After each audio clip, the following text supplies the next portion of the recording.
Hey everybody, welcome back to the stream. Hope you're all having a good afternoon. We are here, surprisingly, playing some Dark and Darker. There was a new season update this morning, very early, so I was, of course, sleeping. It's probably been out for, what, almost 12 hours now? I'm pretty much going in blind. I don't know a whole lot about what has been updated, so I want to take a quick look at the new content that both Wizard and Cleric got, and we'll kind of go from there. I already have some info of kind of what I'm thinking right now, and I'll kind of go over that as we look over everything. So anyway, welcome Big Noved. Hey Terrell's Doomed. Hey Mixed Ranger. Hey Wolfgang. Welcome. Hey Game Genie. Wizard is really strong. You're dying in 2 hits with new Ignite type staff spell. Yeah, so Wizard's probably going to be my go-to, most likely. But really quick, I want to check Cleric first. I don't think I'm going to play Cleric right off the rip. So one thing that I saw important is that Smite got nerfed. So where is Smite at? So Smite for a long time was 10 damage, and now it's only 5. So effectively Smite is 50% weaker than it used to be. So Smite is probably like dead as far as I'm concerned. I'm not gonna use a skill that is nerfed by 50%. That's probably not worth it. So that said, I want to see what we've actually gotten that's new. So spells, or sorry, let's go with perks first. So that's the same. Aura of Awe, reduce the action speed of enemies within 3 meters by 7%. That is, honestly, that's pretty good. That's -7 dexterity in melee range.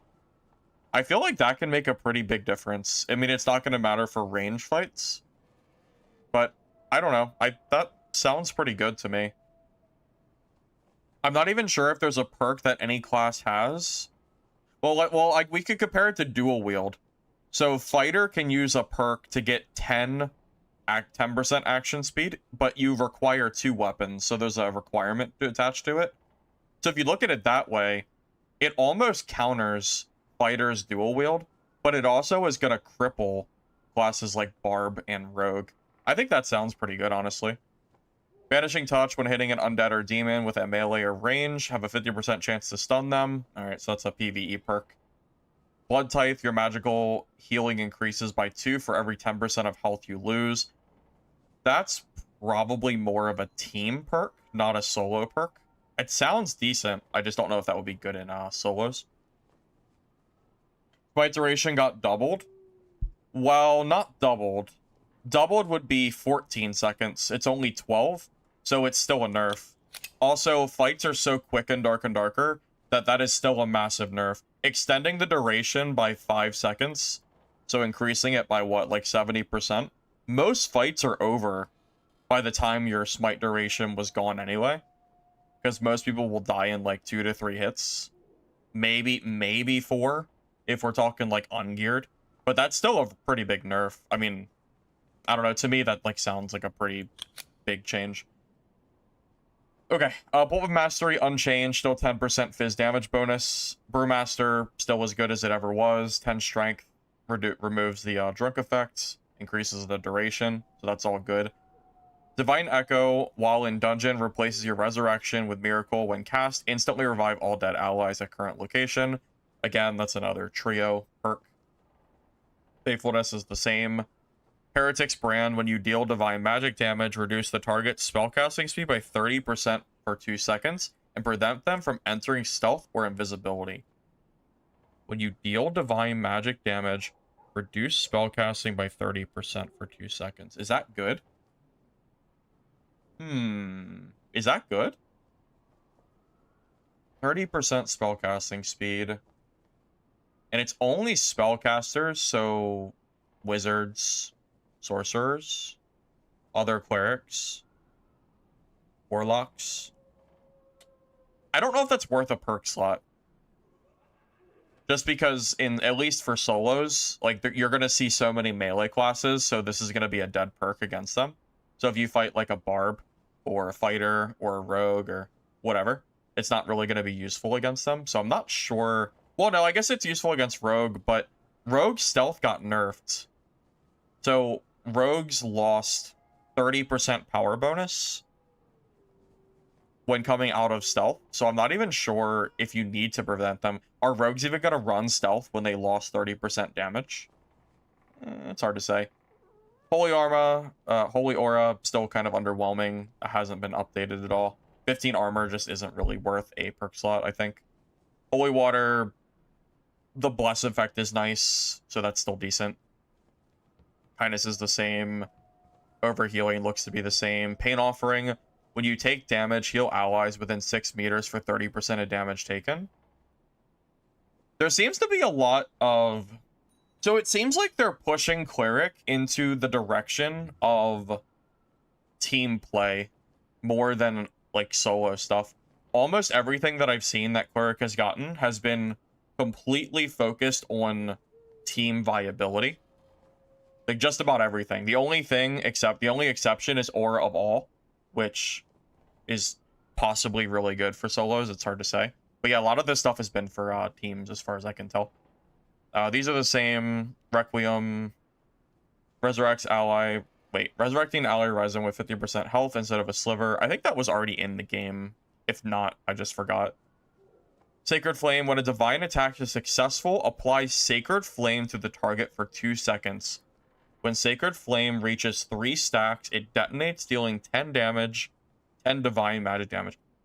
When divine attack is successful, apply Sacred Flame to the target. When it reaches 3 stacks, deal 10 damage. So you have to hit someone 3 times in 2 seconds to deal 10 extra damage. So it kind of adds 3 weapon damage per swing, but only if you hit someone 3 times. Oh, but you could use it on Locust Swarm. Yeah, but Locust Swarm is more of a trio thing. You can't really use Swarm in solos. That's like, Swarm has always been really bad in solos. I'm not sure if that's going to be useful here. That's hard to say. That might be really good in trios, though. Again, another perk that I think is better there. When I was thinking Divine, I was thinking of Smite, because Smite is Divine Magic. Talk about the real story. New season launched in 4 hours with no extended downtime. Rakudo, that's honestly crazy. When I saw the server go live on time with no delay, I was wondering what happened to Iron Mace. Yeah, I think the fact that it works with spells, I feel like that could have pretty good... That definitely could see some use in Trio. Because Locust Swarm attacks so quick, that could definitely proc, right?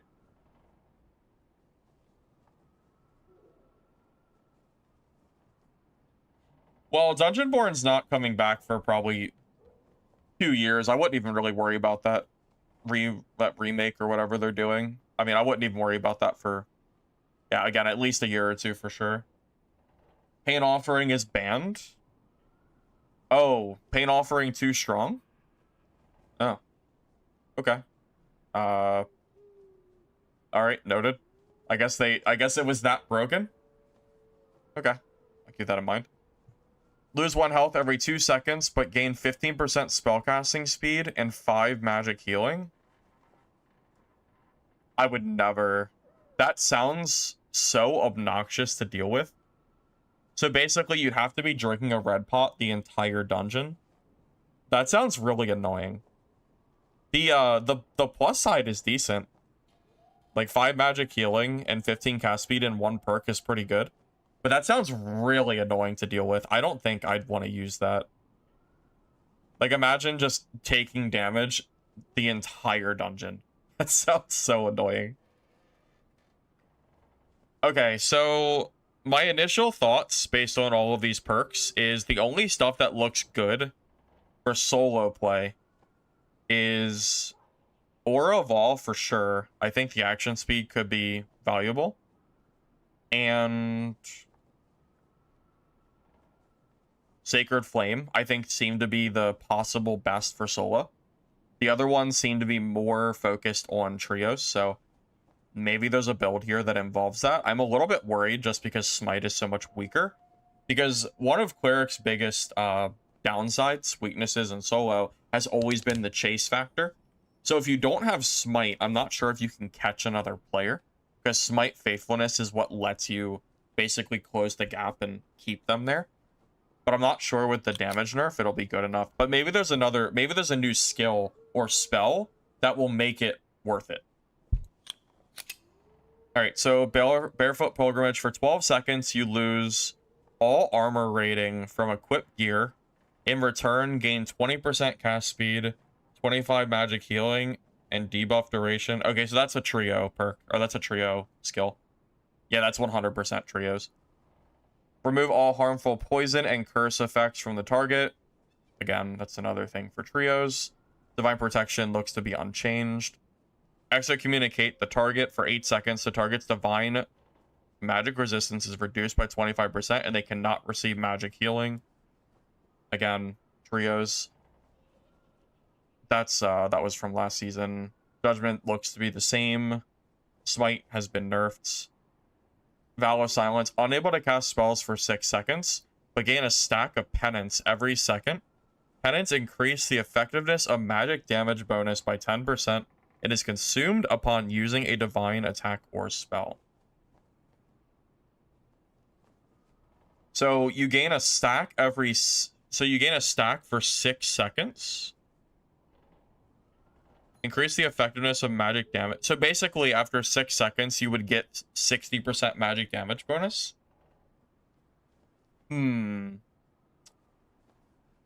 Is that worth a skill slot?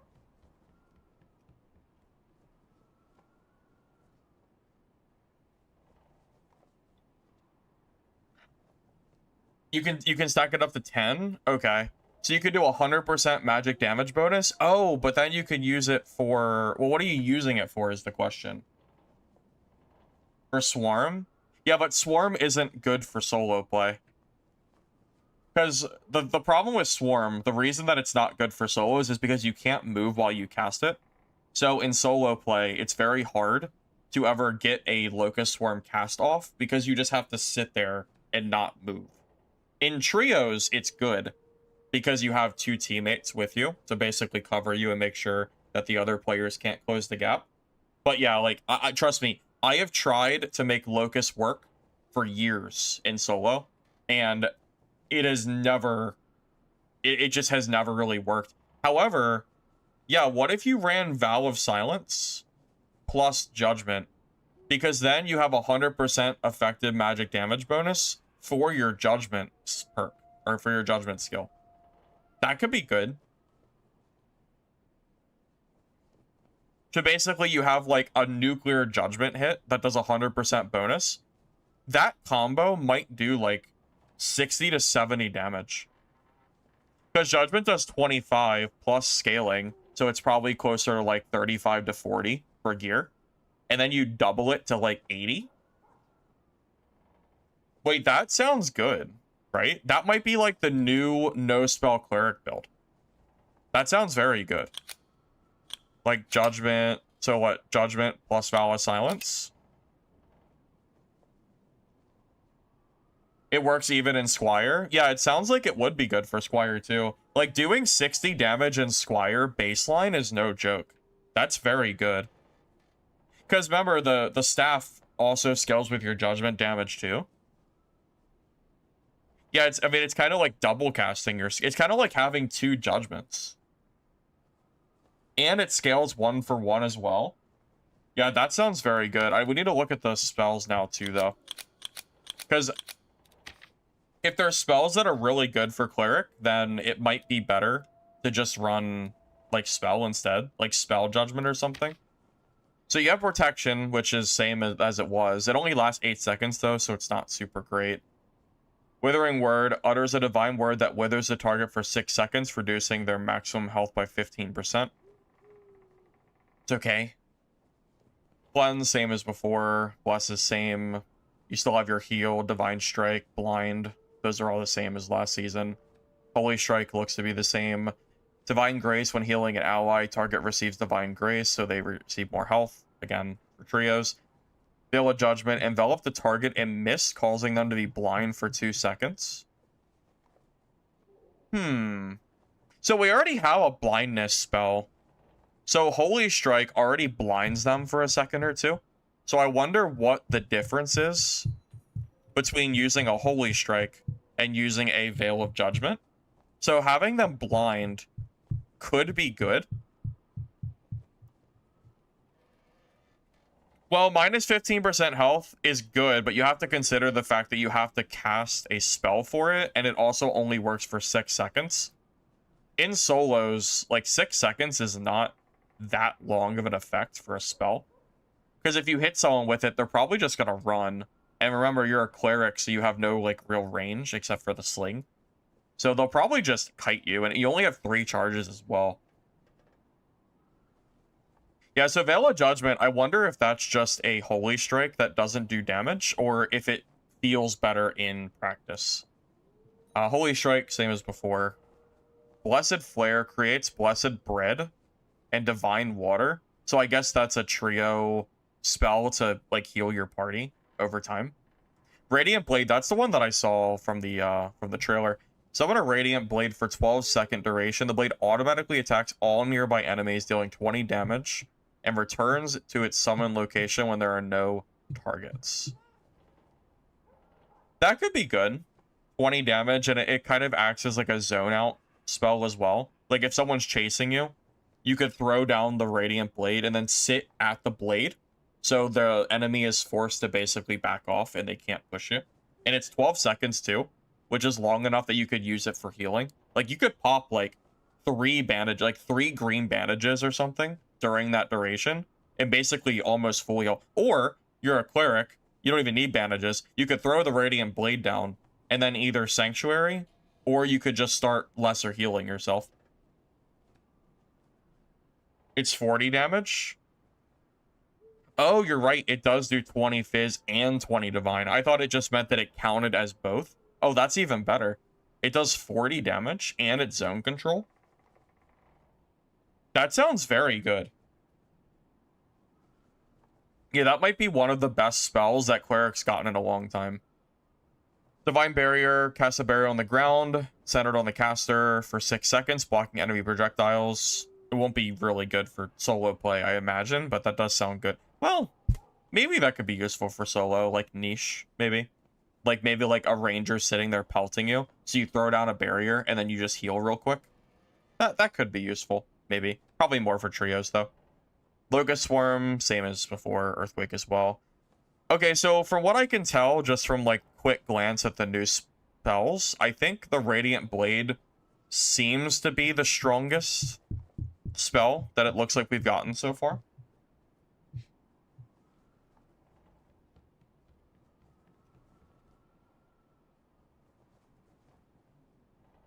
One thing to have in mind, if you're melee and you attack the guy but the sword can parry your attack, with bad luck it happened 2 or 3 times. The sword can parry, like the Radiant Blade. I don't know too much about that yet. Okay, so what I'm thinking right now is I think there's probably 2 decent cleric builds that you could run just based on my own like brief overview. It seems like Judgment, Vow of Silence is going to be an extremely strong no spell cleric build. And then if you want to run spells, it seems like you just throw Radiant Blade with your other spells. So maybe you run like, let's think, Lesser Heal. What are you going to run for this? Lesser Heal, Holy Strike, Radiant Blade. What else would you want to run? Divine Strike is decent. 12 seconds for 5 extra damage. Honestly, Divine Strike is... it's pretty good. Protection, it's only 8 seconds, but I have been able to utilize Protection in solos. Basically, you spam out protections while you're getting shot at by a ranger, and you can basically absorb 100 damage because they keep hitting you, so you basically run the ranger out of arrows and then you push them. So I think Protection's actually pretty strong. You probably run something like that. And then spell memory capacity. We're Squire, so that'll be a problem. I don't know what our 5th spell would be. The blade can hit you as well. It headshot you for almost all your HP. That's interesting. Well, I guess counterpoint, if the blade almost one-shot you, then it can almost one-shot the enemy player as well. So if you look at it that way, maybe that means it's really, really strong. You think five? Well, yeah, that's what I'm thinking. I think either no spell, judgment, vow of silence, or spell judgment. I think smite is probably weak enough now that you pretty much just move it out of the like equation. I don't think you run smite, being that it's been nerfed by, you know, 50% damage. I think it's better to run, like, judgment was always decent, but I always felt that smite was better because it's an instacast. But with the damage so nerfed on smite, I think judgment probably is just better for damage. Well, that's the problem, right? That's always been the problem with solo cleric, is the gap closing. And the only way cleric really closes gap is by building fast movement speed and then running faithfulness plus smite. But with smite getting so nerfed, I'm not sure if it's worth running anymore. Interesting. I want to go over wizard stuff as well. Oh yeah, so for cleric's 5th spell, I don't really know. Right now, I don't have enough spell capacity, so I guess I just go with bless. But I think I think divine strike is stronger than bless. I think something like this is fine. Like, this seems like a good build if you were to run this with judgment. And then, of course, you just have to wait till you get all 4 perks and then kind of go from there. Yeah, so something like that is what I'd be leaning towards. I want to check out wizard stuff now. So I already have an idea of what I would want to run for wizard, by the way. So there's a new skill that is apparently really strong for wizard. So this one here, where's it at? Wait, that's new. Arcane Surge, increased casting speed by 30%. No, well, that'd be good for caster cleric, but that's not what I'm looking for. Arcane Insight for 8 seconds. Memory capacity is increased by 50%. You can move while channeling. I don't understand why that would ever be good. I don't understand. That sounds bad. I don't understand. Like, what's the point of that? What does it do?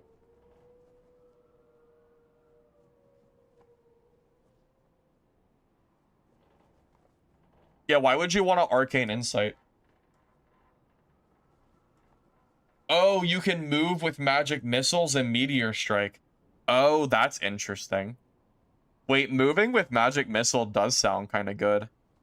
That'd be kind of funny. Okay. That makes sense. I was so caught up on the memory capacity that I wasn't sure what the point of it was. Yeah, so this is the one I've been told is probably broken. So I want to kind of I want to tell you what my idea is for a build, because I think it's just going to be my old build, but stronger. So think of this, okay? So you have staff mastery, right? Which innately makes your staff always do damage. So what I'm thinking is you run Bonk Wizard, but you take off Arcane Shield, because you know what the problem with Arcane Shield was? Is it doesn't stack with potions. So if you pop Arcane Shield and then pop a potion, it removes your shield. It doesn't stack. So what I'm thinking is you just use potions, like, you know, blue pots, magic pots, whatever. And then instead of having Arcane Shield, you have Arcane Infusion, which is basically smite for cleric. So for 6 seconds, it gives you additional melee damage for your attacks. So with your magic staff, it is now going to scale with Arcane Infusion, Staff Mastery, and Ignite. So basically, you are triple dipping damage with a magic staff as a wizard. So every single point of magic damage you have is going to be tripled. Kind of, sort of tripled. Now the scaling's not quite 1-for-1. Like, this is only half scaling. So it won't, I guess triple might be a little bit of an overstatement. Because staff is 1-for-1. This is 50% scaling. Ignite is 50% scaling. So let's call it doubled. Let's call it double damage. But you're still triple dipping with 3 different types of damage. So the damage is still, like, higher than double, if that makes sense. It sounds really good, from what I can tell. Also, you could run the Rondell Dagger Ball build as well, because Rondell hits faster, and then not run Staff Mastery. That's another good option as well. That will depend, I think, on whether Landmine Rogue exists still. If Landmine Rogue and Cutthroat still exists, it will probably still delete Crystal Ball Wizard, because you're not going to be able to cast Arcane Infusion because you'll be silenced. However, 30% power bonus loss on High to Rogue, because Rogue got nerfed.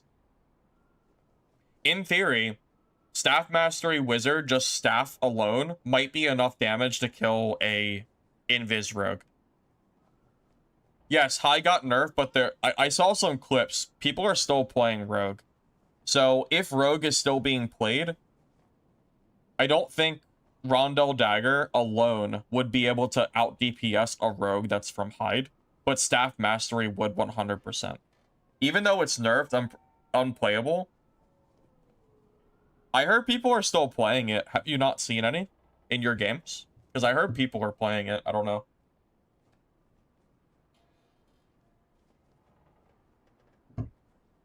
Look at this one. Rondell Arcane Infusion with Ignite and perks. Blast Cannon. Oh, I haven't looked at the perks yet. I gotta take a look. Here, let me keep looking at everything that's new. Yeah, so Arcane Infusion seems to be the new Bonk Wizard skill. I don't think you'd run Arcane Shield anymore. That doesn't seem worth it. In comparison, like that 6 seconds of extra damage as Bonk Wizard, regardless if it's Magic Staff or Rondell, either way, that sounds really strong. Okay, so new perks. Feedback is last season. Mastery's last season. Precision, deal 15% increased magic damage to crowd control targets. Probably not needed for solo. Cold Focus, magic damage dealt to targets affected by Frostbite increased by 15%. Could be good, but maybe not for a bonk build. But that does sound decent. Hit them with like an Ice Bolt, and then they just take more damage. That sounds good. Fire Mastery, probably still good. It was good last season. Well, it's kind of niche. It's good against Warlocks, like Torture Mastery Warlocks. It could be good against Clerics too. So this perk is like a niche fit-in if people are trying to heal against you. It's good against, it's Cleric, Warlock, and Second Wind Fighter. It's all good against that. Focus Mind while channeling. Physical damage reduction is increased by 15%, and magic reduction is reduced by 15%. If the channeling is not interrupted, magic damage bonus increased by 5%, stacking up to 3 times for 8 seconds. I imagine you wouldn't want that for a bonk build, just because you're reducing your reduction. Also, you're not really channeling a lot. That seems like more for like Magic Missile, so probably wouldn't want to use that. Glass Cannon, reduce maximum health by 10%, but grants 20 magic power. Oh, damn. Shit, is that good? That sounds really good. 20 magic power? So you could have 20 magic power scaling with Staff Mastery, Arcane Infusion, and Ignite all at the same time. That sounds insane. Because Wizard's already glass cannony anyway. Wow, 20 magic power in one perk. That sounds really strong.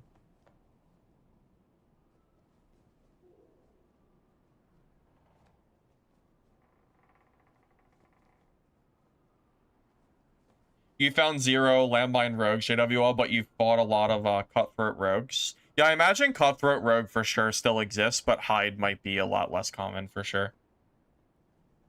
Yeah, Glass Cannon sounds really strong. You get almost 50 magic damage bonus in Squire Kit. Yeah, that sounds very strong. Wait, you know, that's a good point. Didn't Iron Mace during the interview, the dev Q&A from the other night, didn't they say they want to make Wizard not a nuking class? Isn't Glass Cannon the exact opposite of what they want Wizard to be? Like, Glass Cannon is literally a nuking perk option because it reduces your survivability and gives you a ton of extra damage. Arcane Infusion procs on corpses. That's kind of funny. Okay. Let's reduce spell damage. I mean, they reduce some spells damage, sure. I just think it's funny that they added a perk that gives you 20% extra damage total. Also, they didn't nerf Staff Mastery damage, Ignite damage. So for the build I'm thinking of, my build isn't that nerfed. Ice Mastery is the same. Ice Shield, probably still good. Lingering Magic, duration of beneficial spell effects increased by 20%. Oh, that could be good for like Ignite and stuff, right? That could be decent. I don't know if it's worth a perk slot or not, just because Glass Cannon sounds so strong, but that could be good. Mana Surge, 10% magic damage bonus. Melt when you deal magic fire damage. Target loses 15. Yeah, it's the same as it was before. It hasn't been updated. Quick Chant, 15% cast speed. Reactive Shield. Gain Arcane Shield. Static Charge. Each lightning spell, it increases damage of your next lightning spell by 10%, stacking up to 3 times. Okay, so what I'm kind of thinking... Look, Ice Shield plus Cold Focus. Does that work with each other?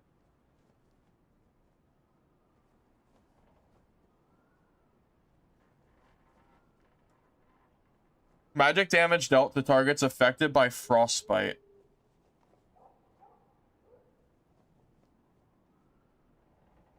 Oh. Wait, that's interesting. Wait, that's pretty good. Hold up, so you can run, so you can run Ice Shield plus Cold Focus, and then the moment someone hits you, they'll take 15% extra damage. So you're just, like, stronger in melee?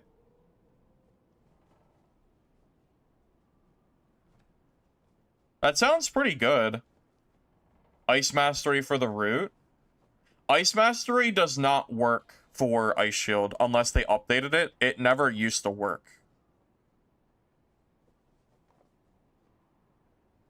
Yeah, 2 perks needed. It's interesting because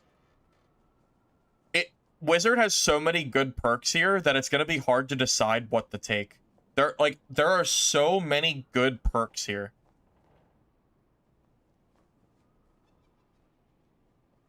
Now wait, does Cold Focus have a duration, or does it only last for half a second with Frostbite? Because if Cold Focus lasts for like 5 or 6 seconds or something, like longer, then that could be pretty good.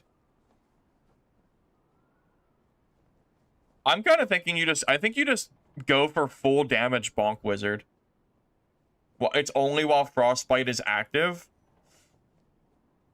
It's probably not that good then. That's only half a second. I don't think you don't want a perk that gives you half a second of 15% damage. Why would you take that when you could take 20% magic power at all times? Or even 10% would be better overall. If that's the case, you know? I need to try Arcane Precision with Frostbite. Which one's Arcane Precision? Deal 15% increased magic damage to crowd-controlled targets. It seems like there's a lot of options here that would be good. There's almost too many good options here. Alright, let me look at the new spells really quick. Okay, so we have Transmutation. That's the chest. Where you turn into, you turn into like a barrel or whatever. Let's see. Those are all the same. Oh, Sleep. Applies a sleepy effect to players for 3 seconds, after which put them to sleep for 1.25. Monsters are put to sleep to 6 seconds. The target awakens immediately upon taking damage. Okay. Is it just me? Hi, Mr. X. Is it just me, or does that sound insanely strong? That sounds like crazy. Am I tripping here? Because that sounds really, really good. It's bad? How is it bad? It's a slow projectile? Like, is it so slow that it feels like it's impossible to land? It sounds strong, but in practice it's not very good because the projectile is so slow. Oh, okay. I see what I see what you're saying. Let me check the other stuff. Gain the ability to fly for 3 seconds, reducing movement speed by 20%. I mean, it's hard to imagine fly wouldn't be strong. Oh, I haven't seen this one. Frostwave. Create a freezing wave centered on the caster that expands over 1 second. Enemies touched by the freezing wave take 15 magic damage and are inflicted with frostbite for 1.5 seconds. Ooh, that sounds pretty good for a melee wizard, right? That sounds pretty good. Wait, there's a teleport skill too? Oh, right, there is teleport. Distort space to instantly relocate to the designated location for 3 seconds after teleporting. The caster becomes destabilized and loses 75% PDR and magic damage reduction. 75%? And you only get one? I don't know. That sounds pretty, that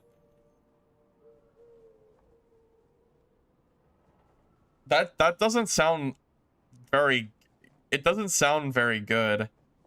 Because at that point, you're going to teleport on top of someone and probably just get instantly killed. You think it's strong if you play Bonk? Is it 75%? Is it flat or percentage-wise? So would my PDR go to like negative 60% or would I go to 5%? Because that makes all the difference. If it's a flat 75%, then it's probably not usable. Yeah, I imagine it'd be good for caster wizard because you're trying not to get hit. But for bonk wizard that you're trying to close the gap and you want to be able to absorb damage, I'm not sure if you can take that.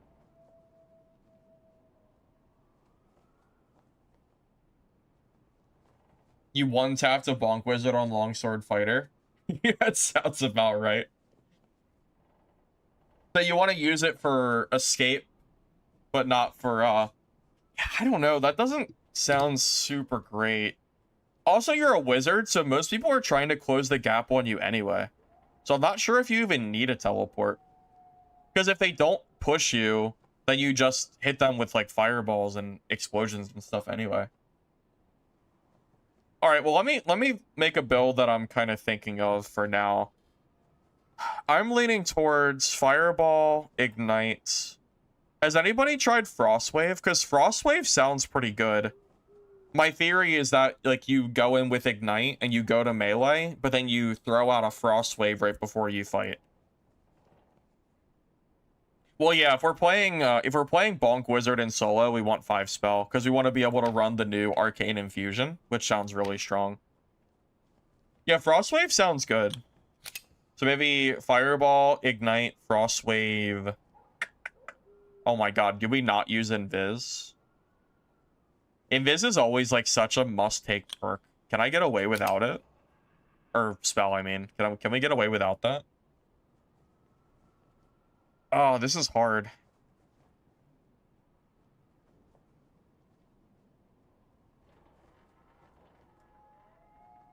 What's our fifth spell? Sleep?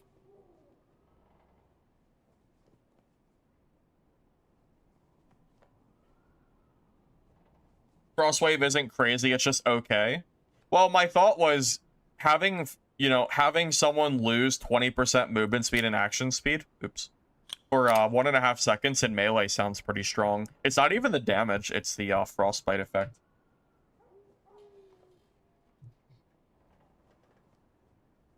You think Frostwave is kind of rough to use? It takes too long to activate. You've never been caught by it. You walk in. Oh, so you think the time it takes for Frostwave to activate isn't super great?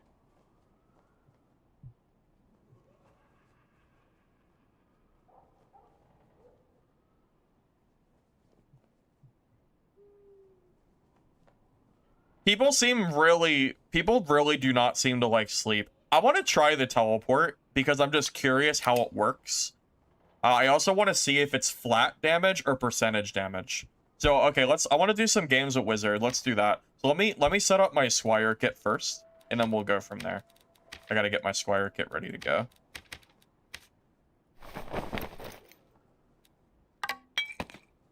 I want to try teleport. I'm just curious how far it goes and how, like, good it feels. Well, yeah, I mean, we're here to test stuff. I want to test out sleep as well. Sleep is probably what I would change out for teleport, so I'll probably end up swapping that out. All right, so what are we gonna run for this? For our base gear. Oh, they buffed Arcane Hood. It has magic resistance now. I don't think it used to. That's new.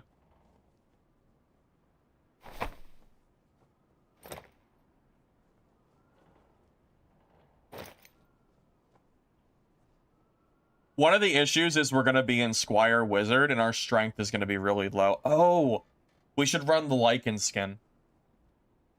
The Lycan skin with the one with strength on it. Or the Crocodile skin.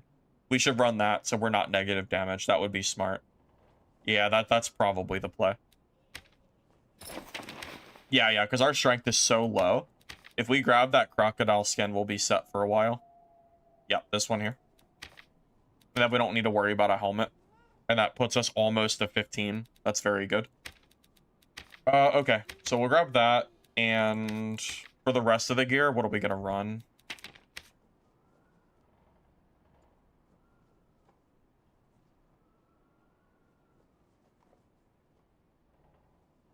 From your experience, you haven't had a single moment where someone teleporting on top of you wasn't a free kill? Yeah, I'm a little bit worried that the teleport damage reduction is going to be too high. I am a little bit worried about that, I'll be honest. I was wondering about that. How much knowledge do I need? I need to check my stats real quick. I have enough agility. I actually don't need more. Do I have enough spell? No, I'm actually missing 4. So here, we'll do it this way. So we'll grab leather chassis. Leather choss.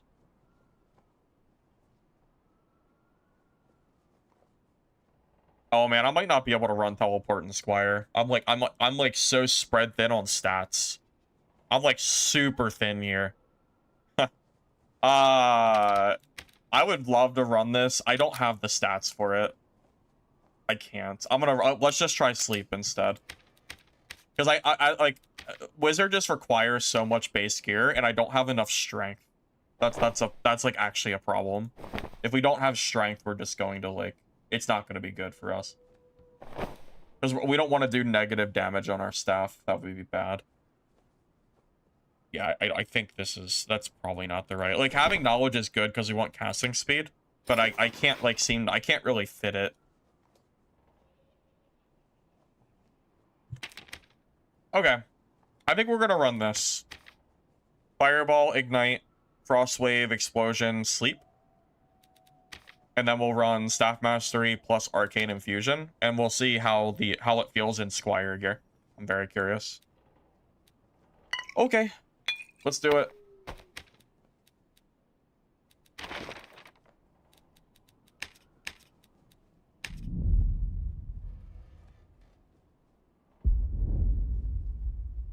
I haven't looked at the quest yet, but yeah, getting white Squire would be pretty nice. Having the gray Squire, we're like half stats. Well, half gear stats, that is.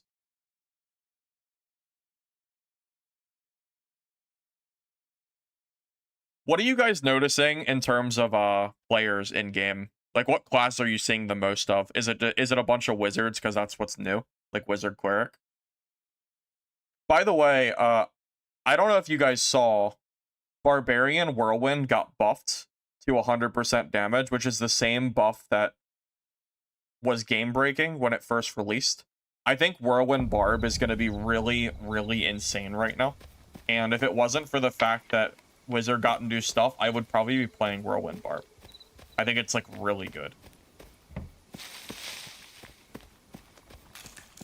I'm actually really scared to fight Whirlwind Barbarians.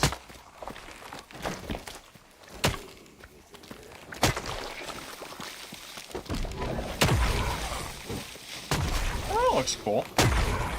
Oh, it's like an AoE attack too. That's interesting.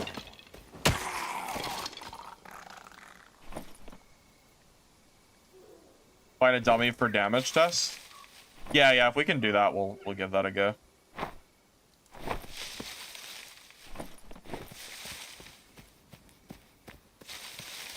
Oh, what's my quests? Kill undead. Oh, we already did our quests. Okay.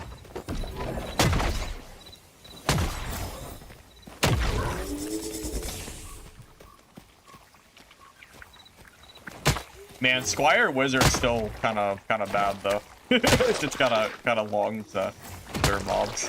Same old, right? Yeah, Wizard's always been a class that scales so good with gear, but like low gear, it's always felt like kind of bad.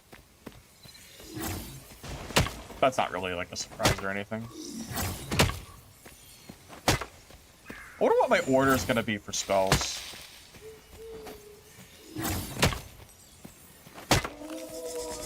Like order, so I guess what I cast Ignite, and then I try to go for damage, and then I cast Frostwave if they're close, and then melee with my infusion, something like that. And since we don't have the shield from Arcane Shield, we want to make sure we pop our protection pots and stuff.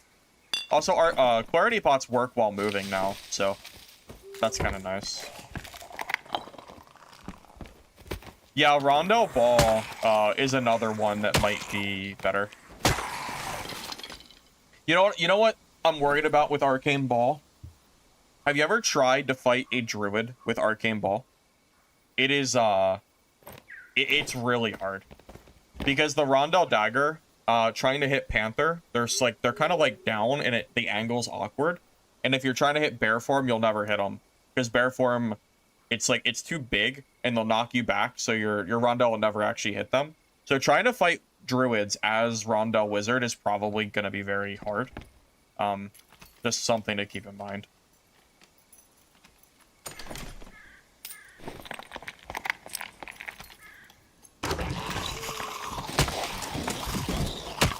Keep in mind, we also only have one perk right now, so that's going to be a pretty big, like, you know, hindrance in PvP when we get to that point.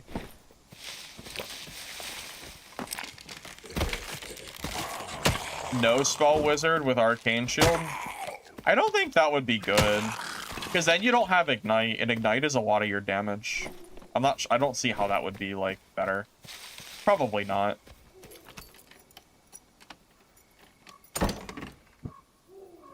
Oh, I want to see the sleep speed.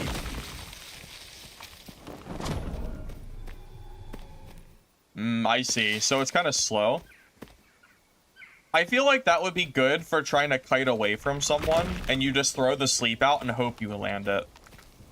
Because if you do land the sleep and you close the gap with if you close the gap with Ignite open and ready, I feel like that would be pretty good. I know it looks kind of slow, but it might not be terrible.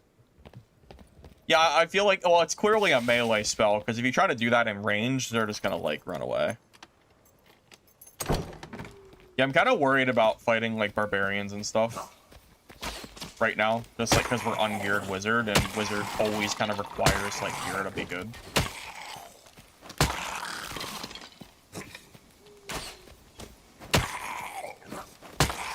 Use Nova? Good idea. Smart. Yeah, because I haven't used it yet.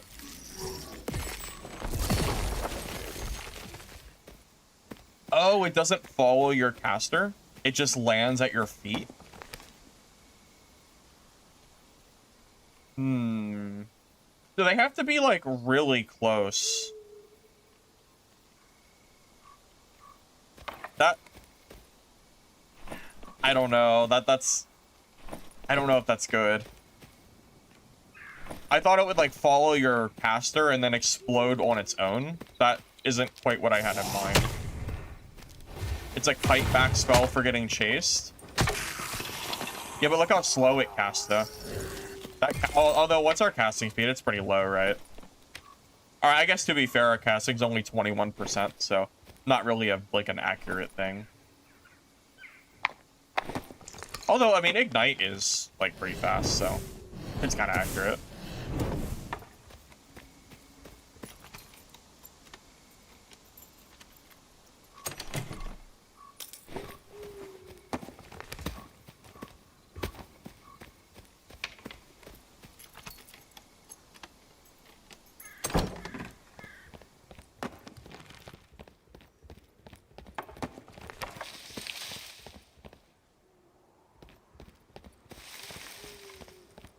Do you think we can kill a barb? Like if we get hit by like a squire barb, can we win that? I don't know. I feel like we're gonna get countered. We'll see. Because that barb is in our game with the Vardish. I already see him chilling. Where'd it say?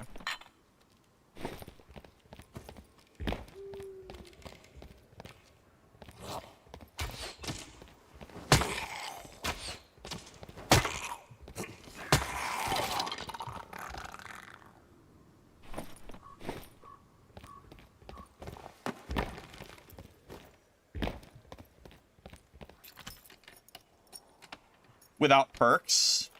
Yeah, I mean, that's fair. I do have no perks, so that could be a problem. That's very true.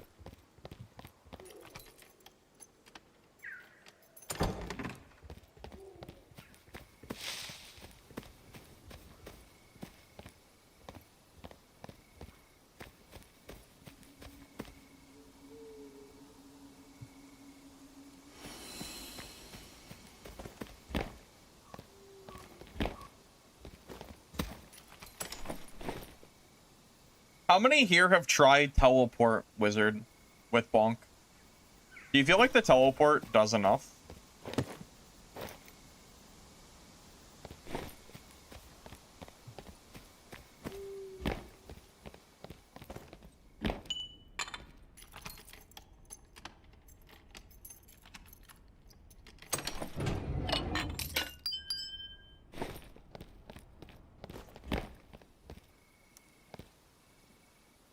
Wait, you can close a door and cast it through the door for damage? Wait, so if someone's on the other side of a door and you cast Frostwave, the wave will go through the door and will hit the person on the other side? I mean, that could be decent. I mean, that's not bad for, like, for running away from someone. Could be okay.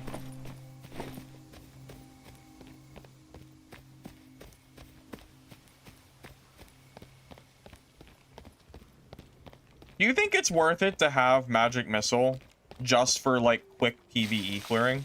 I don't think Missile is very good for PvP if you're not building for it. Because there's, like, certain perks that are good for Missile, and if you don't have them, it doesn't feel super good. But I do wonder, just for quick clearing mobs, because Wizard can always be a little bit rough on mob clearing, I wonder if it's worth it to have that, or if that's a waste of a spell slot.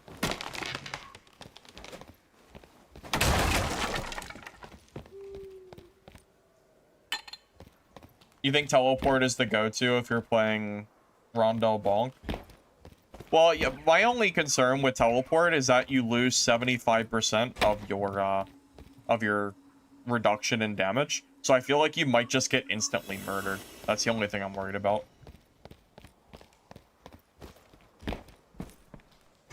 I have 2. I'm gonna check. Oh, you mean 2 more spells? Yeah, there are more spells I haven't checked. I mean, you're not wrong.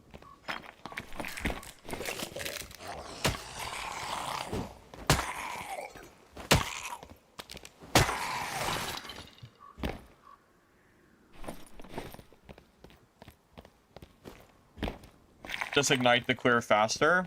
Well, the problem with igniting to clear faster is then you have to sit down and rest more often, and that's not really great either. Because at least the missile, because you never use it for PvP, it, like, you don't really have to worry about, like, replenishing it for the most part. Yeah, I try my best not to waste ignites on players, or on mobs, I mean.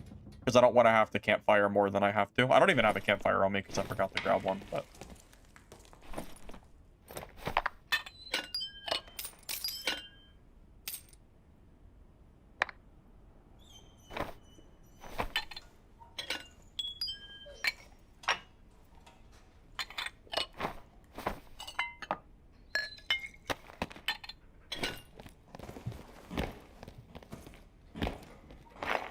Yeah, I heard that the polymorph, if you miss, it affects yourself.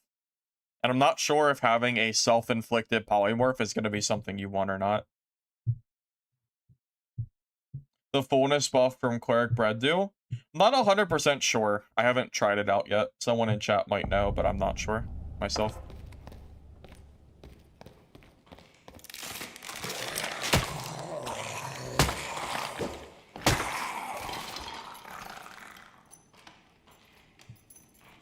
You can exit out of polymorph immediately.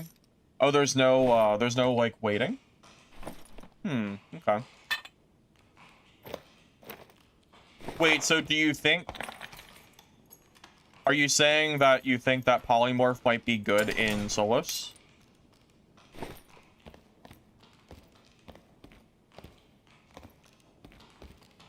Yose, does that mean that the polymorphing yourself is good?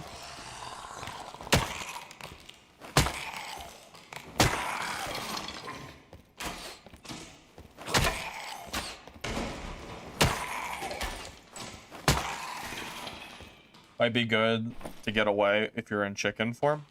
Yeah, but it's random, right? So it's not even guaranteed that you'll get the form that you want, I would assume.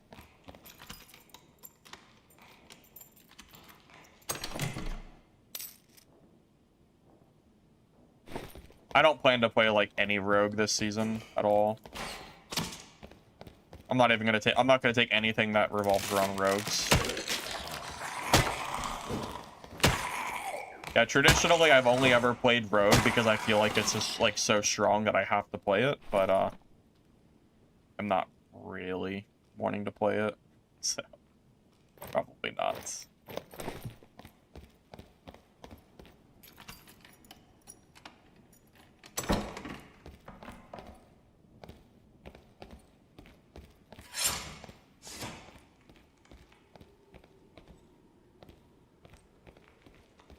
How are you guys feeling about the gear change for normals? Because as of right now, you can't play Ruins unless you're in white gear, right? And Goblin Caves unless you're in green. So basically, after you're in green gear, you have to go to High Roller in order to play Ruins or Caves. I think that's right. I think they reduced the quantity of skull bats in here. Used to be like 500 of them, like 2.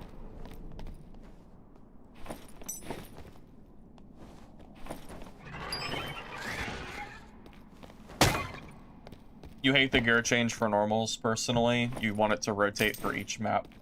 It'd be fine if they rotated maps for gear limits.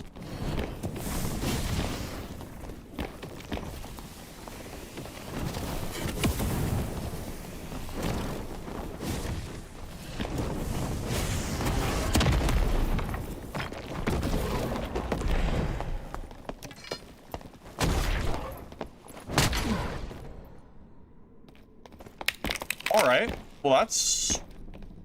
I mean, that was like, I didn't play that super well or anything, because I'm kind of rusty on Wizard, but... that seems pretty good.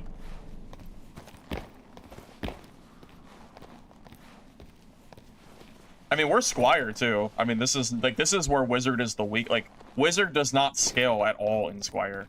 Like, Warlock traditionally is better in Squire than Wizard is.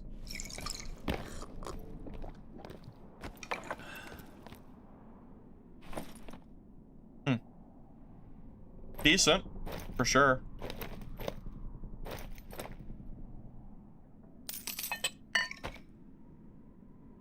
We'll need more experimentation to be able to confirm anything, though.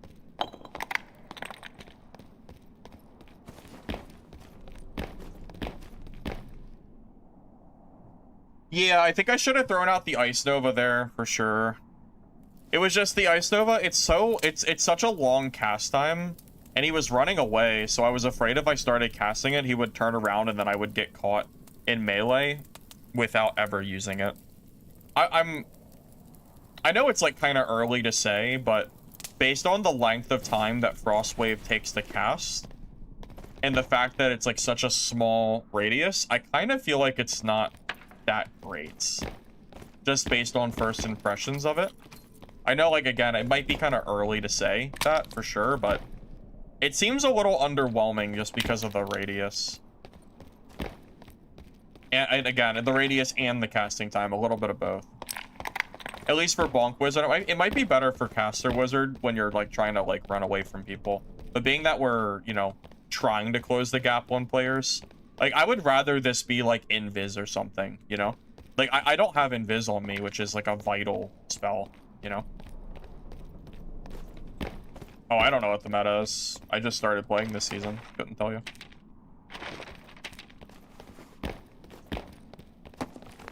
Well, yeah, that's the thing. So it's like the casting time is long, and then it explodes from where you cast it, not where you are. So it feels like if someone's running, they'll just never get hit by it.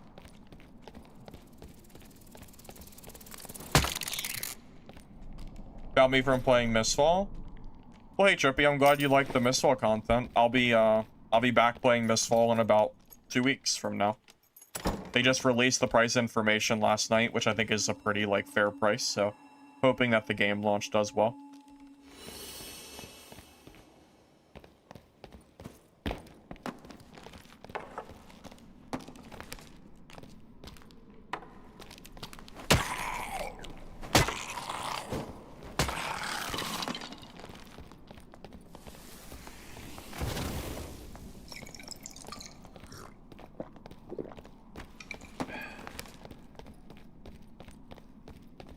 He doesn't look like he wants to fight me.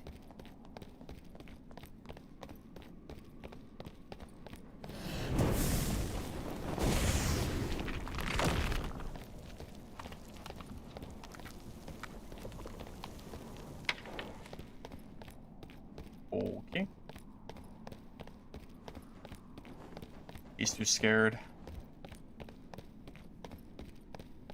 Yeah, the 25 bucks is very, very fair, I think, for Mistfall's release. And it's actually 22 on release because it's 10% off, so yeah, it seems very fair.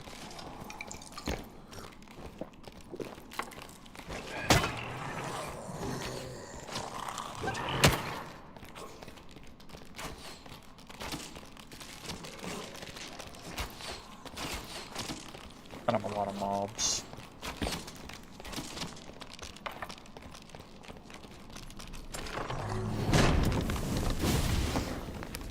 I don't really want to deal with all that.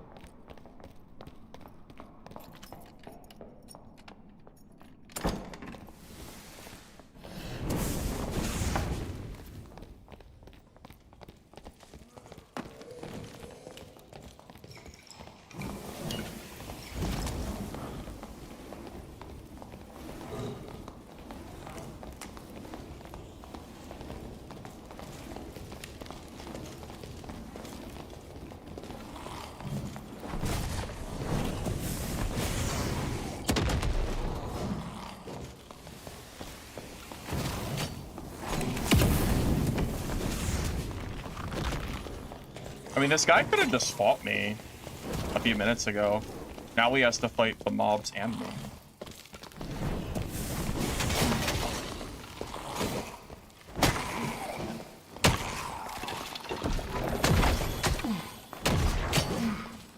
I mean, he did that to himself. He could have just fought me 5 minutes ago instead of running into a bunch of mobs. That was completely his own fault. I don't know why he did all that. That was so unnecessary. Yeah, I should have put him to sleep. Yeah, I should have. The mobs were just being kind of annoying. More annoying for him than me, though.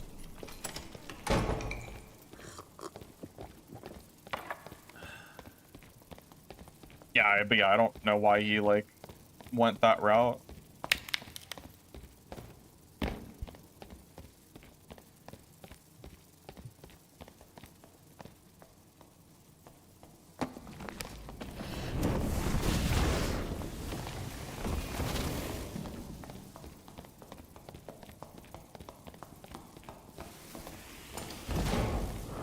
Good old, good old Thor meta. Still hasn't changed, I see.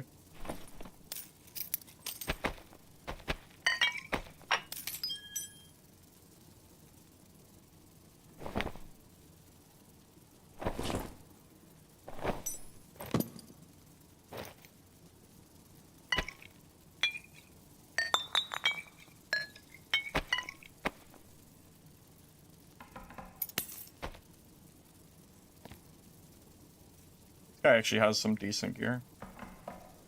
Probably enough that I should go depot. I'm out of fireball. I'm out of like campfires and stuff. I can't get my spells back anymore. The clarity pots seem to be really weak, even though they work while moving. They don't. They seem like a little bit like the spell's regeneration is very slow from it seems like. Duo and trio auto matchmaking? I mean, I'm pretty sure the game just has duos and trios like it always has. I don't think anything's changed there, as far as I'm aware. Yeah, not having invisibility, like this Frost Wave, I think I'm gonna drop it. I don't know if I really like having this. I will say that teleportation thing almost feels like in theory that would be pretty strong just because you're able to just instantly close that gap. I want to at least try it out. Well, hey, our very first wizard game, Squire. We got 2 kills. Good. Happy about that.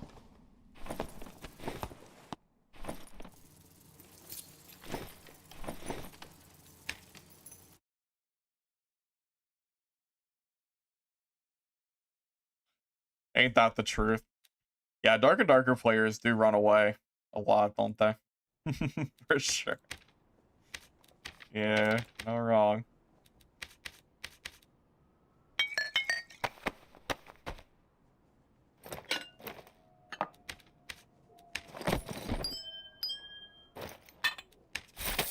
Yeah, kind of used to that by now, though.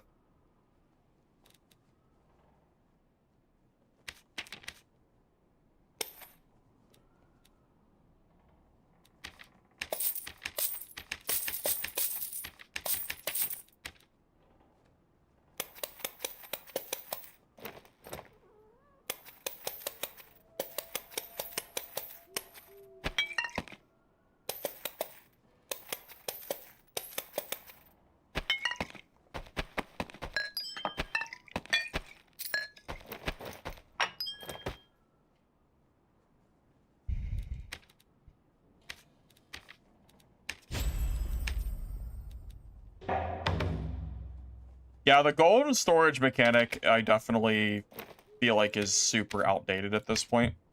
I don't really know why Iron Mace is so, like, determined to not get rid of the artificial gold storage, but yeah, Mistfall and Hunger both do not have gold storage, and it feels really nice. I would love to see, like, this whole mechanic go away, especially since they still don't have an auto sort button, so trying to organize all your shit is, like, really obnoxious. I mean, I definitely wouldn't be opposed to that for sure. So I have to downgrade my gear, right? Because I can't even wear blues anymore. So like all this gear is not wearable.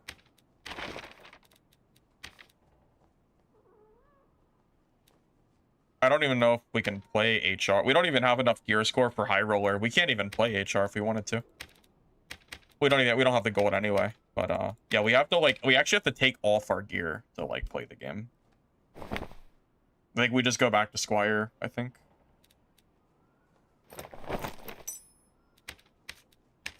Seems to be our best option. We just have to go back to Squire. Like, all this gear is useless right now.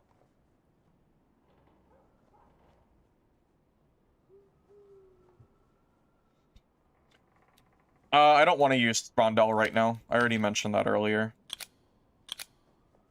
I also don't have enough spell capacity for teleport, unfortunately.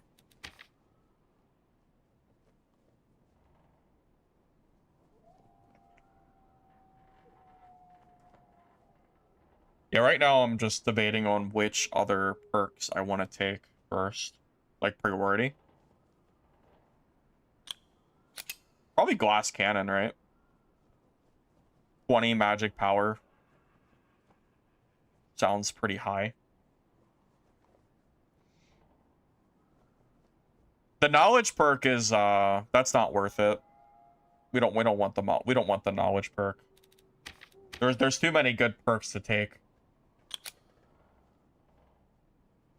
Reactive Shield and Ice Shield are both really strong.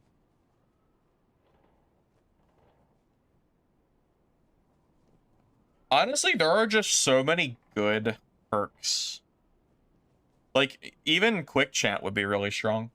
There's so many good perks right now that we could use. I don't even know what to take. Like, Meld is still good.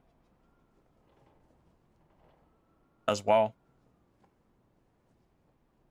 God, Wizard could I feel like as a wizard, I could run like 8 perks. There are easily 8 perks here I would take and be happy about having. There's too many good choices. That's hard. That's very hard.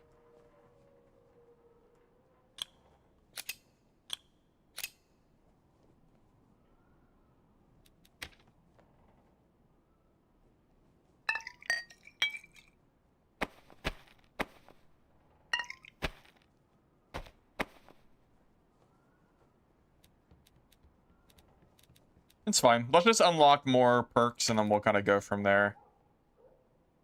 I don't know if Ice Shield's really priority here or not, is the only problem. I feel like there's still better choices.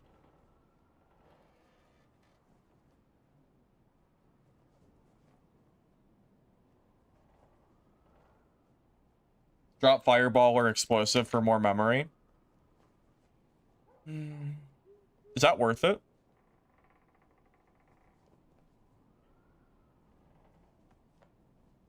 Oh yeah, thanks for reminding me. Campfire, yeah. Good call.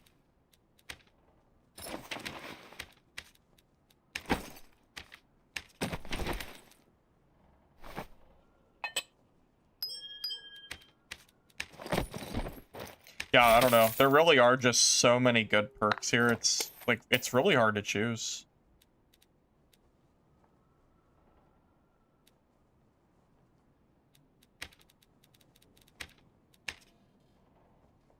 Small oak chest. Yeah, I mean, part of me's debating on dropping the... I mean, it won't matter after a game or two, because once we have 4 perks, we'll have more wiggle room. I'm debating on if I should drop Frost, if I should drop the Ice Shield already, and just take a quick chant, just because we're... Like, our spellcasting speed is just so slow early on. But that's a good thing. Like, Wizard has so many choices that the fact that I'm sitting here, like, thinking about what I want to take is... That's a good thing. For sure. The more options, the better, I would say. See, that guy died to a cockatrice.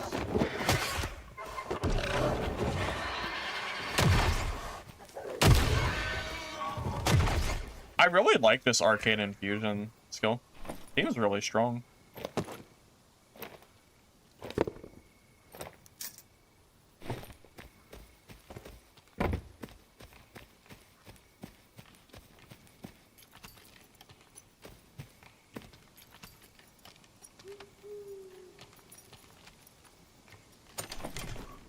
Oh, look at that. That's very good. Like, doubling. It's like 50% more damage.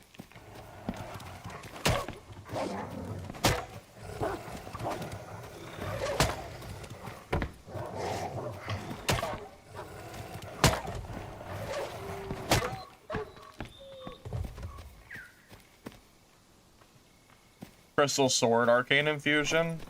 Well, the problem is that the Crystal Sword does not have innate magic damage, so it doesn't scale the way that I think you want it to.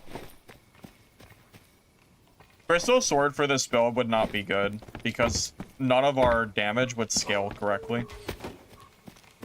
Magic Staff and Rondell Ball are like the choices I think you have. I don't think Crystal Sword would be the right play, because again, the magic damage, it doesn't scale.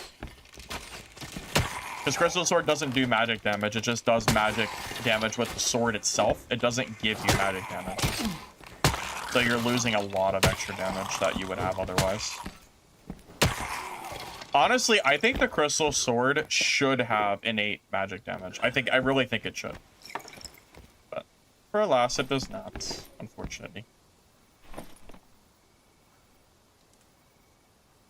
You always like the idea of Generalist Wizard that can cast a little bit of everything. Well, I will say right now, I mean, this is the most variety I've ever been given playing Wizard. Usually, like, when I play Wizard, I just kind of choose the same exact shit, and I'm like, well, this is definitely just, that's it. You know, now it feels like I actually have a reasonable choice as to what I go for, which is nice.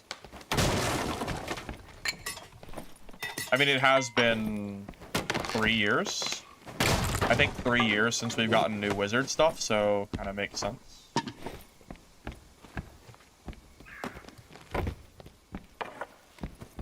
Meteor hurts yourself too. Makes sense. Dark and Darker is not really known for having stuff that doesn't hurt yourself. Like, if you throw a fireball at your feet, like, you're gonna hurt yourself, right? Same difference.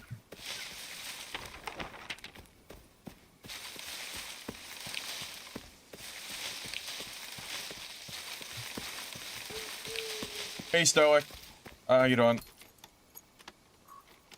You feel like there's not nearly enough stuff in the season, or are we liking it?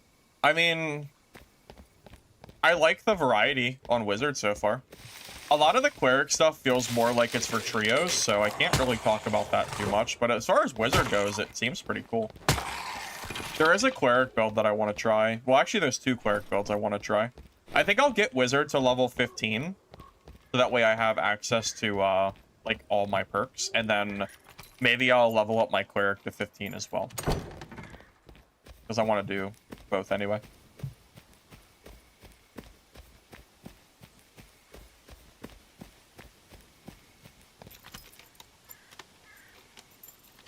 Well, I'm playing Bonk Wizard. We're kind of playing melee right now.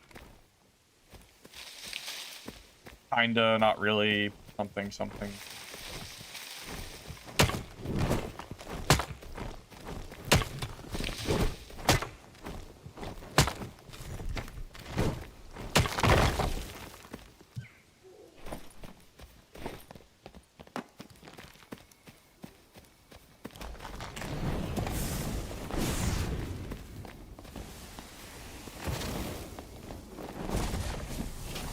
That hit.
He's alive?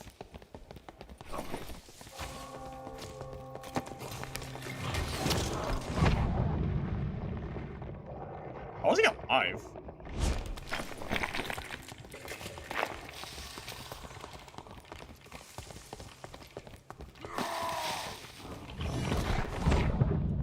Typical barbarian versus squire wizard gameplay. I mean, I'm gonna chase him till he's dead. Not much other choice I have.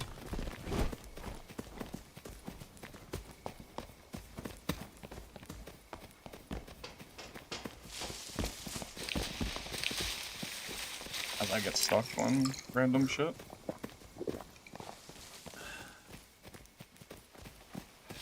Yeah, this is the problem with Wizard, because now he can just heal, like, for free. This is such, like, typical Barb vs. Wizard Squire gameplay. Because now I'm probably gonna die, because I can't leave him. Because he'll just full heal.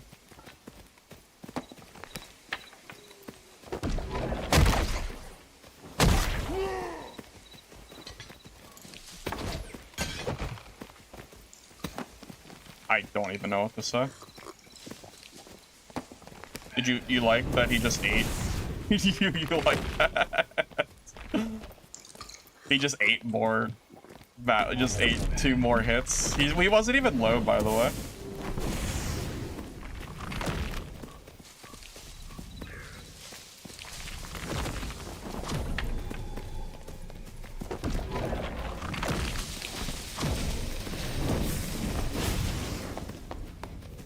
Got a spells. This is such, like...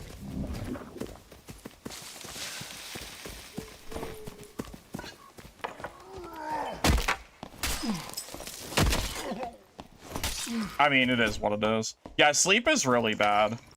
Yeah, sleep is, like, I'm never using... I can't use sleep. That's, like, such a typical Barb versus Wizard fight, where I hit him with 1,800... I hit him with 4 explosions, I hit him with 4 explosion, 4 fireball, like 4 staff hits, and then he just ate all my damage. Out-healed me while hitting him at the shrine, and then it just didn't matter. Yeah, sleep is really bad. Yeah, like, sleep is, like, actually garbage. Alright. Yeah, you guys told me it was bad, but I didn't realize it. Like, imagine if I had 4 zaps instead. I probably could have killed him there. Like, that's actually, like, throwing your kid away. So, do you run, like, Zap or Ice Bolt, probably? Something like that. Or the Teleport. I don't know. I don't have the space for Teleport. I can't run that. Yeah, sleep is really bad. Yeah, like, sleep is, like, really, really terrible.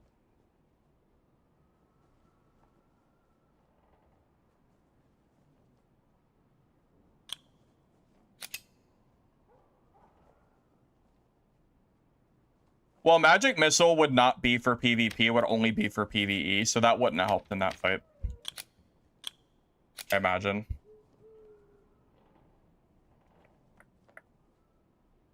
Yeah, like, what could we have realistically done there differently? Yeah, I mean, it's just, I need more damage spells. Squire Wizard just doesn't do enough damage to fight Barbarian. Like, Barbarian, they can face roll their keyboard and kill a Wizard that outplays them 18 times. But as long as they're a Barbarian, they'll still win. That's just how the Barb Wizard matchup works, because Barbarian, like, just hard counters Wizard. Like, he's like, that guy played horribly, and he still won because he's a Barb. So, you know. Like, okay. It's like, I guess, right? I guess. Yeah, lucky for him, he's not playing any of the new classes, so he just gets to do what he wants. Alright, anyway. Oh, I forgot to grab meds. Oh well, wait now.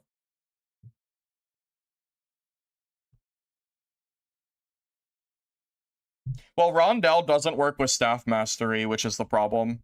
It's gonna take me way too long to kill mobs with Rondell. It's not even worth considering unless you have more gear. It's gonna take me like 10 Rondell dagger hits to kill 1 mob. Staff Mastery, like, hard carries your PvE damage early on. I don't even think I could use it without, like, hating my life. Also, Rondell dagger cannot kill Druid. So if I have to fight a Druid, my whole kit is gone, basically. Because trying to fight Panther or Bear with Rondell is really hard. So there's a few problems with trying to run it early. I think higher gear I could probably make it work, but it's just not against Druids. Druids would definitely kill me. I mean, that Barb, I hit every spell. I don't think I missed a single explosion or fireball. I hit everything and he didn't care. He ate everything. Pretty insane. I guess there's no point in looting, is there? Because I'm stuck on white gear anyway. So the loot doesn't actually do very much right now. Like, it's more, like, the gold is actually more valuable than the gear. Because at least the gold, I can carry it and pay for, like, high roller runs. I can't even use the gear. Like, I can use it for the current run, but I can't, like, use it for future high roller, or I can't use it for, like, future normals runs. So, yeah, gear that's, like, higher rarity than, like, well, any rarity, right? Because it's white max. Useful for this run, though, I guess. But yeah, until we get to high roller, the gear probably doesn't matter very much. More about the gold accumulation.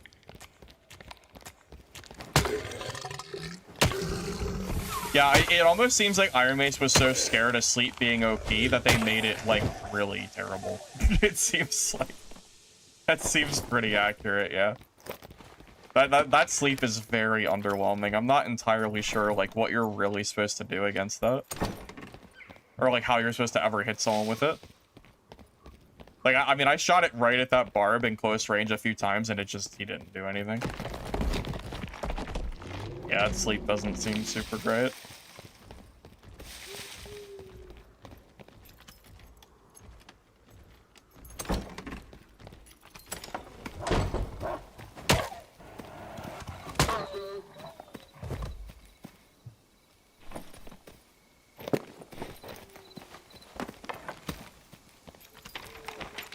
Well, the problem is, 10-spell wizard, you need a lot of gear for that.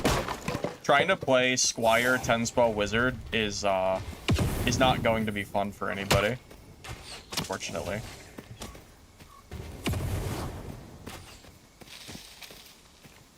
Because I can't even fill my 5 spells.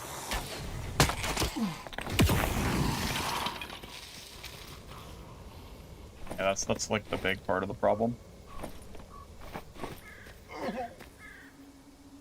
I can't believe that Barb ate 4 fireballs, 4 explosions, and then multiple staff hits, and still managed to like survive and not care about any damage I was dealing. It's actually so crazy, like how much Barbarian hard counters Squire Wizard.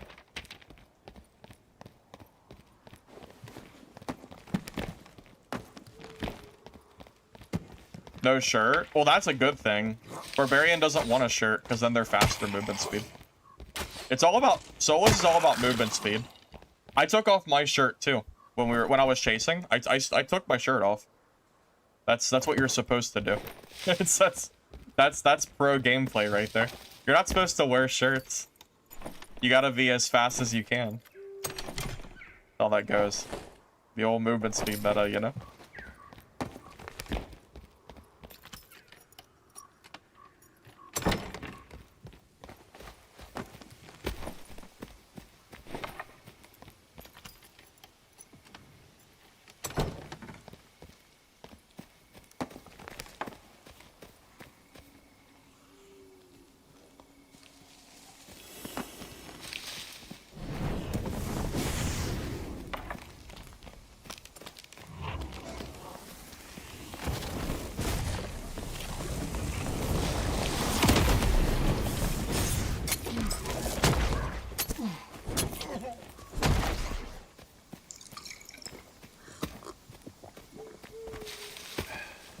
Initial thoughts on patch. Wizard seems to have a pretty good variety of options they can choose from. I just don't have enough gear or capacity to like try out all the stuff that I want to try. But yeah, there seems to be a lot of variety that you can do for Wizard, so that's pretty cool. Like there are so many different like perks and stuff that you can take. Like it's really like up to you what you want to use. Hey Slinky, welcome, welcome. Doesn't Barb have a perk for not wearing a chest piece? Yes. Yes, if Barbarian does not have a chest piece, they gain, I think it's damage. 10% damage, I think, total. And of course they gain like 10 movement speed because they don't have like a Northern Tunic one or whatever. Or however many speed their chest would be otherwise, which is great.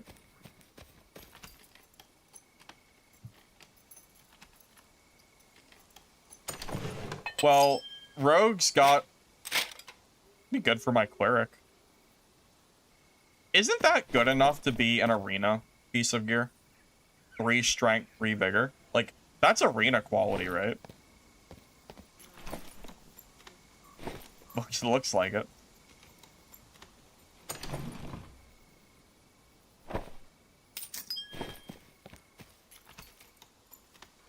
The skill that lets you move while channeling, it's good. Yeah, what are you using to channel? Are you using the magic missile or other stuff?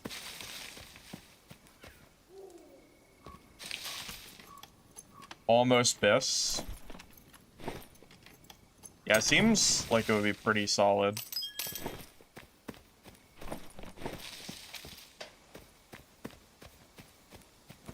Almost full Biss. Yeah, I guess we'll leave. I guess we'll take that out. Yeah, when arena opens, that could be pretty valuable. Either to use it or... although I don't really play arena, but probably would sell it.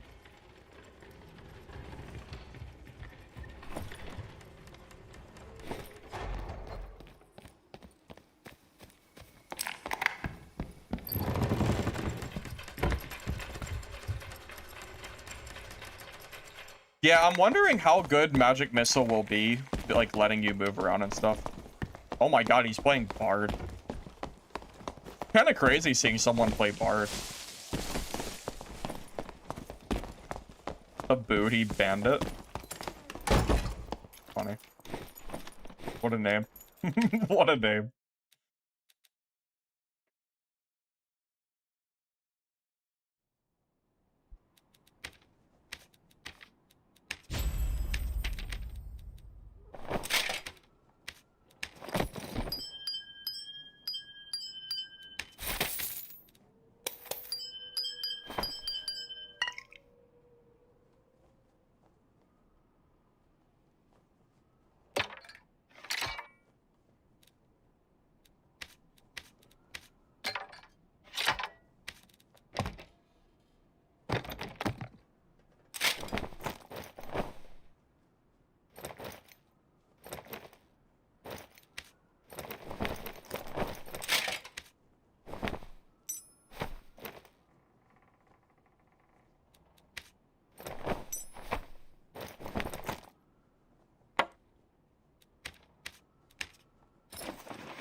Should you return to this game? Yes or no? I mean, it really depends on if you want to play a melee extractor or not, because as of right now, you don't have any other options. You either play Dark and Darker, or you play nothing in terms of melee extraction games. Because there's literally no other option until Mistfall releases later this month. So, I mean, if you want to play a melee extractor, then, like, yeah, this is the only game that you can play, so... yeah, I mean, yeah, I guess I would say yes. Seems like it makes sense to me, at least.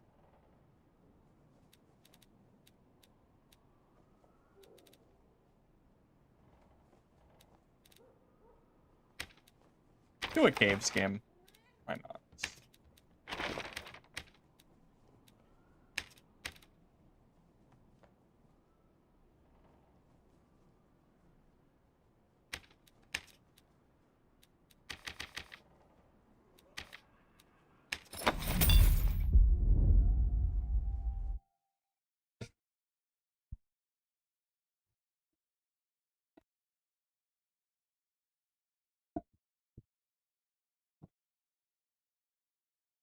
Yeah, I saw that the sub-boss gives jewelry, which is pretty cool. Glad they changed that.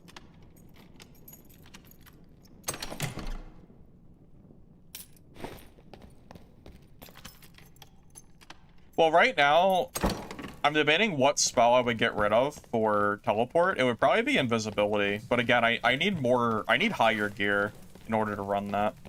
I just don't have the capacity to run it. Squire Wizard is just really hindered by, like, what they can do.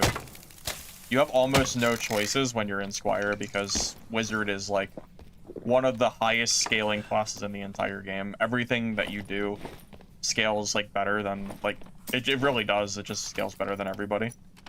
Like, I can play Squire Fighter and do very well. And, like... I don't know, it's just such a, like, noticeable difference when you play both. But, you know, I'm looking forward to Mistfall, for sure. There's only one thing that can kill Mistfall for me at this point, and that is based on how much they support solo play or not. That change single-handedly could make me, like, not want to play and go back to Dad if like, they screw that up. So we'll see how that goes. Sitting here trying to drink my water.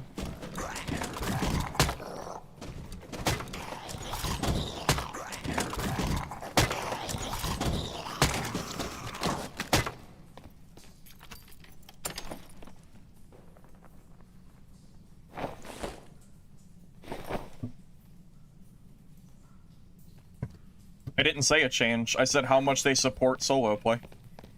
If they don't support solos, then I can't support their game because I'm a solo player. Like, I will never play Mistfall, like, primarily in teams. So if they lock content behind teams and I can't play it solo, then I will be forced to not play their game. So that's kind of up to them at this point.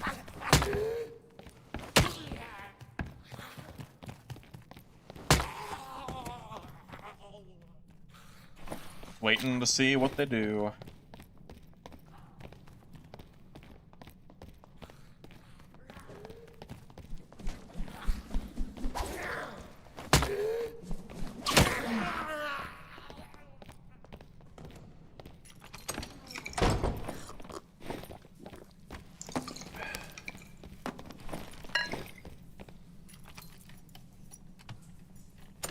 Has nothing to do with not having people to play with. I can get a team together whenever I want. Doesn't mean I want to do it. Solos is literally just more fun than teams. I don't like to play. Yeah, I don't like to play like teams. I don't even understand how people like playing these games in, like, teams, primarily. I actually don't get it. Solos is so much more fun. It's always been, like, really weird to me.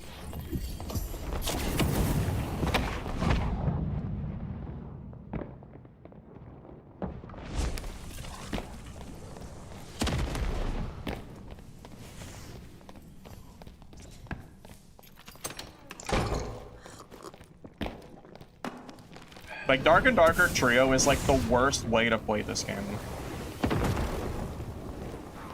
Duo is way better than Trio.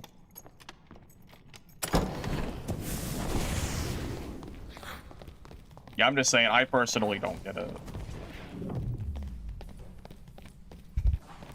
Still a new fly spell. It's so funny looking.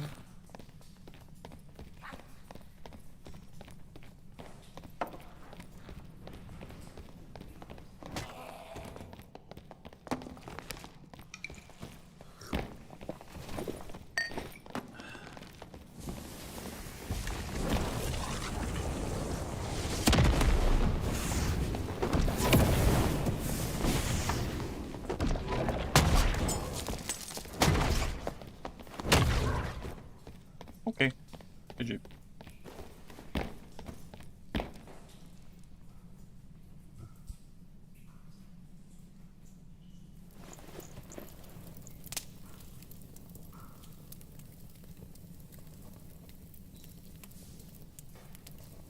Yeah, I mean, don't get me wrong, like, if you like playing duos or trios in games like this, like, power to you, I'm happy. Like, you know, it's not that I don't like playing games with other people, but, like, these kind of games are just way more fun to play solo, where you're in control of everything that you do. Having to worry about another person is just annoying. I just want to play, like, by myself. Just way more fun. This dude's running, like, the same kit that I am. Like, he's even running the Croc skin. It's, like, almost exactly the same. Like, eerily close.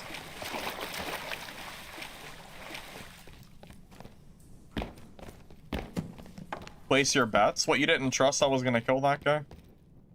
Come on, I have a little bit of faith.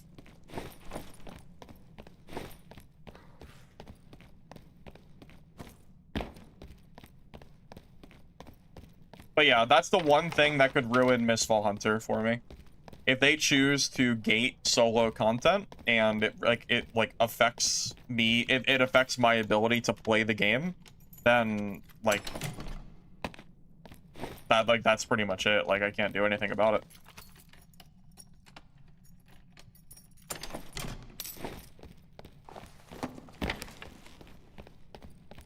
As much as I like Mistfall, I will not play it in teams, so.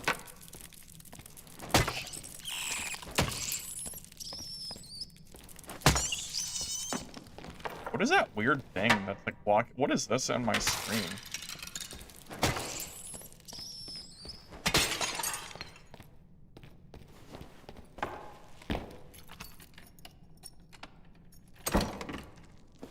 You bet I just subbed Arcane Shield for Arcane Infusion? I mean, that's what I did. I mean, that's what I did for my kit. But that's because I can't afford teleport. I want to try teleport. I might remove the invis, but I need more capacity to run it.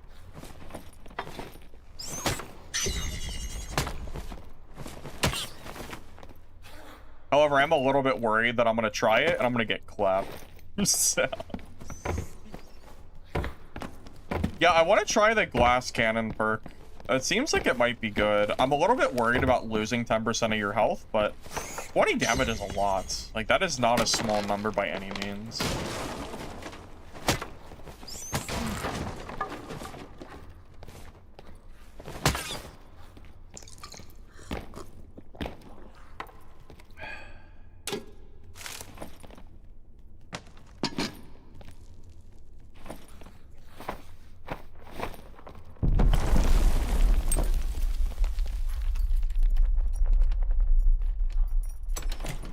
I mean, I tried the hunger playtest.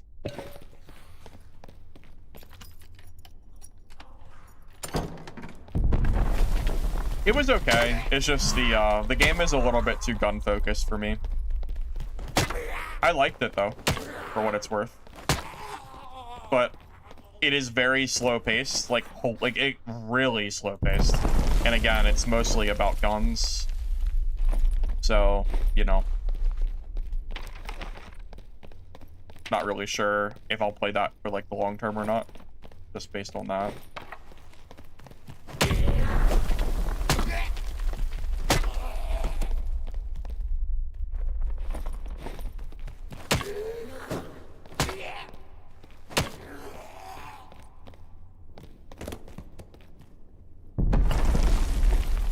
Yeah, that's a fair point. Yeah, the glass cannon might be like better for Squire than for geared players, since you lose less HP, but you always gain the same magic power bonus. That's a fair point. Yeah. Yeah, hunger, like the fact that you can just get one shot by like a sniper shot and then your game is over, like that kind of gameplay isn't really fun for me. So, you know, unfortunately, like I like hunger's aesthetic, but just the gameplay of like how snipers work and stuff, that kind of thing just doesn't really interest me too much. That's my biggest problem. Poly people during the troll. Oh my god. I hate boss griefing, man. Mostly because I thought Iron Mace was going to nerf boss griefing and make it like less, you know, whatever. They just never did it. they talked about it, but they never ended up doing it. Well, let me rephrase. I hate boss griefing when I get griefed. Maybe it'll be fun if I do it. I mean, range hunger fights are gonna feel kind of like Tarkov-esque. I mean, if Tarkov-esque, what you mean by that is getting one shot from an angle that you had no idea that someone was there, and then, like, you die before you even hear the gunshot. Like, you're just dead. If that's what you're referring to, then yeah, that is like hunger.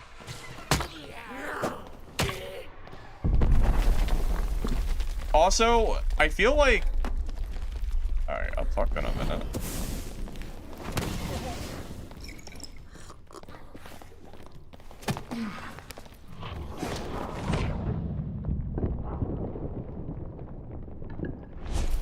Cleric used the sling now, huh?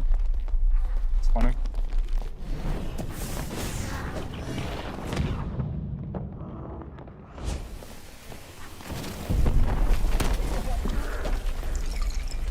It doesn't really do enough damage that I really have to worry about it too much, but it is funny to see it.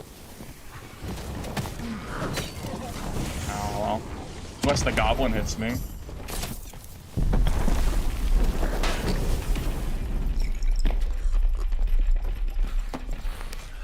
Damn.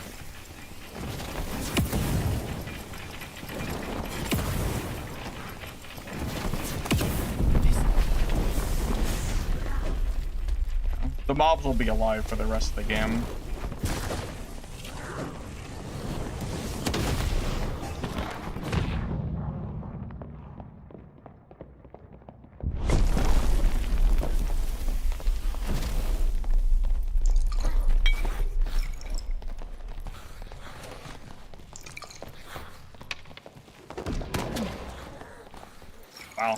This cleric is actually really annoying.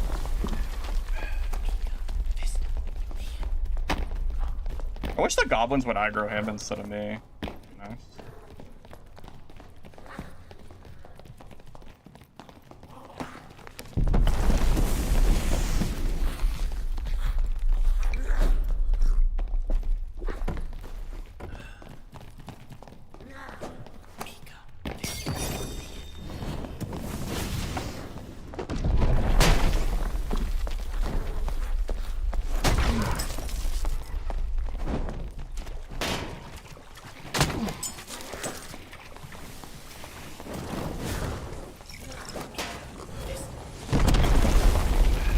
I don't know if I understand what he's doing.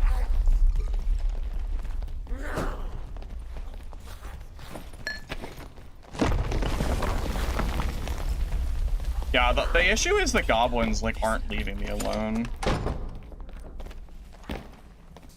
And I can't kill him because he's too close. So the goblins will just chase forever. Just like typical, like, mob. Like the way mobs work. They'll never de-aggro, so you just kind of have to chase them forever. It does get a little bit tiresome. It's even worse in High Roller. I mean, he just, yeah, so he's using the build, he's using the Cleric build that I said earlier would probably be good.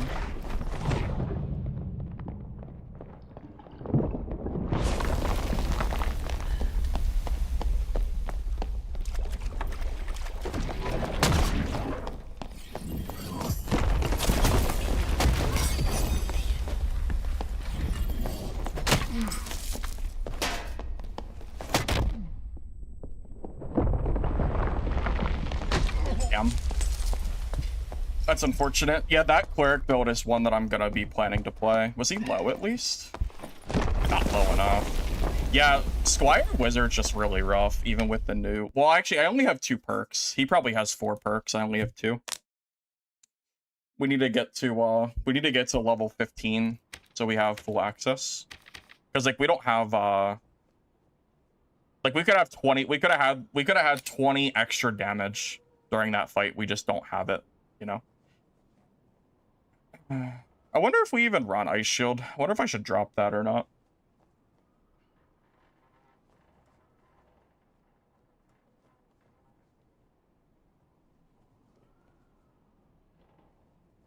No, Val can give you 100% magic power bonus, not 60.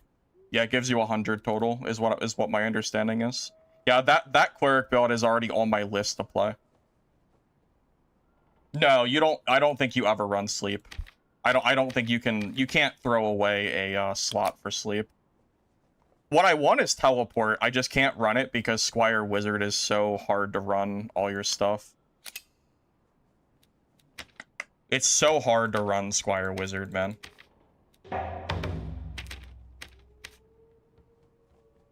I want to run this teleport skill, but I just don't know how to do it.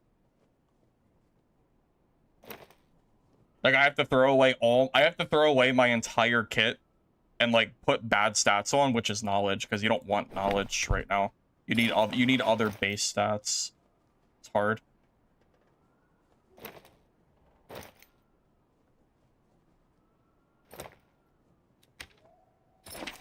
So, like, I can run it now, but now my strength is only 10, which is, like, really bad. I don't even have 100 health. So, like, I can run this now, but that's kind of part of the problem. You know, all of Wizard's damage spells got nerfed as well. So you kind of have to run Glass Cannon just to make sure that you're doing as much damage as you were last season. Because all the damage got nerfed by, like, Zap got a 25% damage nerf from 20 to 15. So even with Glass Cannon, Zap still does less damage than last season. That's probably a big reason why my damage doesn't feel super strong. Because of how much, like, damage nerfing Wizard got access to.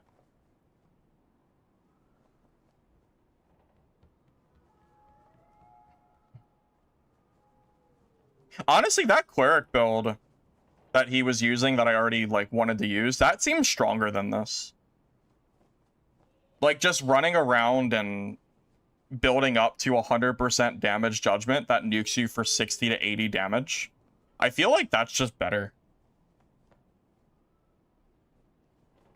Well, the problem is Wizard is not good in self-found Squire gear. You kind of need like Marketplace to like play Wizard in a, you know, in like a really good spot. I think I might swap to Cleric. I think I want to play that Cleric build that he's running. I think that build is going to be like way stronger than this.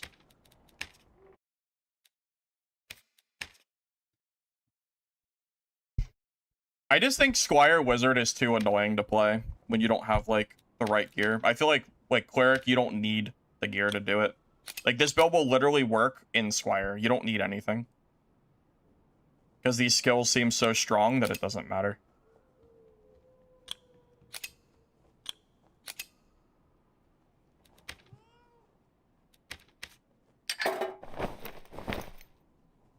This is what I'm leaning towards, at least.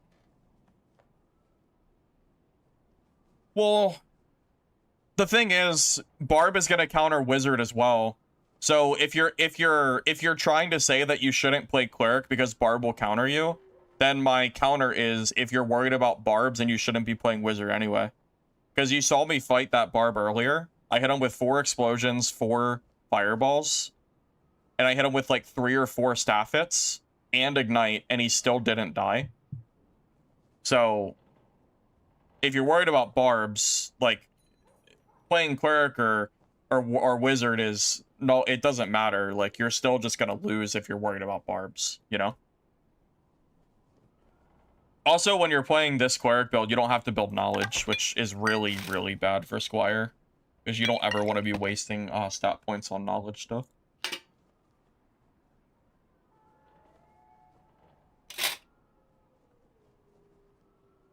Wonder what kind of gear you wear for this kind of build. Do you go for PDR or do you go for speed? I think you have to go for movement speed.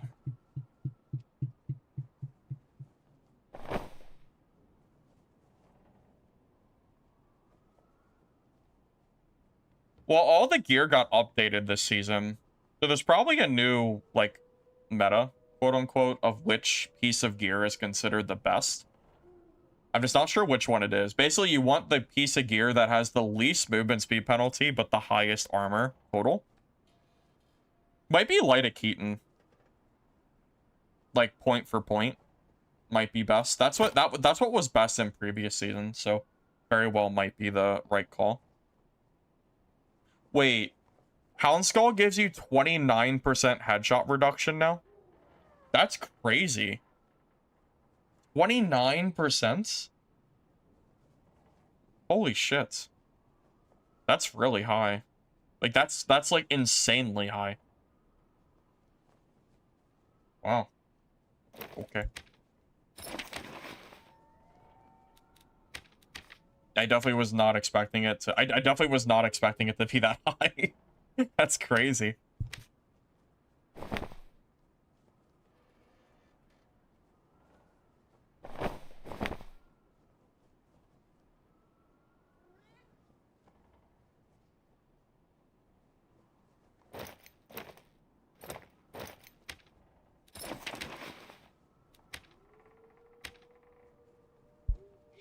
-7 movement speed?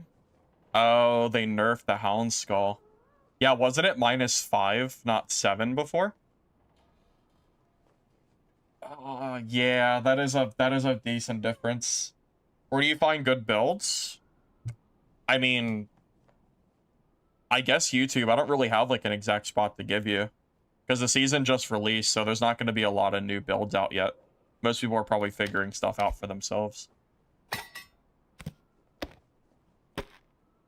Oh, right. Sling is a utility. I forgot. It's not a, Did they finally fix rock stacking? Do rock still stack in, like, stacks of 5 and, like, clutter your inventory? Or did they fix that? Hey, they finally fixed it. They made it 10. That's a little bit better.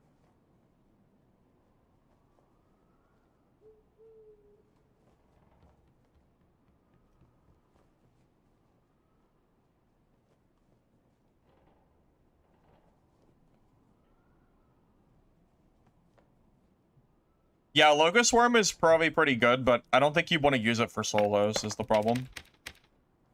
Locust Worm traditionally has never been good for solo play.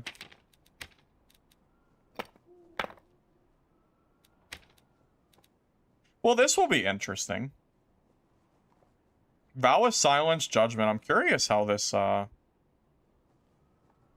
really curious how this feels. I feel like this might end up, like, being pretty strong. And then because Sling is a utility, we can run Staff, Morningstar, Staff for Judgment, and then swap the Morningstar.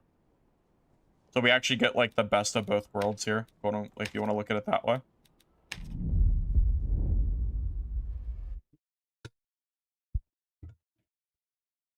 I don't know how good Spell Cleric is or is not, but this build uses the new skill, Vow of Silence, and I feel like this might actually be really strong. So you cast this skill, and it gives you stacks, and this is gonna cause your Judgment to do 10% extra damage for every stack. So one use of this skill gives you like a 60% extra damage Judgment. So your Judgment is like an actual tactical nuke.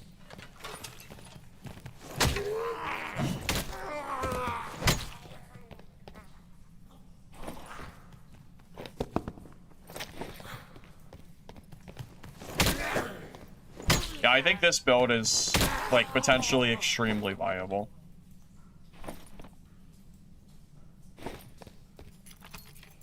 Stacks last? Oh, forever. Until you use holy damage. And even better, it stacks to 10. 10 max. So if you use the skill twice, your Judgment now does double damage. Like, actually double. So if I can find a training dummy... Wait, where's a dummy at? It's been a minute. Where's that room at that gives you dummies? So I can show you. I don't see it. It might not be on this map.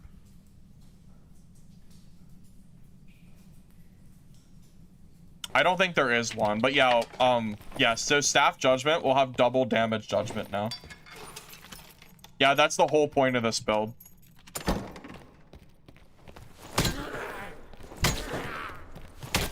West of mid. Oh, was there one? Third row, second column? Oh, it is there. Yeah, I missed it. Yeah, let's go to the training dummy so I can show it to you. Like how good this is. I know, I want to see it too. So I think our damage is going to be at least 60 in Squire. And if that's true, if we do 60 Squire, that's going to be hilarious. Honestly, it's no wonder that Cleric was so hard to fight.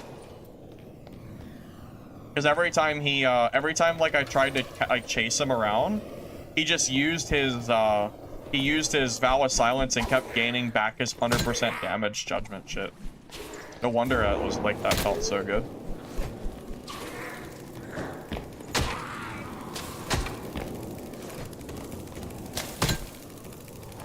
I have no idea how that goblin died right there, but I'll take it.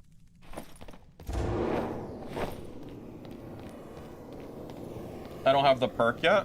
Which perk are you asking for? I only have one perk right now, so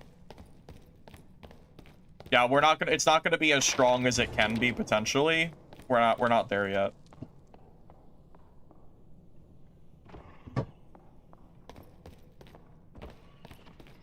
Warlock magic. No, anti-magic doesn't work on Judgment. That actually doesn't work. Anti-magic has a caveat that it doesn't work against divine magic.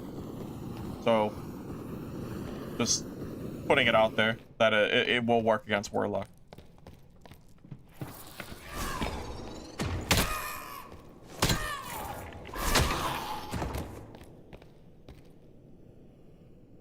Yeah, so I would agree with you if not for that caveat.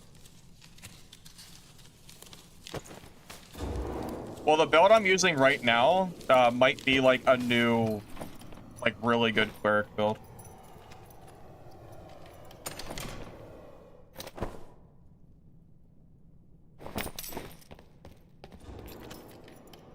I mean, 35% MDR is a massive difference between 55 if you know the math on it. That's like a really, really big difference in damage.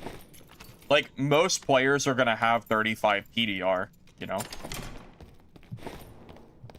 Maybe like 25 or 30, but it is a big difference.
There you go.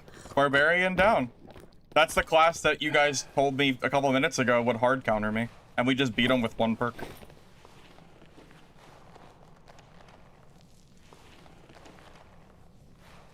Hard countered, you said. Hard countered. I don't even have, I mean, I'm missing. Oh my, look how geared he is. He's got full jewelry. OP.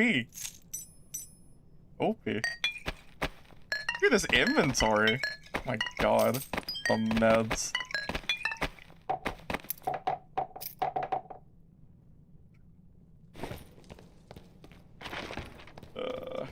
Yeah, they nerfed parry. Parry is way slower than it used to be. Oh yeah, now we can go test out the dummy damage. Now that the barb is dead.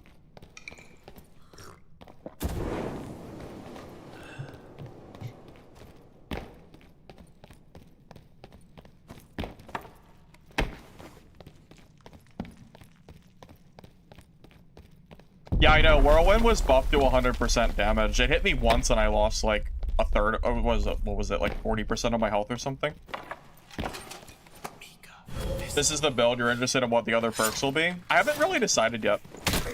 That action speed perk looked kind of interesting, honestly. Okay, I need to wait. We need to wait 20 seconds so I can use another judgment, that full damage. And then we'll test it out. And keep in mind, this is like full Squire damage, so like full geared Cleric is going to be even scarier once it comes out. Yeah, if anything is going to get nerfed, this is probably going to be the build.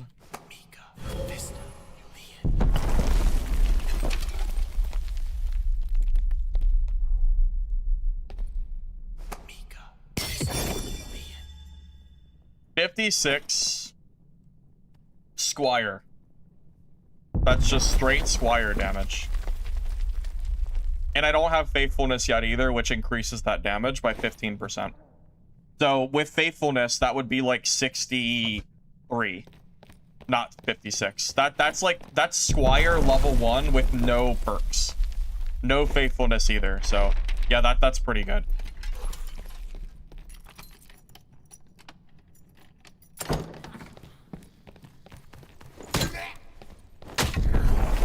That seems very, very strong to me personally.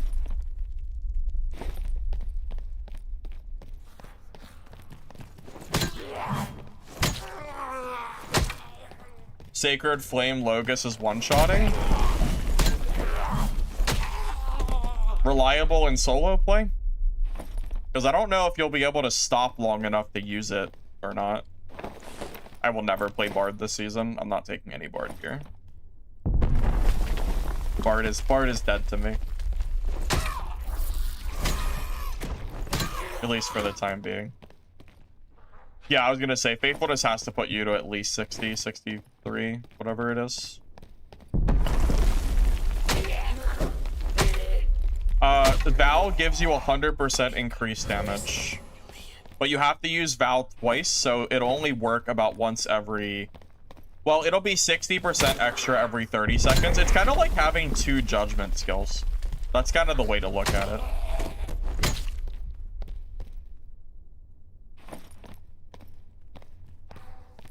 Sacred Flame and Locust has a unique effect.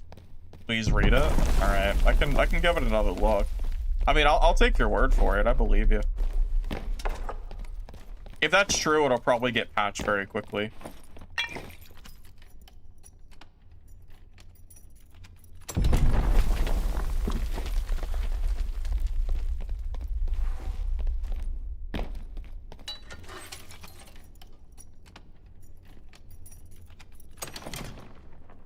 OG Sorcerer Lightning Storm was probably like next level broken.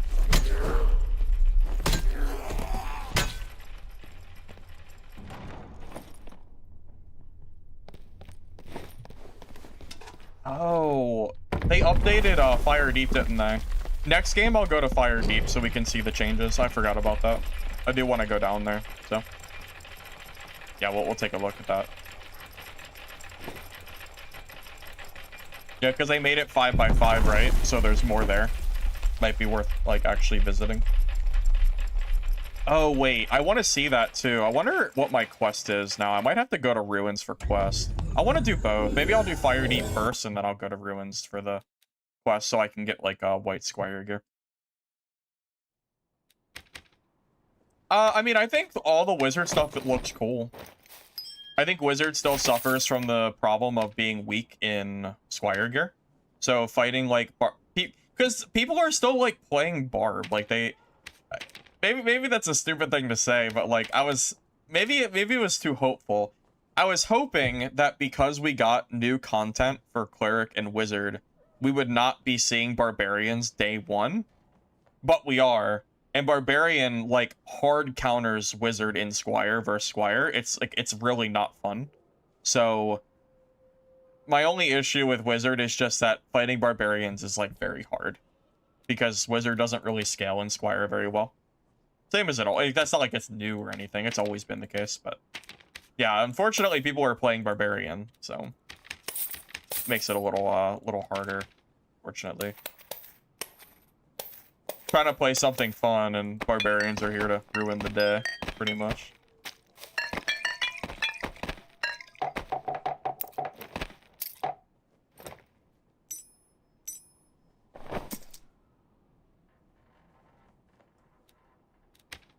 I'm not even level 5 yet. Damn.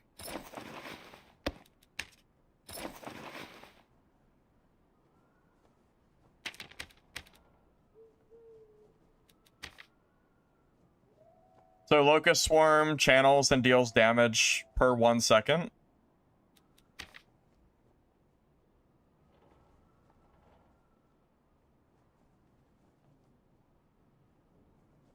I don't know where it is.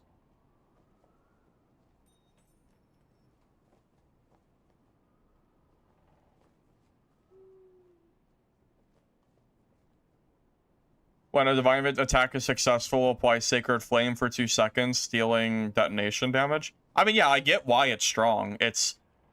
The Locust is attacking so fast that it's instantly proccing Sacred Flame. It makes sense. I get it. Like, I understand why it's, like, working well, whatever. Makes sense. Alright. Survive in Forgotten Castle. I want to unlock better Squire gear, so I guess we have to... No, I want to see... No, okay, I'm going to go to Fire Deep first, and then we're going to go to Forgotten Castle and do the quests. Yeah, we'll do it that way.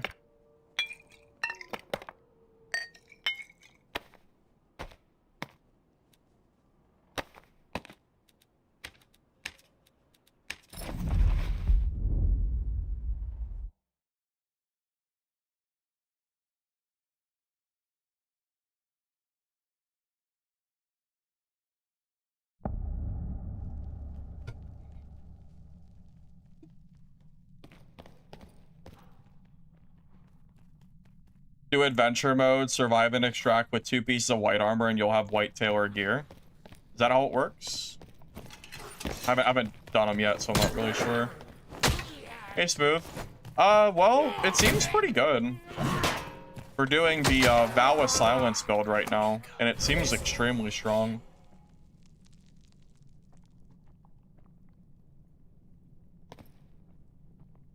Yeah, this build in particular seems just really, really good.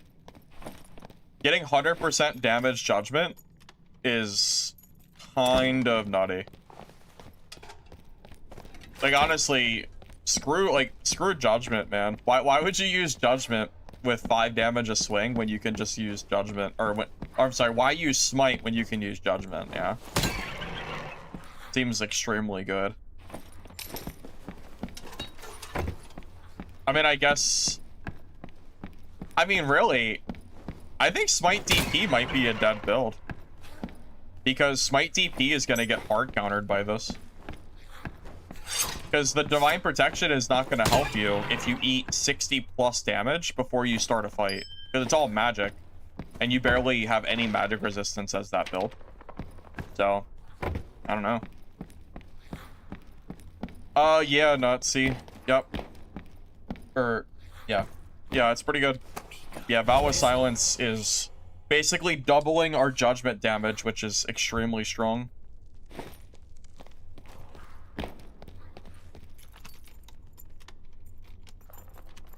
Yeah, so basically, as you play, you keep using Vow of Silence. And then it stacks to 10. And then your judgment is basically a waiting tactical nuke.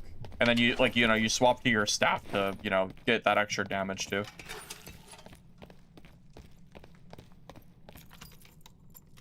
I mean, 45 damage is a lot, though. Would you disagree? Starting a fight with a 45 health benefit is really good. I mean, that is not a small amount. Like, that is a third or half of someone's health. Like, that is a crazy number, I think.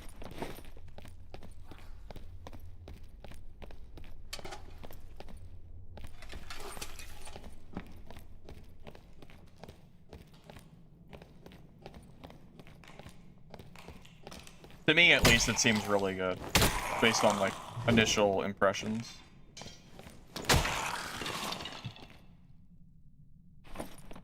Hey, Gage. Well, yeah, I've been gone, just kind of waiting for,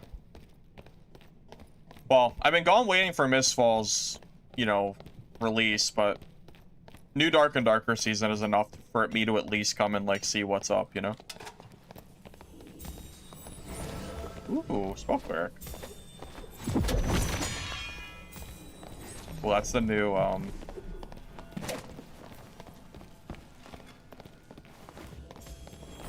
Oh.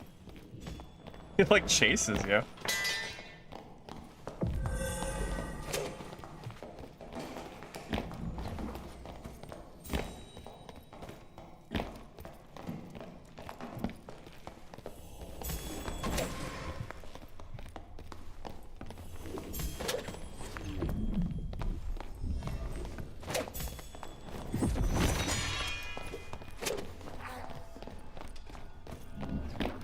Seems like you do a lot of kiting with this sword.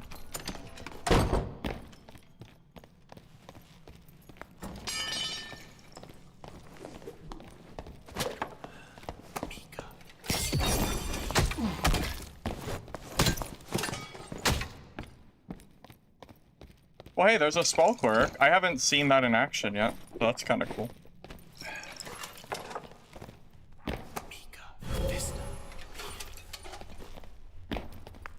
Yeah, this is Squire with 1 perk, where this is not full potential of this build yet by any means. Yeah, we are far from full potential.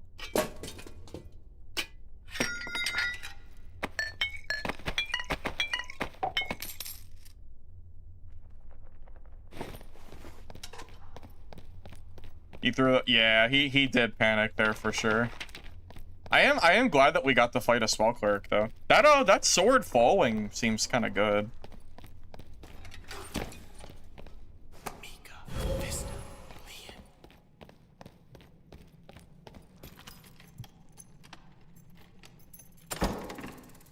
Well, you only need 15 fizz damage.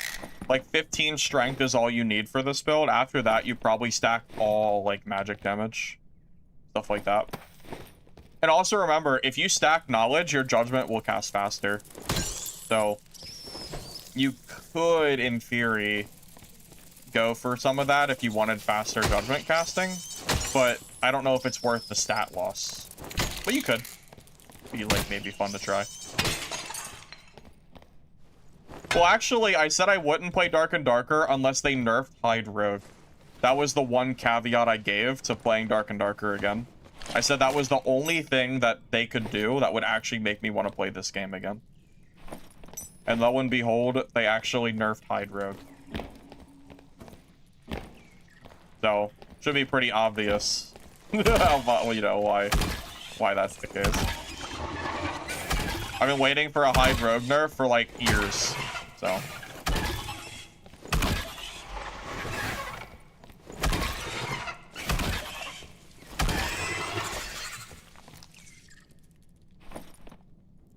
Yeah, is it so much to ask that I just don't want to get landmined while I'm playing? That's all I want. That's all I ever wanted. Hey, thank you, Onda Runts, for the sub, by the way. I appreciate it, man. Oh, Onda, you actually have access to the emotes that I have now. Yeah, I worked with Smooth Itis. He helped me get some emotes for my channel, so my Twitch actually has emotes now. After I don't know, 3 years, 4 years. I haven't I'll probably end up editing / adding more in the future, but at least I have some for the time being.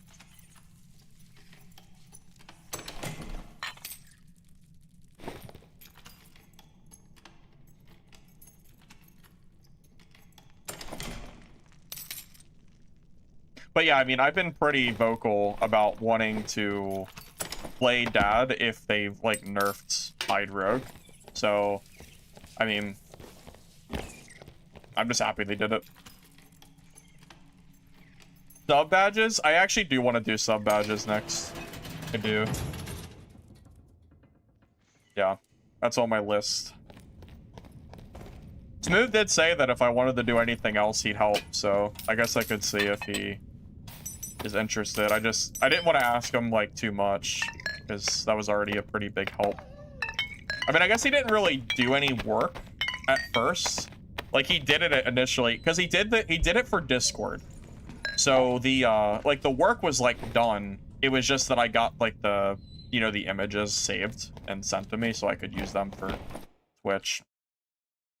But yeah, I was very glad that he took the time to make those. I didn't even know he did them until I saw him on my Discord, and then I tracked down who made them and all that. Yeah, it was very nice. Oh, Smooth is actually here now.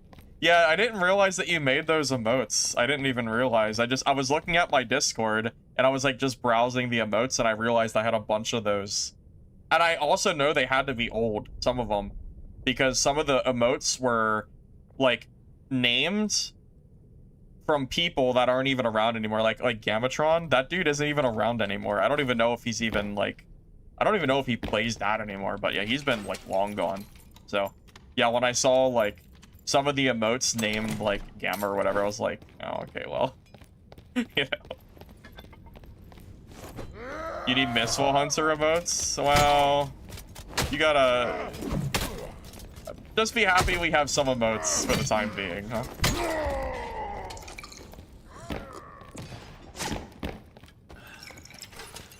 Yeah, I don't know where Gamatron is, honestly. Yeah, he really did just, like, vanish.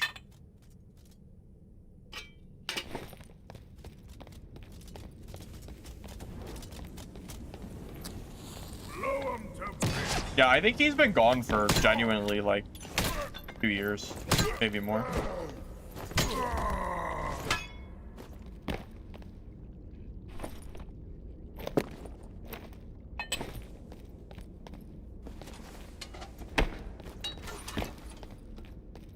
Hey, you know what? Just be happy that I actually added them to the channel, all right? Just be happy.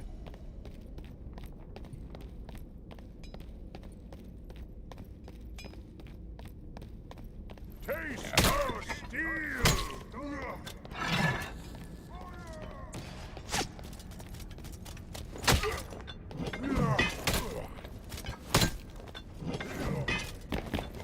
Oh my god, I'm stuck. Please.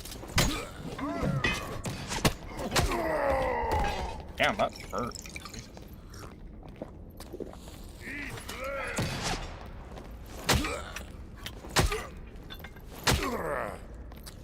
Oh, I need to remember to use my Vow of Silence. It resets between floors. I didn't realize it reset on me. Yeah, I should have done that a while ago. I really just want to get gear for my own character, even though that gear is like decent. Yeah, I just realized my stacks are gone. Yeah, I thought it saved from the last floor. I was wrong.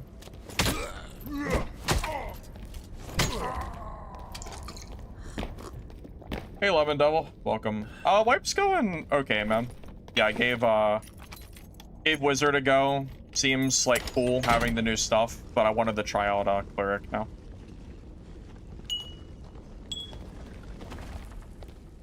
Vow of Silence gives you 10% extra damage on Judgment per stack, and it stacks to 10. So it doubles your Judgment damage. It's very good. I saw the new food thing, but I don't know what it does. I haven't tried it or anything.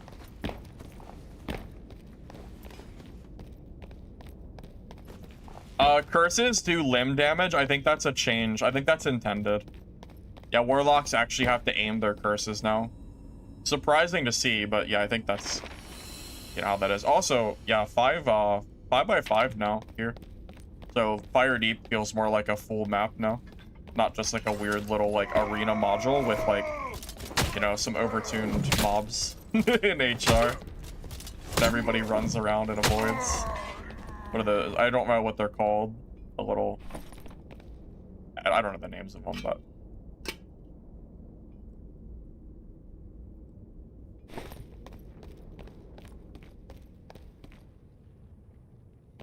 Yes, I think curses can headshot as well. So technically, yeah, you can be rewarded the other way too. PvE Cleric is hilarious. You can stun lock Skelly Champion from 100 to 0. Yeah, I saw that there's a way to stun. I imagine, yeah, PvE Cleric's probably insanely strong. I don't think that's a problem though. A class being good for PvE is not a problem. I mean, Warlock has been free killing PvE for years, you know, with the Flame Walk stuff. I don't think that's a problem at all.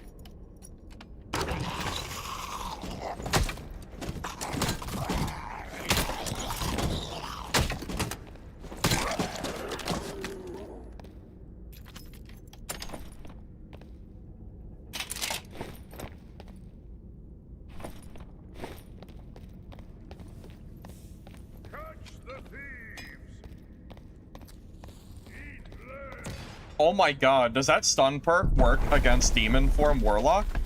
Because we've already found out that the Demon Form does count as a demon for other perks. So it might actually, like that might work that way, which is hilarious. Imagine playing Demon Form Warlock and getting stun locked infinitely by a Cleric. Sounds fun.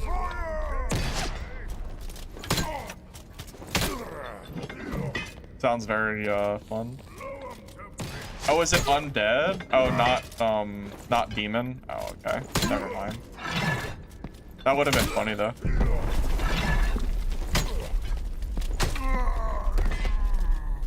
That dude is kind of glitched out, I see. Yeah, if it's only undead, then it won't work. Because, that's demon. It's demon and undead? So if that's the case, then it does work against them. I'm not sure, that's why I was asking. I would have to double check. I can check after this game. Taste our steel.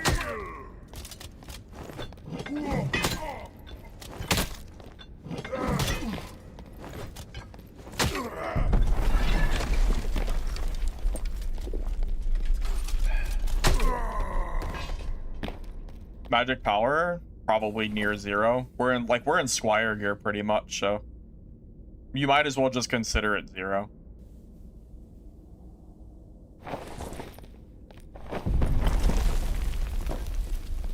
We don't even have faithfulness yet, so because we need more perks.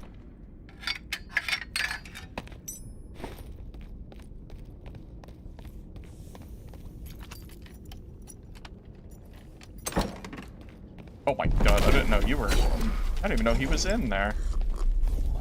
Damn it.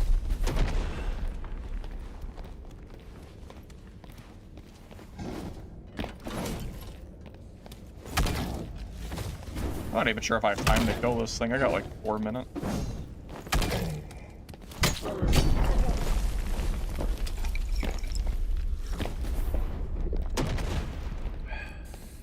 Wait, do these doors still break? Or can I close out mobs now? Oh my god, I have to kill this thing. Dang it.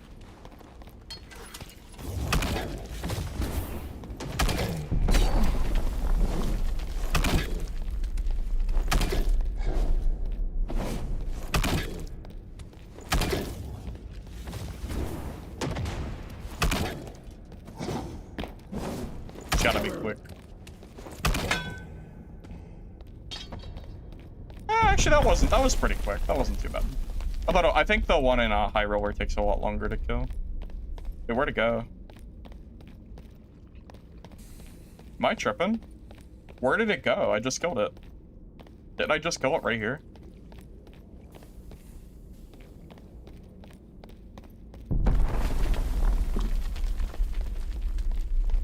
Okay. I guess it's gone. I don't know where it went.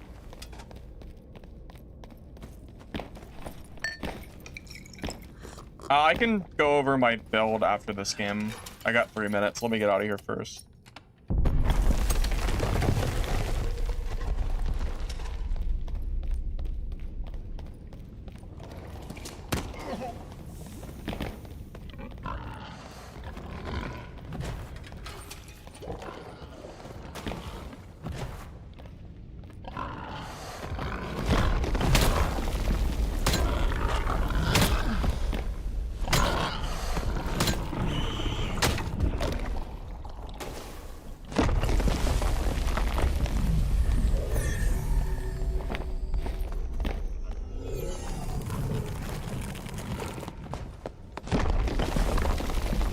I would like to fight this guy, but lobby's almost over, so.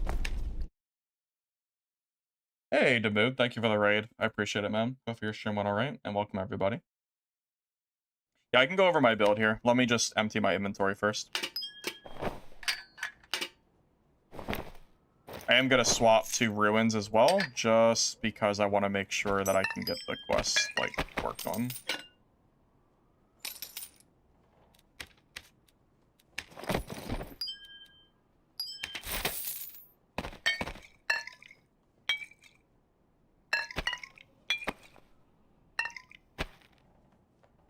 You were in my game, you died to Fire Colossus?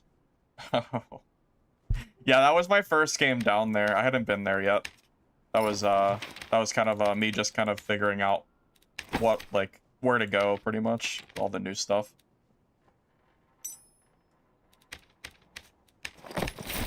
I don't really know the new modules or anything yet.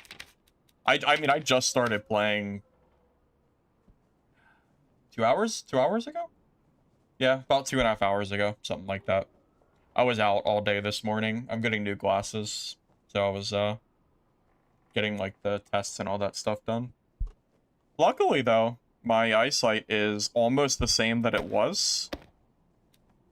The last time I got new glasses was 7 years ago, and my eyesight is almost exactly the same. My right eye is the same, and my left eye is like I think they said it's a quarter worse.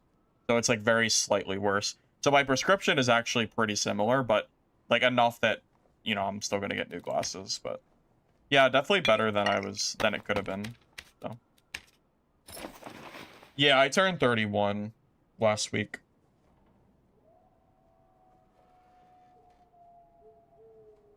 Are you burned out on Dark and Darker to move completely? I'm waiting for Mistfall coming later this month. That's what I'm like most looking forward to. Oh yeah, so perks, skills. So Vow of Silence is new. It gives you 10% magic damage bonus that stacks up to 10 times. So it basically doubles your judgment damage. And then perks. We're running Bolt of Mastery. We need our second one now. I think I'm gonna go ahead and grab Faithfulness. Faithfulness is like a no-brainer for this build. Because we get 15% damage, but it doubles, so it's kind of like 30% damage. So yeah, we definitely want to run that. And it slows people, which is good too. Third perk, I'm not sure what I'm gonna grab yet.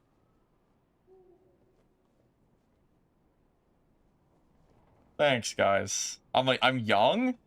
I don't know. I feel like I'm old, guys. 31 is crazy. Honestly. 31.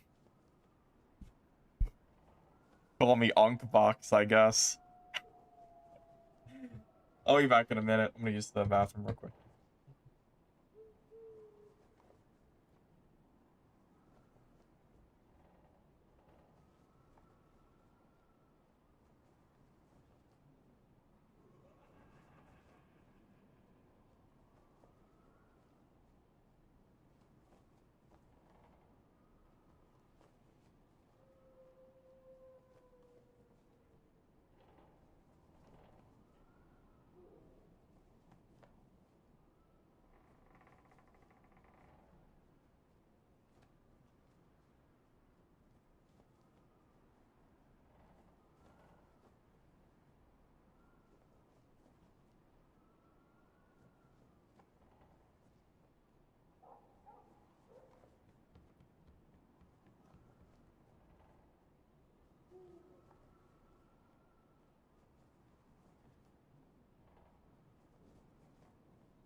You're 32.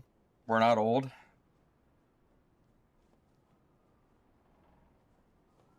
TK, you turned 46 on Monday? TK, do you know my dad is 50?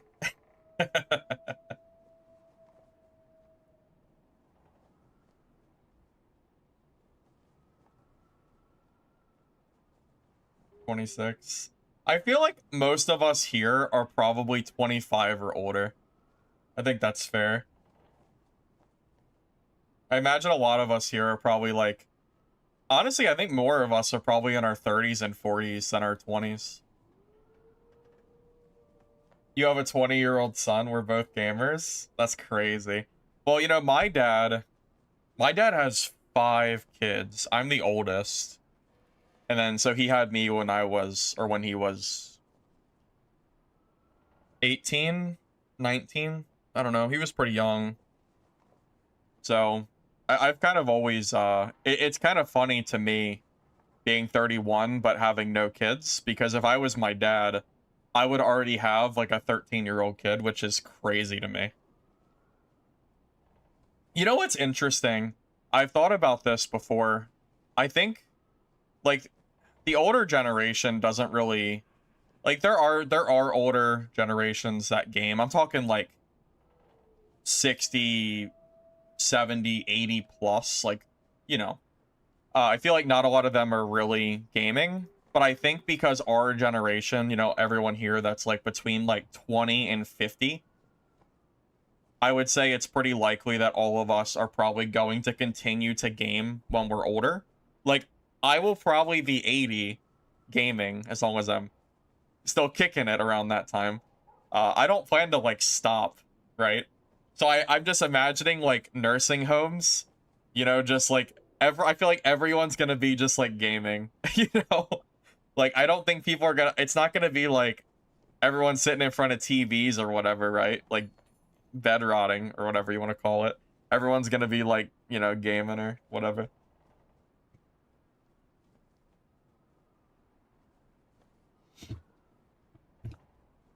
In hindsight, if you get a kid prior to 30, you would. You feel like it's too late at 35. I don't know. I feel like having a kid early isn't necessarily needed. I don't feel like 35 is anywhere near too late to have a kid.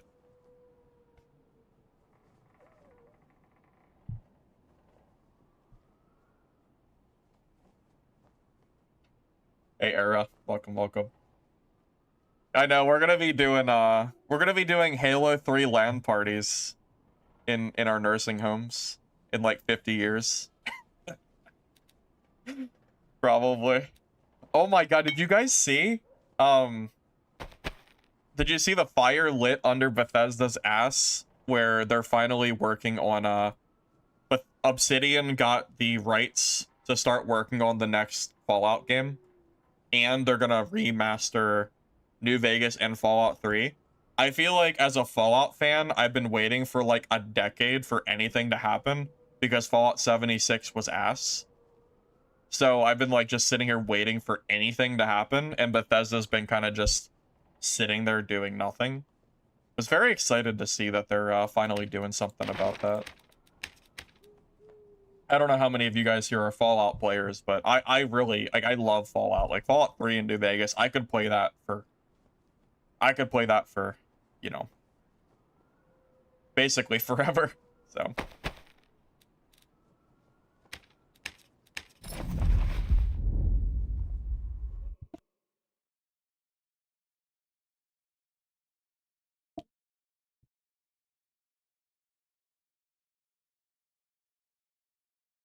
Yeah, I heard that there were layoffs and that there was a new, that there was like a new CEO or something that was basically forcing Bethesda to do something. I don't know what exactly they've been doing with the Fallout franchise. I just know they've been kind of just letting it rot for a while. I'm just glad that we're finally getting something new for Fallout. It's kind of cool. I feel like I've been waiting for so damn long for that stuff. Has anyone here ever played the Fallout 3 New Vegas combination game? Know what I'm talking about? Where you can play 3 in New Vegas in the same exact mod. That's really cool. I thought about streaming that, but I haven't really been playing Fallout recently, so I didn't. But I did like get it installed and everything. That's a really cool mod. You get to play Fallout 3 on New Vegas's engine, so you get to like really experience. It's almost like a remastered Fallout 3. It's really cool. It did take me like 3 hours to get it set up and working, but after you get it working, like, you're good. You don't have to worry about it anymore.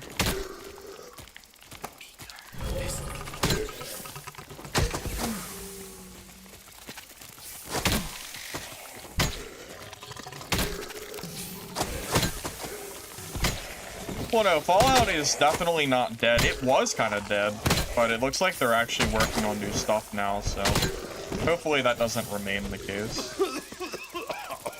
Because I definitely would like to play another Fallout game in the next 10 years, preferably. What do I think is going to be the strongest solo cleric build? It might be the build I'm playing right now. Judgment and Vow of Silence combo seems to be really, really strong. Like, truthfully, this might actually be, like, a new meta build with how strong it is.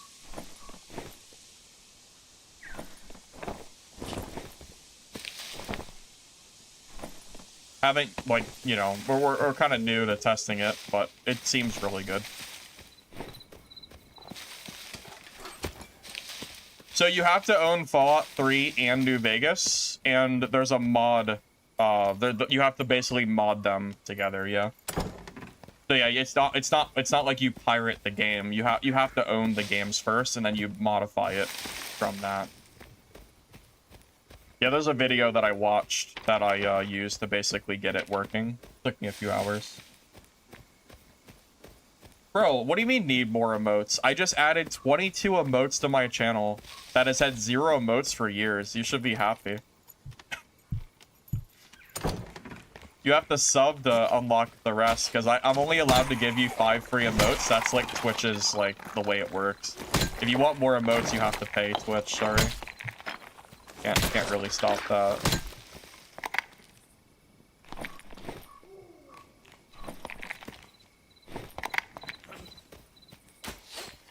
Yeah, you basically mod New Vegas, and it turns into a, it turns into, like, 3 in New Vegas in one, like, game after you mod it.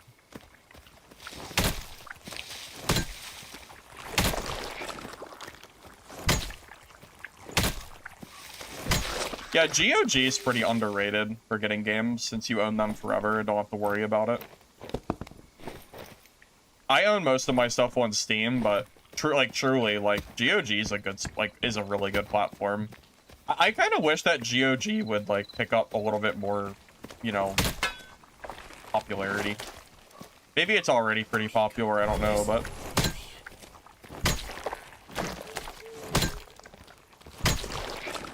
Just the fact that you get to own your games and, like, actually own them is kind of nice. You're not just licensing it, you know? GOG very underrated.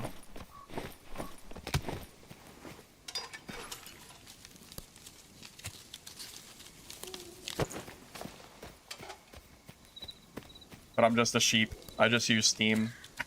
So.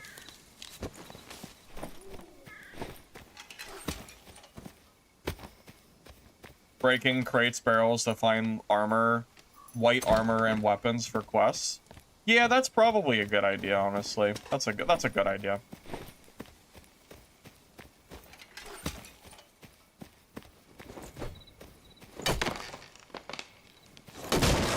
Haven't really been looking for it. I'm sure I've seen some and just not picked it up.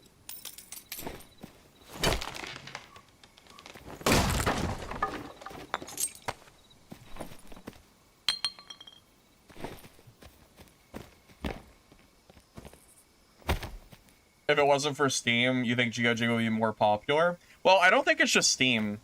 My understanding is a lot of publishers do not put their games on GOG right off the bat because, what is it called?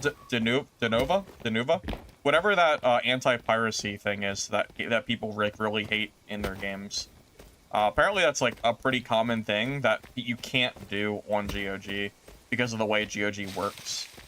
So my understanding is GOG can't be more popular because a lot of publishers won't do their, like, launcher day one because of that.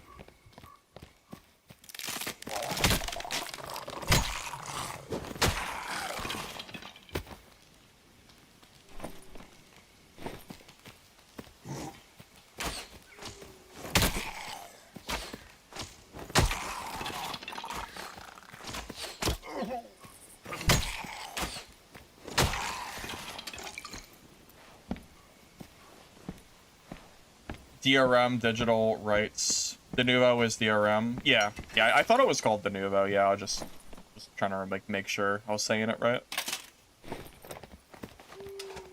Funny I brought up Don't Kill Games, because that's basically where Midnight Walkers is at, turning it off from live service. I saw that.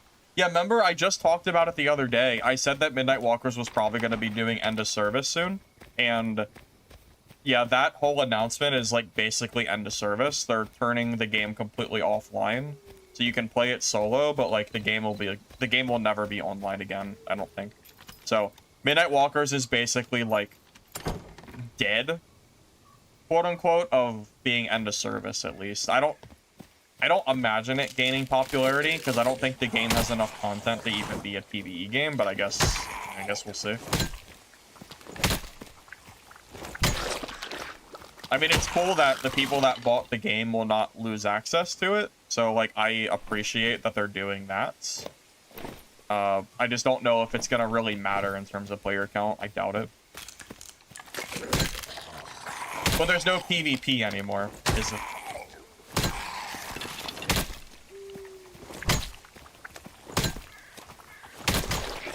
Am I wrong? I don't think there's any more PvP in that game. They're taking it completely PvE, right? It's online peer-to-peer, so it's like co-op. I mean, that's still a far worse service than online. Peer-to-peer usually is a lot worse in terms of, like, how well your game's gonna run. Also, again, I don't believe there's any PvP anymore, so the game is still basically end of service as far as I'm concerned.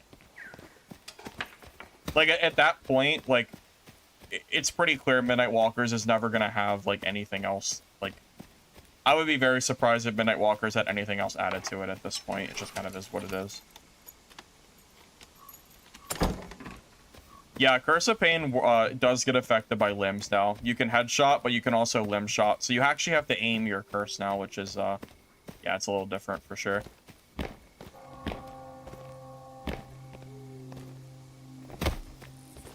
But I mean, yeah, I mean, Midnight Walkers moving away from PvP and taking away dedicated servers pretty much means I'll probably never play it again. I mean, that game is probably... I already didn't think I'd play it again, most likely, but it really just kind of confirms it.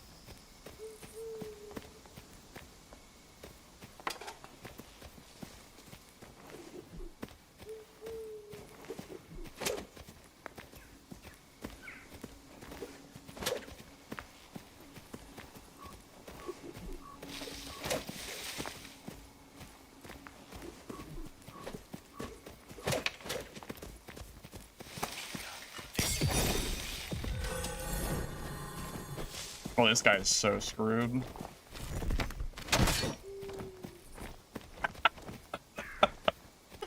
Oh my god. Oh, that was so... okay.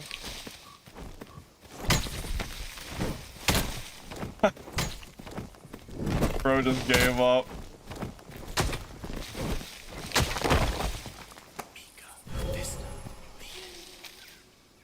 Yeah, remember, my judgments are doing 60 damage, so...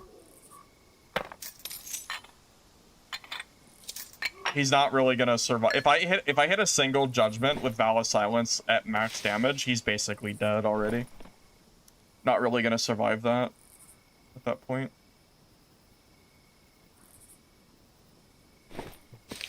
I think my quest is to survive, right?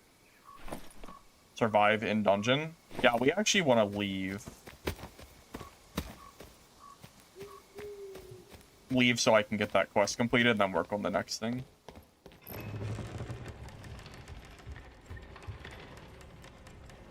Yeah, no, 100%. Double damage judgment was not on my bingo card for this season, but I'm definitely loving it as a cleric player.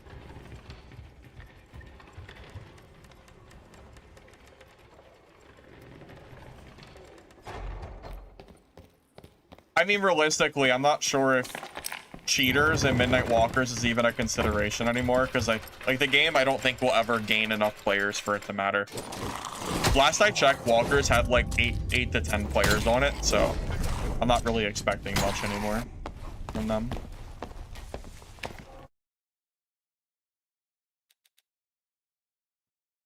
Yeah, so you press... no, so E stacks... you press E to stack penance, and then the penance is not used until you use judgment. So you stack with Vow of Silence, and then whenever you fight someone, you have the judgment stacks. That's how that works.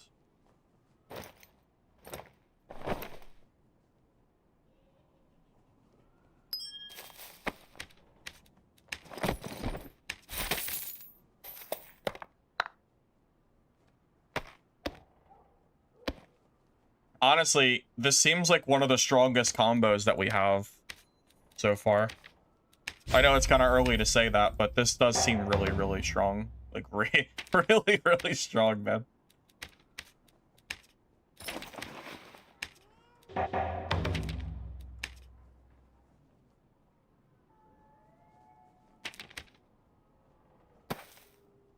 Oh, we got our third skill now. Nice.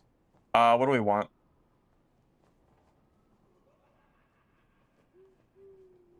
Aura of Awe would be good. Brewmaster is like no-brainer good. You know, we're negative strength right now. Brewmaster is actually like insane value being negative strength. Kind of hard to like not use that.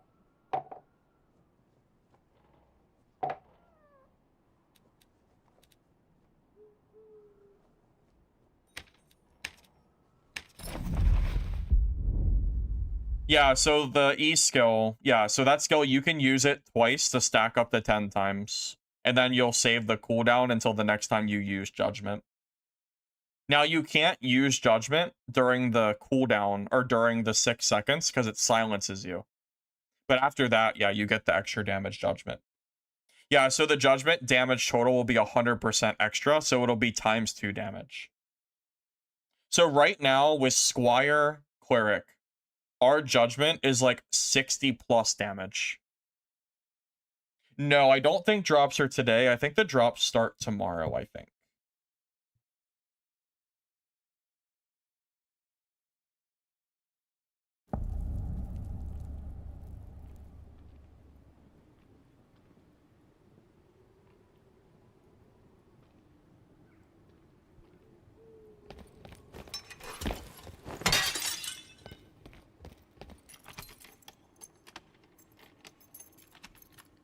Is it today at 5?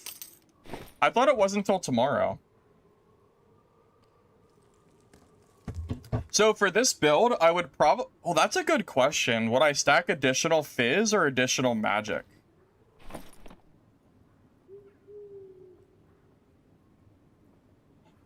You know, that's a really hard question. I don't know.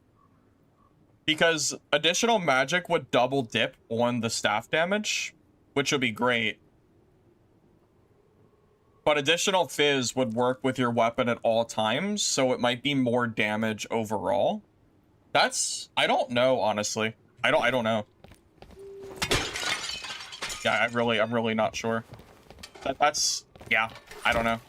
You would need some practice. You would need some testing to answer that, I think. There's probably an argument for both. Well, magic might not be the answer. Because additional fizz will work with your Morning Star. You could make an argument for both.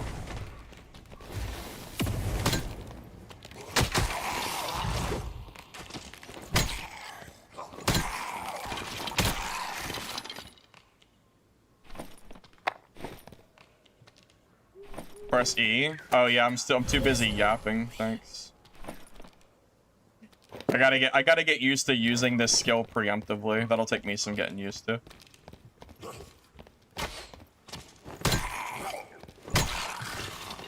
I think the build is more about hitting them with the big boom, so one swing after kills anyway, so you want to do it for magic. You might be right, honestly. Yeah, magic probably would make more sense. I wonder if Will is worth stacking on this build. If you think about it, Will is kind of like doubling, right? Because if you stack like 20, 30 Will, maybe 40 Will, it's kind of like you're stacking 80 Will because it's working twice. If that makes sense. So if you stack 40 Will, you know, that could be worth it for Judgment.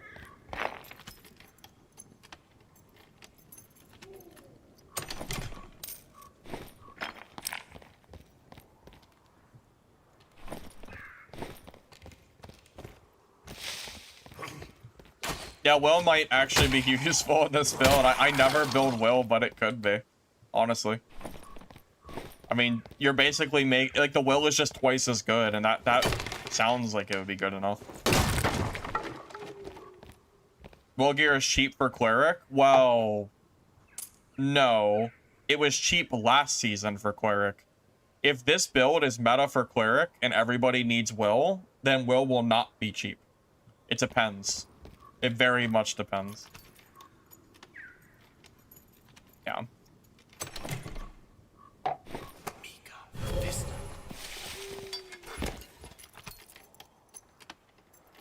Oh my god. Well, no, because I don't know if you need resourcefulness because... Well, no, because it would reduce the Vow of Silence duration too. I don't know. You maybe could consider resourcefulness. That might not be a bad idea, maybe. I won't say no.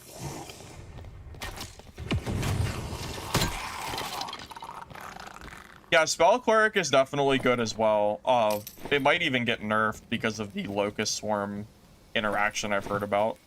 Very possible. Also, Sling actually useful for this build. Because this build wants to be kiting away from people anyway, while you use your Judgments. So if you get any sling hits at all, it's just free damage. That's, you know, more likely to make them get one shot by judgment. Oh my god, Chaperone actually might be good again. I used to run Chaperone Cleric back in the day. That could be good. Chaperone.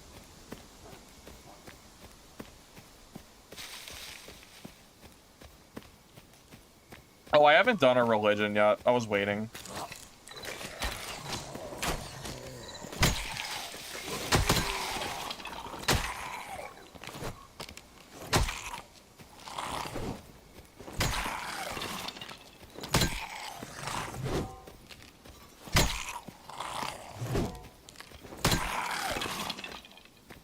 Yes, the 10 stacks will stay there until I use Judgment, so it will never go away. Yeah, that's part of what makes it so good.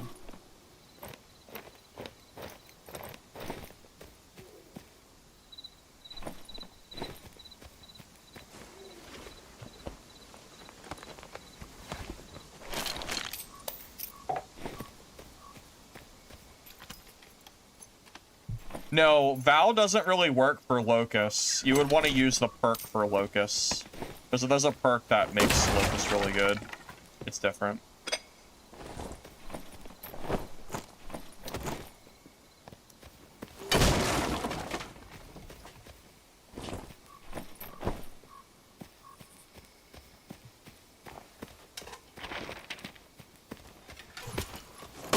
What's going to be the 4th perk? Haven't decided yet. Still thinking about that. There's a new perk that reduces action speed of players near you by 7%. I'm debating on if that's, like, possibly really good.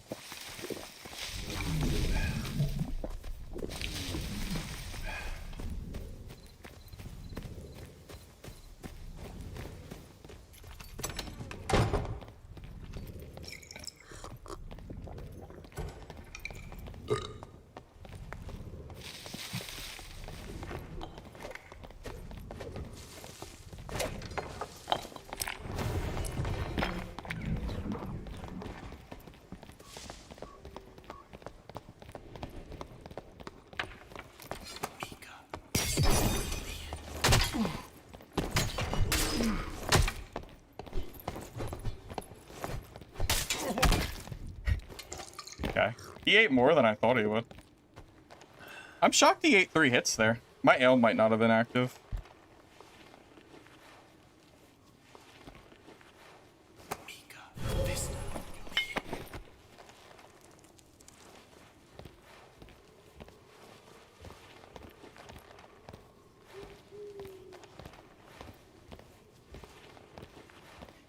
Yeah, there's new weapon sounds now, which sounds pretty nice. I did see people complaining. Apparently, longsword has been nerfed. I don't know if you guys saw that. Apparently, like, longsword is way harder to get parries. You can't just, like... Oh, he had a purple weapon, too? Okay, considering he had, like, a huge weapon advantage over me, that fight went better than it should have. With a purple weapon, like, he should have probably been winning that. Just shows you how strong this build is, I guess.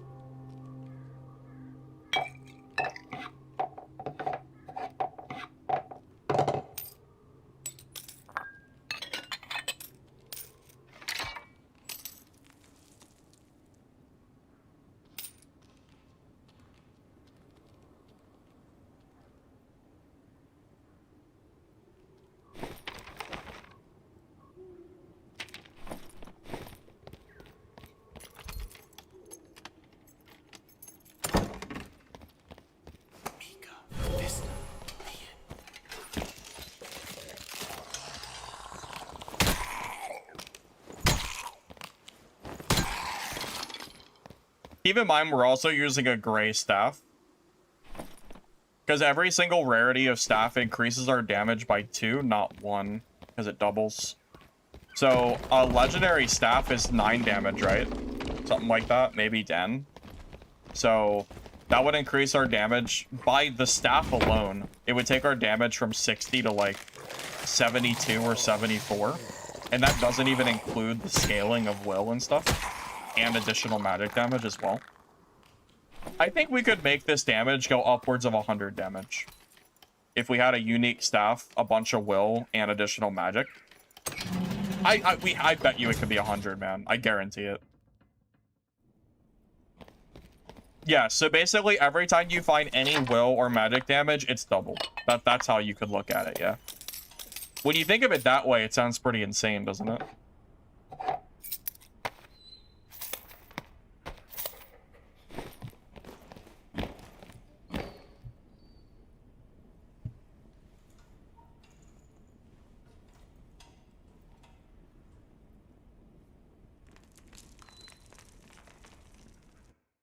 Yeah, I'm imagining it's probably going to get nerfed, yeah. Am I saying that because of penance? Yes. Because max penance gives you 100% damage bonus. So it basically makes your judgment cast twice with one hit. So it's effectively doubling your damage and doubling your scaling. Because judgment scales 1 for 1. So every single point of magic damage or will that you stack on your kit, you're doubling your damage. So this build is going to be insane with gear. Because the magic staff and the additional magic on your rings and your necklace and your cloak and your helmet, all of it's going to scale double on your judgment. You know? Like that, like it's as good as, I think it's as good as it sounds, you know?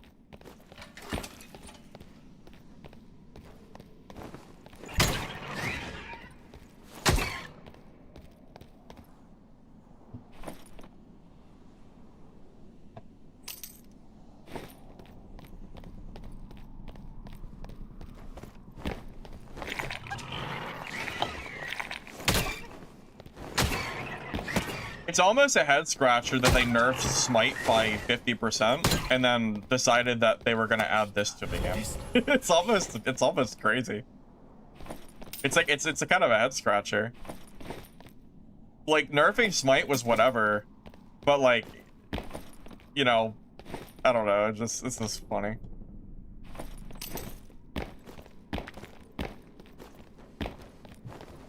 Yeah, I guess a full MR barb could be scary. You're not wrong there. It could be.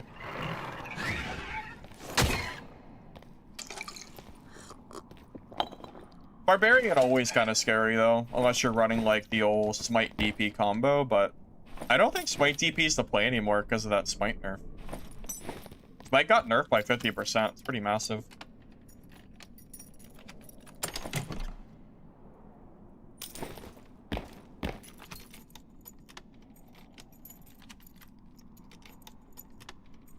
Okay, well, the problem is Judgment on its own hasn't really been meta for a very long time. Smite has been better for a very, like, Smite has been better for, like, over a year, I'm pretty sure. So, Judgment getting nerfed because of a new skill would basically mean that you have to run you would have to run them together to make it worth it. Because I don't think Judgment on its own is actually that, like, OP by any means. I've been purposely not using Judgment for over a year because Smite has just been like 100% better. And the only reason Smite might not be better than it now is because it got nerfed by 50%. Like anything nerfed by half is gonna be weaker. I mean, it seems pretty obvious.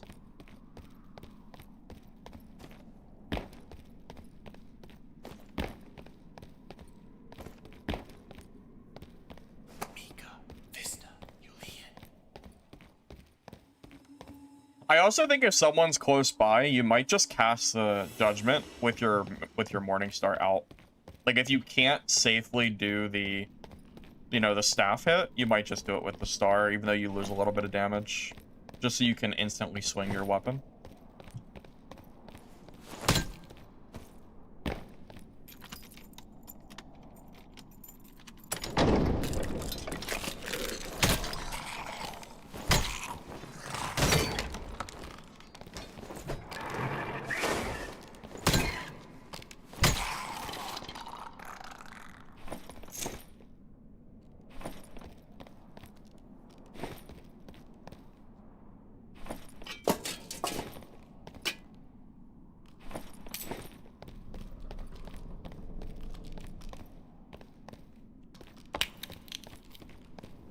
Also, this build is so much better with the sling being utility, so you don't have to, like, sacrifice your staff. Honestly, I'm not even sure if this build would be anywhere near as good. Because even though the slingshot isn't, like, super OP or anything, the fact that you have the option to use it makes it a lot better.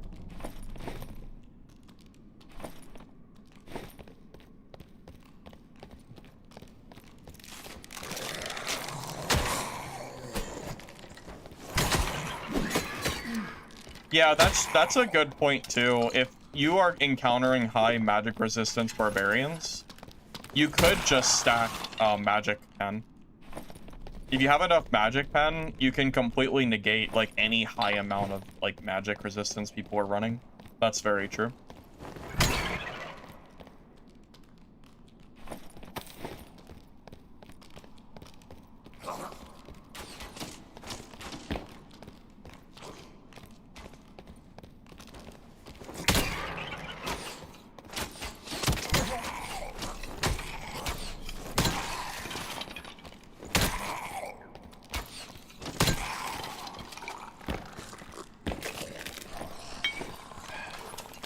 I will tell you what, Cleric feels way better than early game Wizard does. Like, the scaling that Wizard has early does not feel anywhere near as good as, like, this build does for Cleric.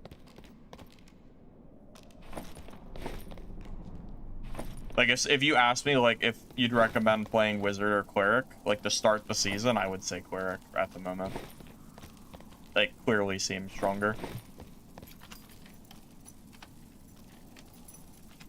Not that Wizard's bad or anything, but it seems like it does require a little bit more gear.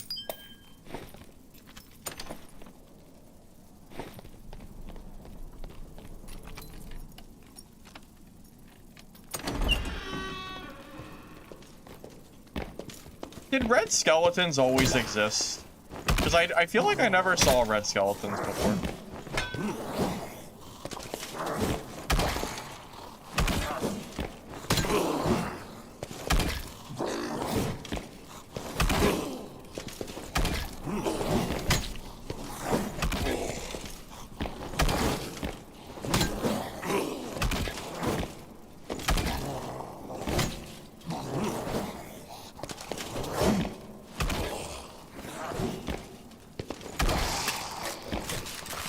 No red champions are new within the past 3 wipes.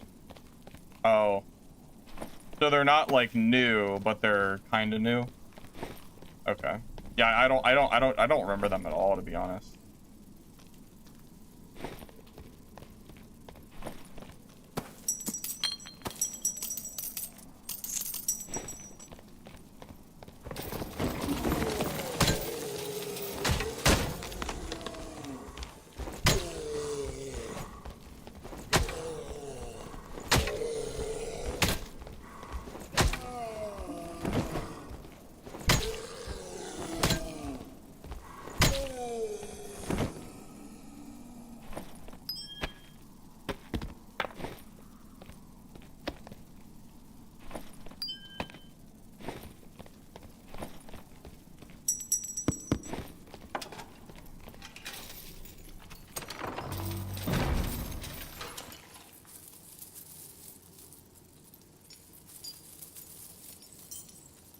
I knew there were stronger versions, I just didn't remember the red color.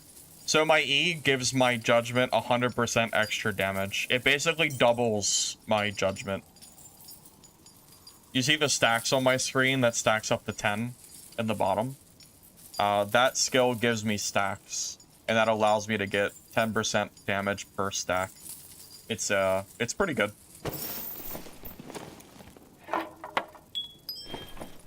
Honestly, it's so good that it might even be like meta. Like it might even be like a new kind of meta.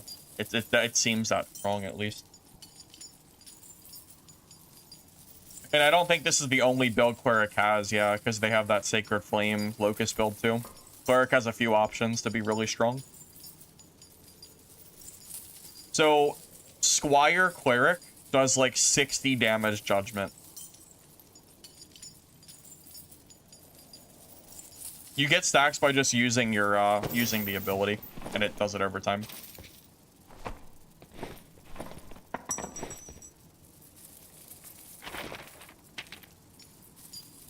Well, the 56 was without perks. With faithfulness, it's probably more like 62.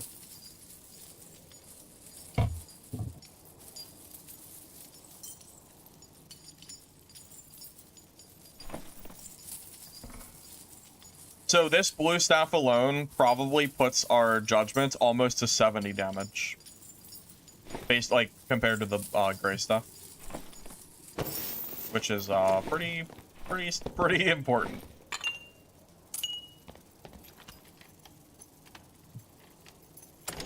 Yeah, I think making this build with resourcefulness and will would probably be very, very viable.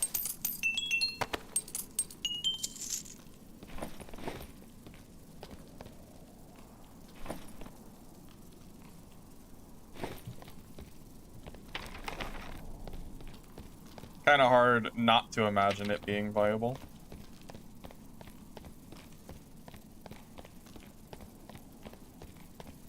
Well, no, the Sacred Flame is more for Locust, I think, than Judgment.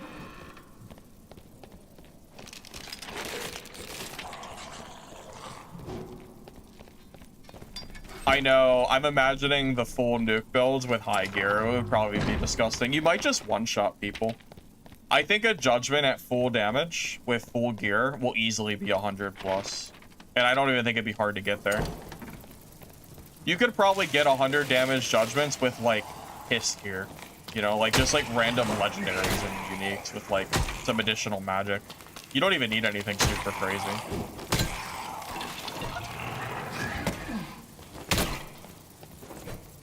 Yeah, it's gonna be a wild time for sure. Hey, don't forget, though, they buff Whirlwind to 100% damage. So, if Barbarian counters this build, and they have 100% damage Whirlwinds, they are going to destroy everybody anyway. So, hard to say what it will be like in the long term.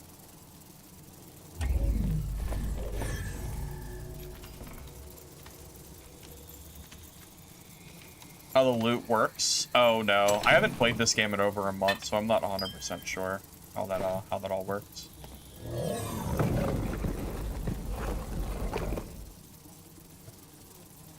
Well, I never said add magic scales with magic power, unless someone else said it.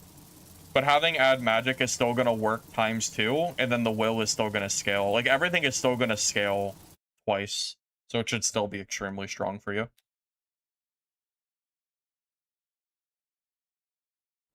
Yeah, right now our max damage in Squire is gonna be around 60, but it'll be a lot higher whenever we have like gear and stuff. Right now I'm just trying to get to level 15, man, for our full perks.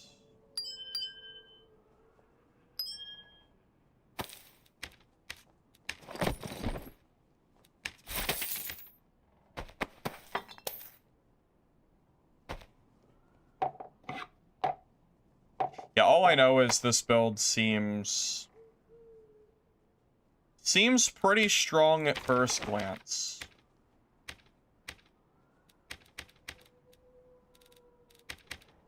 Might have hit level 15 with this quest.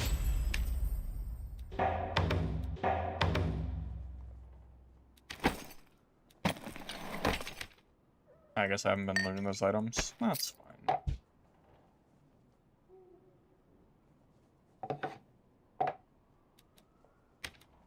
Hey, I am 15. Nice. Okay. Oh my god. What's our fourth perk gonna be? Aura of Awe?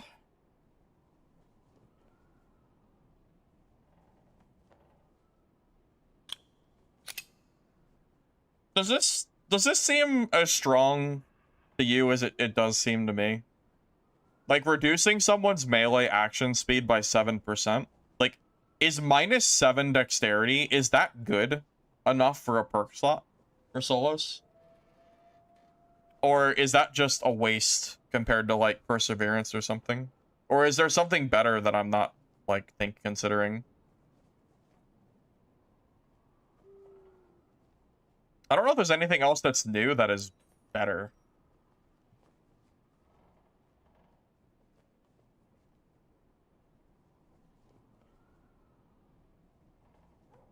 You think Holy Water is better?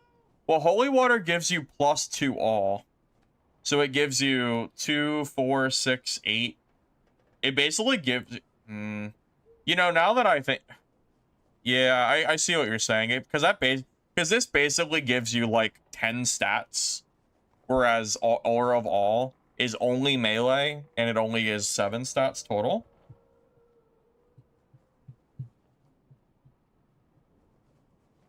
Well, nobody plays Bard, so that's not really a problem. Nobody's playing Bard at the moment, I think.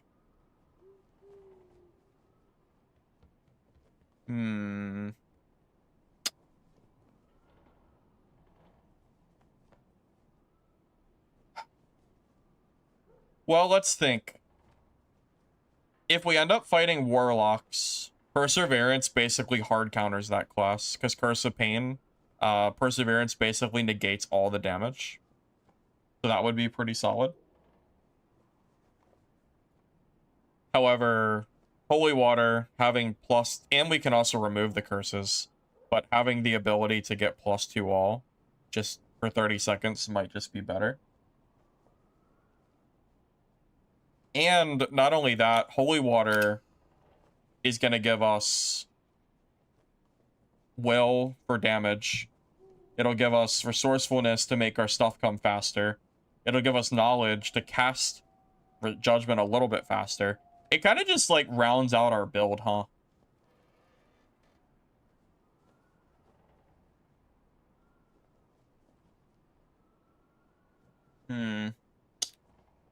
Yeah, I'm kind of like seeing the I'm kind of seeing the Holy Water vision here.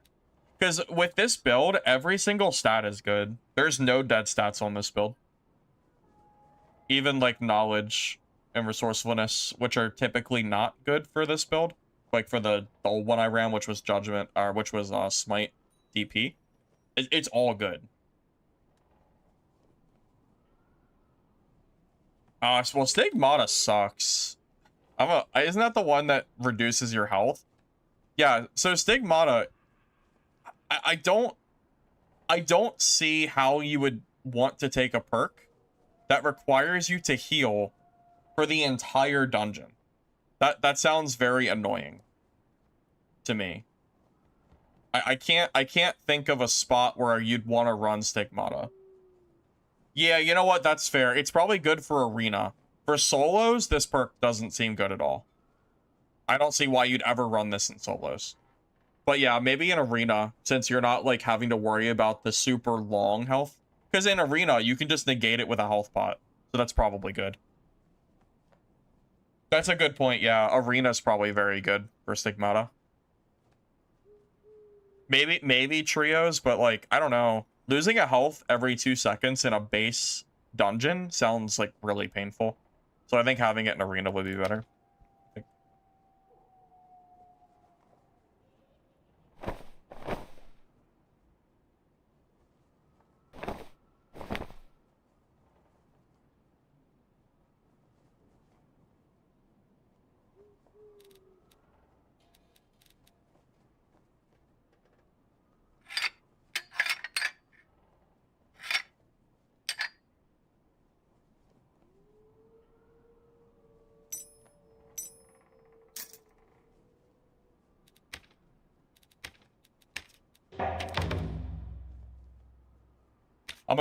We're gonna go to High Roller here in a minute.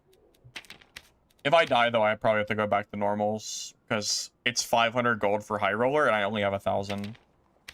So, I don't have a lot of wiggle room here.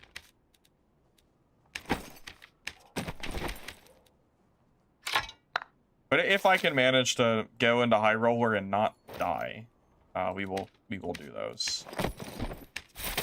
That's why I said earlier that I need gold more than gear, because I need gold to basically fund High Roller. So, yeah.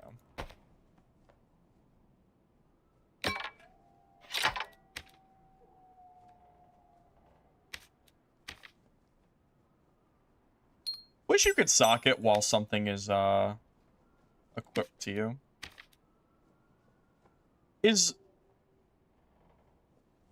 Is 2 magic power worse than 1 additional magic damage for this build?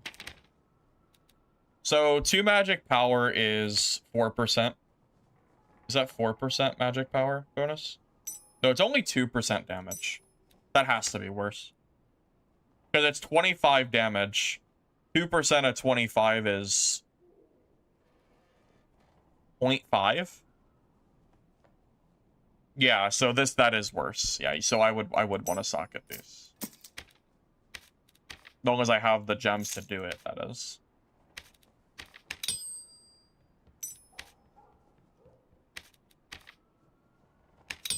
Yeah, high roller costs 500 to go into. Oh, okay. I don't have enough gems, so that's not really an option.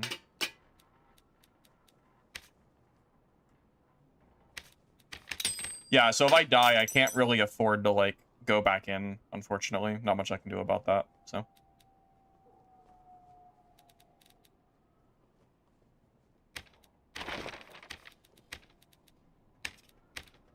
I will do one though, since I have a full kit.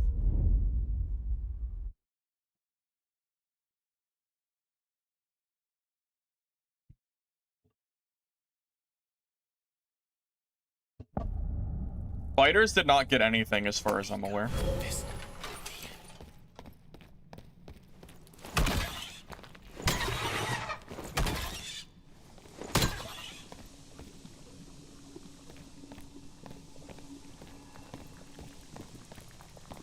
Fighters got nerfed. Longsword in particular got a really big nerf this season, I heard.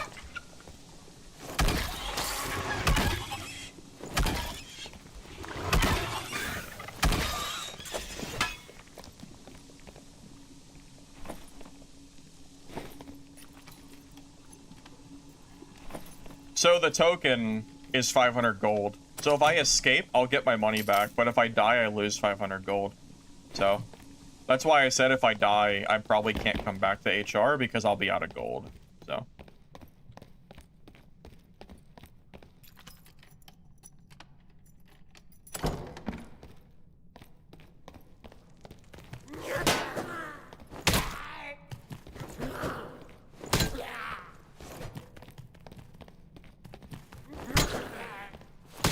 They forgot to update the headshot sound on goblins, by the way.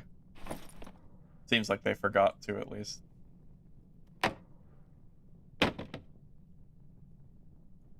Heater shield too slow? I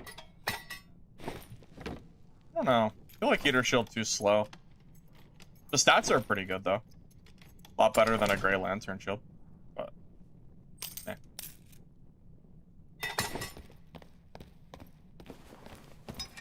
So we're just playing random games to fill the void till 29th? Well, I wouldn't call Dark and Darker random. I mean, I have spent 4,000 hours on this game, but I am waiting for the 29th. I think you're not wrong on that. Random, I don't know. But you could call that, like, random. Necessarily.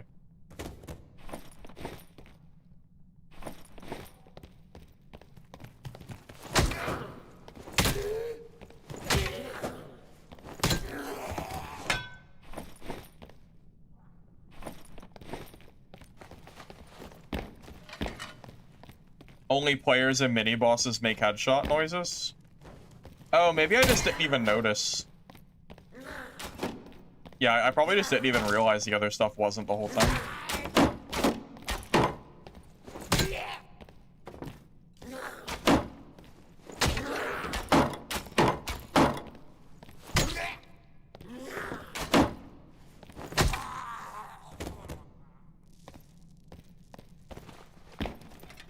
29th is Mistfall's Hunter's release.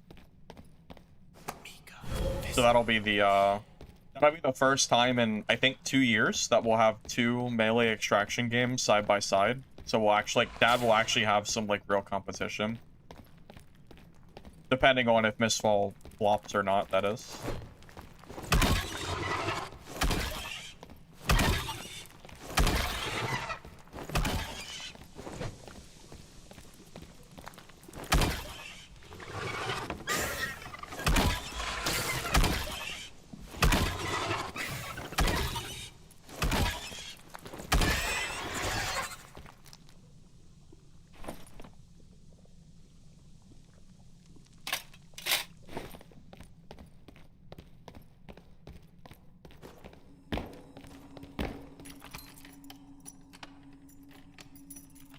No, I grabbed the shield because my lantern is only gray.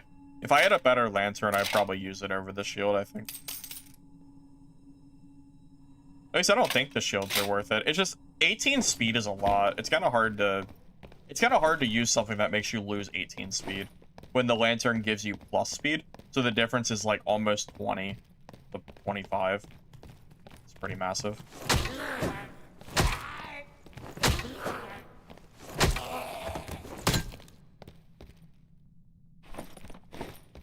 You don't like the headshot sound? I feel like the headshot sound is fine. Doesn't really bother me or anything. Yeah, I mentioned earlier, the only thing that Mistfall could do, realistically, to make me not want to play their game is by doing stupid solo changes that make the game unplayable. You're absolutely right. That is like the one thing that Mistfall can do that would make me not want to play their game.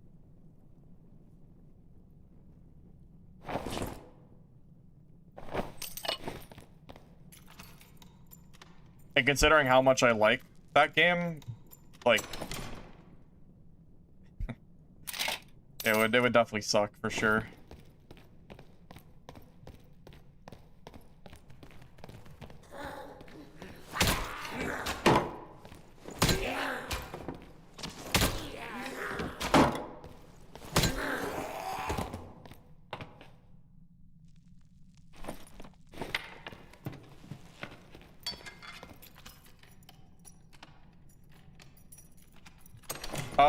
Brandon, Cleric feels very good. This build I'm running, the Vow of Silence Judgment build, feels very, very strong. Mistfall's pricing is not the problem. The pricing of Mistfall's good. It's like 25 bucks, and it'll be 22 on launch for like 14. It's like an introductory price like Sands of Sophia did. So the price is not the problem. My issue is I'm worried that they're going to kill their game for solos, and I'm a solo player, so if they kill the game for solos, then I guess I can't play it. So, you know, we'll see.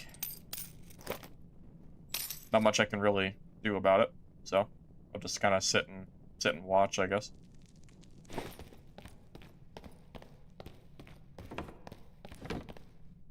So you pop Vow of Silence twice.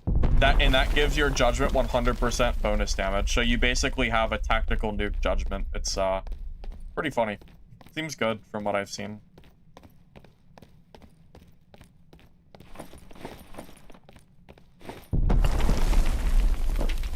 It is nice that you get your token back if you die. You don't have to worry about like a fee technically. Even though it's a fee if you die, but at least if you live, you get it back, which is nice. Well, yeah, that's my worry. Yeah, I heard Mistfall's gonna have a new difficulty option on release. But there was talks of the difficulty option not being available for solo, and if that's the case, it's gonna kind of kill the game quite a bit. So, not really sure what's going on there.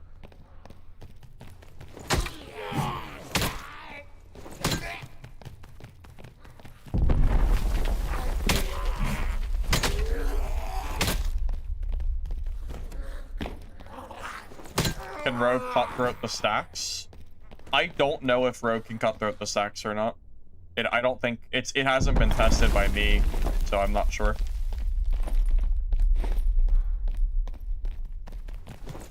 Although ideally you should be able to get the judgment off before they cutthroat you. But that might not always happen, of course.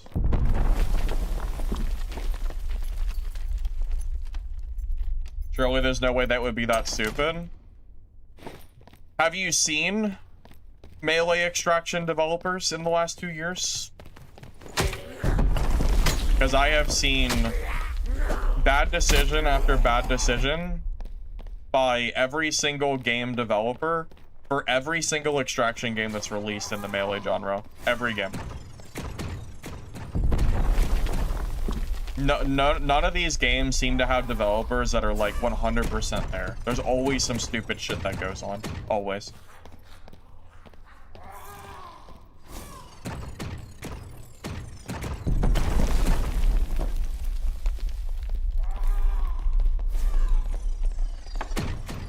Are you kidding me?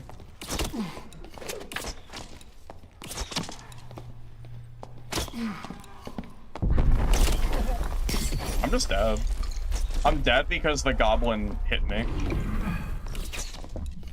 See, this is the high roller I remember and love. Dying because of goblin griefing me.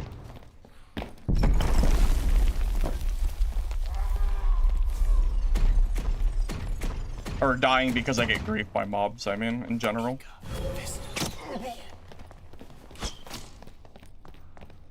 This is just the kind of shit that I deal with in HR all the time. Yes, go for him! Yes, thank you.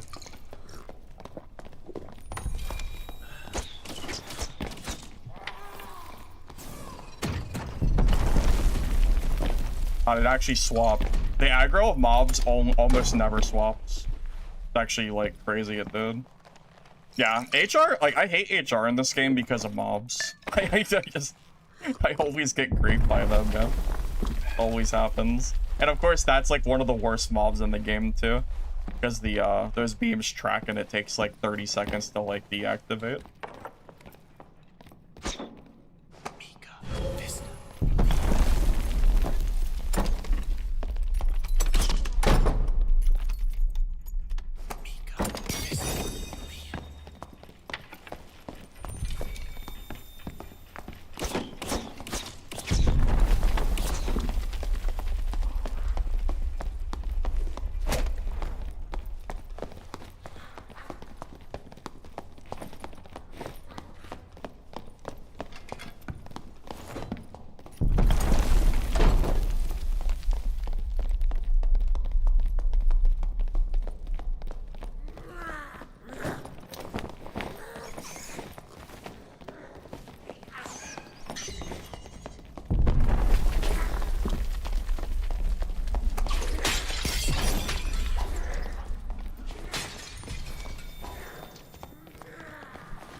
Bro, the goblins. My god, man. Okay. Thank you, goblins. I appreciate it. Thank you for aggroing me and not him. I appreciate it.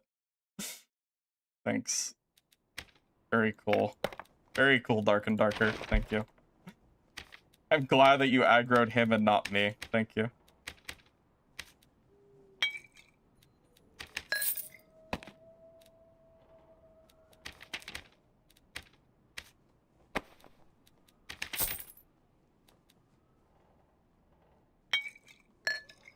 Could have just aggroed him instead.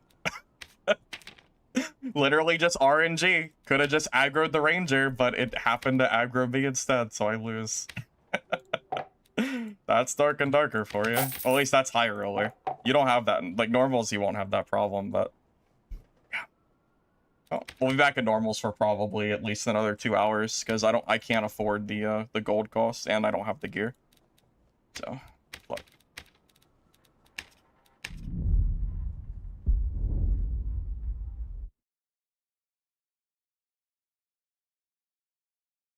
Yeah, I even took my gear off too, like I was supposed to, for the movement speed buff. I'm surprised he didn't die to that second judgment. I think it's because I had my fists out, not my staff. But yeah, imagine in that fight, if the mobs aggroed him and not me, that would have been a completely different fight. He's even the one who aggroed them first, which is the crazy part. He ran through, aggroed all the mobs, and then they all de-aggroed him, and it laser targeted me instead. Super bizarre. The mob aggro behavior in this game has always been really weird.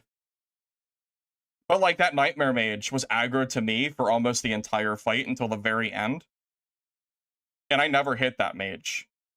It's like, it's weird shit that always like seems to hurt me the most. Yeah, I can't play HR without getting griefed by mobs. Yeah, Dark and Darker's mobs are just like really grief heavy.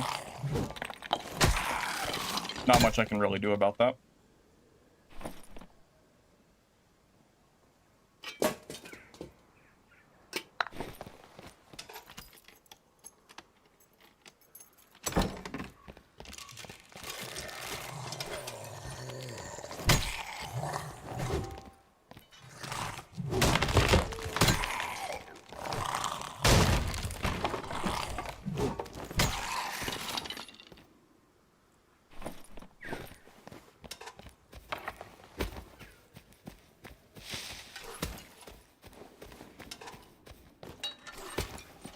Yeah, that's one thing that Mistfall has down, like, very well. Mistfall has specifically made their mob AI less aggressive during PvP fights. So if you are actively engaging in PvP with another player, the mobs do not aggro anywhere near as often. So Mistfall has actually made their, like, chaos mode, like, actual PvP and not just, you know, people running around mobs and hoping that they grief the other player. It's very nice.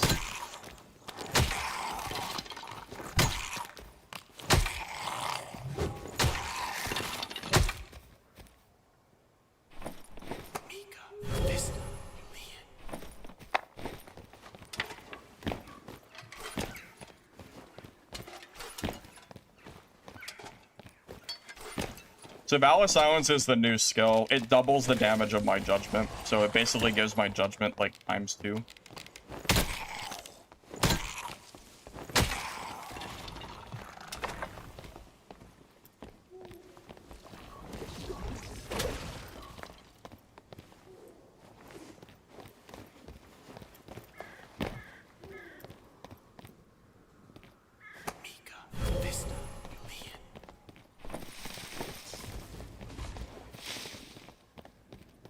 We're gonna have to camp a door for a while. I can't push them, so.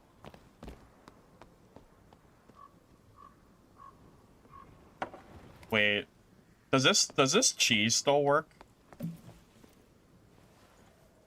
Oh my god, I bet you it does. They never fixed it. They never fixed this. Incredible.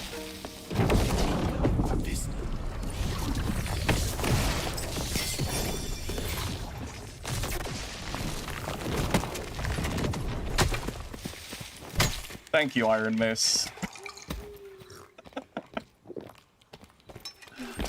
Oh my god, how do they not fix that? That's been broken for like 2 years. Oh my god. Alright. Oh, new tech discovered, fellas. New tech. You just have to be a balladeer to use it.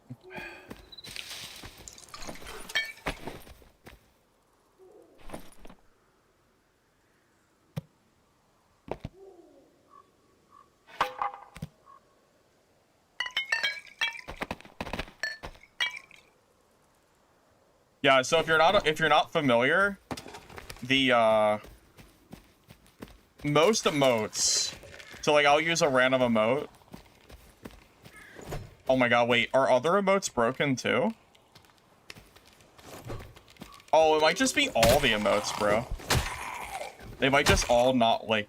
So there have been emotes in the past where when you're doing the emote, you're not able to instantly do a effect. But they totally they must have changed it. It used to only be Balladeer Serenade that did it. Most of the other emotes would like lock you in and you wouldn't be able to do like an instant action. You'd have to either cancel it or it would put you in like a game lock.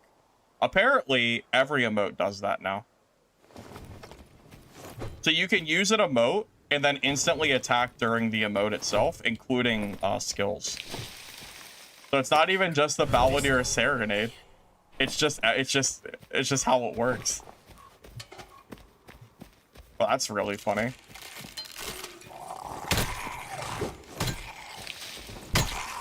Seems a little cheesy, but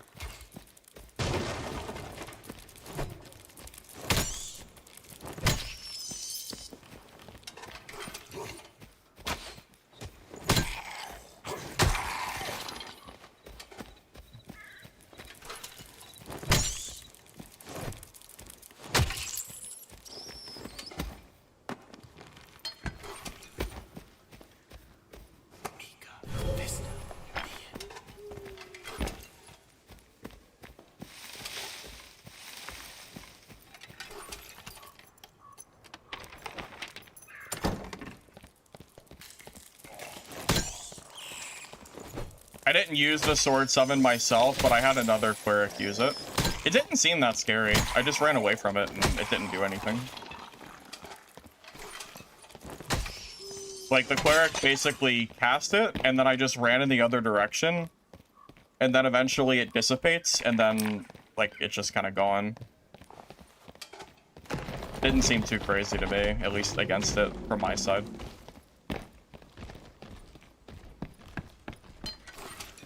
Like, the sword does chase, but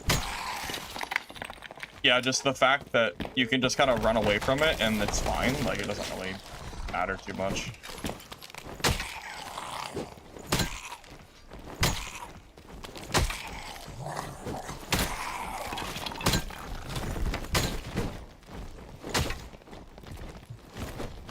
That's way too many mobs. We'll just,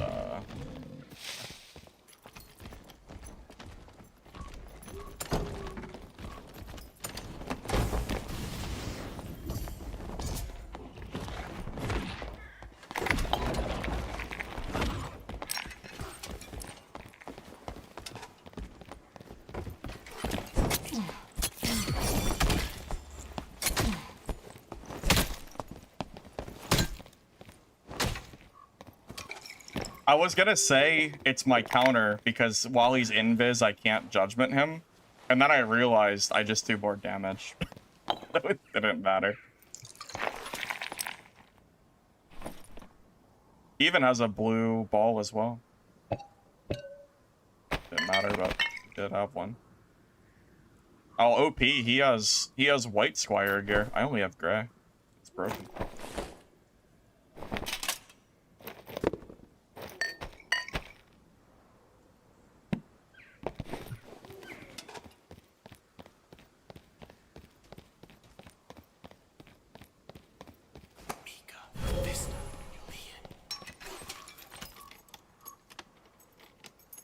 Well, Wizard's always been bad in Squire gear, or near Squire. Wizard's always been a class that scales exponentially with higher gear. So it's not like it's a crazy surprise or anything. Like, Wizard just doesn't really do anything in Grays. They need gear to work. The class just doesn't function without a bunch of additional damage.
God, Bard is just so sad. Bard is actually like the worst class in the game now, I swear. I don't even understand why Bard exists at this point. I really don't even know what Bard is supposed to do. Bard is just kind of like dungeon fodder to just kill for free. Why was he even running? He has no gear. I have no idea why that guy was running away. Well, actually, maybe I do know. He's running because of, might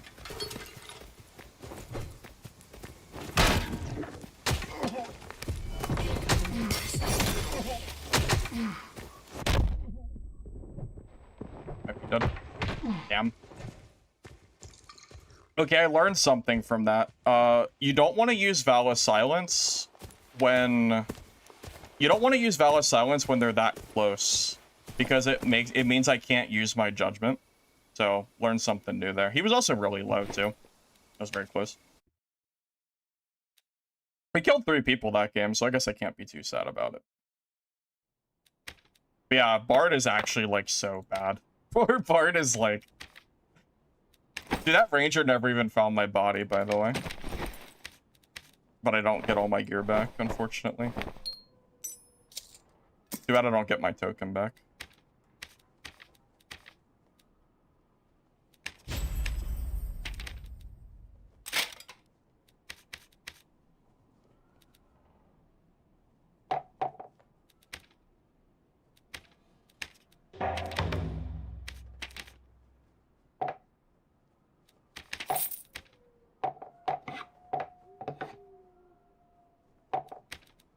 I feel like in these fights, Perseverance would be better.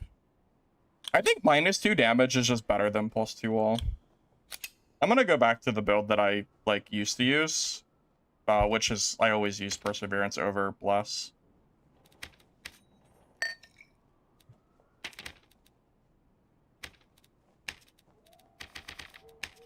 But yeah, I think if someone's close to you, you don't want to use Vow of Silence right off the rip unless you have room to kite away. I actually forgot that door. I think that door was open. I think I forgot. I thought it was a dead end. But yeah, the Vow of Silence, that's like the one downside is you want to make sure, because it silences you, so you can't cast your Judgment. So you just want to make sure you don't cast it too close.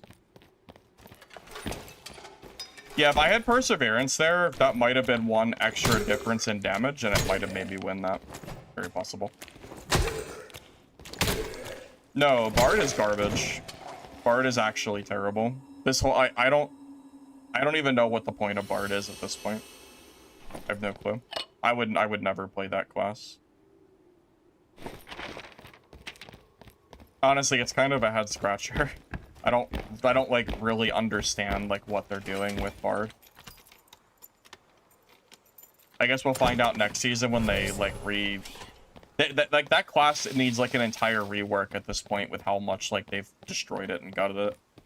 I'm not even sure like what the point of having it. It used to be like the team like group buffer, but most of your buffs don't even work for your team anymore, and everything just keeps getting nerfed.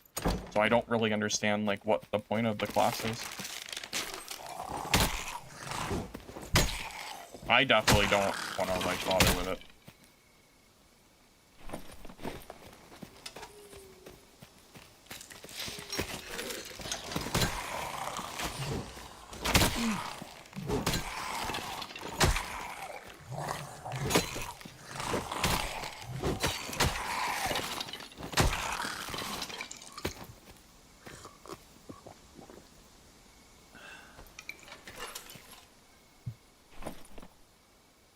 I suggested that, Nutsy, like, years ago, and they said they would never do that, so it'll never happen. They said it's not in their vision of the identity of Bard, so they will never make it one instrument.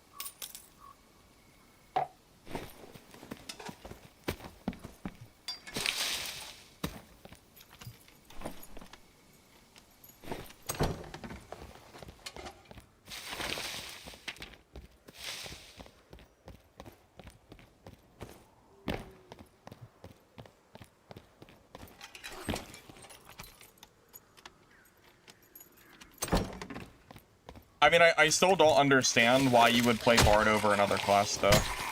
There are so many better classes than Bard that you could play. Like, just take your pick. Because you can literally play any other class in the game and do better. I just don't understand, like, what the point is of... Like, I just don't even know why Bard's in the game at this point with how they've been nerfing it. I just don't get it. Like, at a certain point, like... I don't know.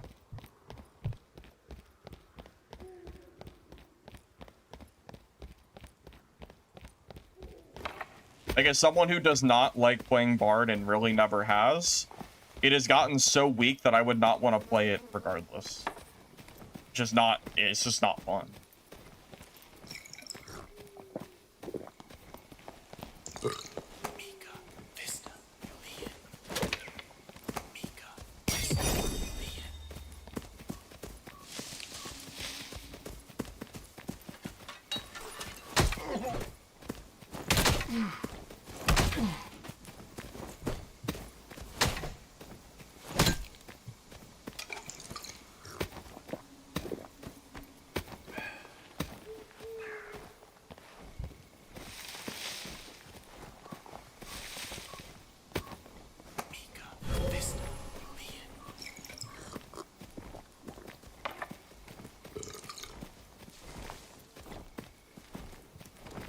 Here comes the gargoyle to grief me.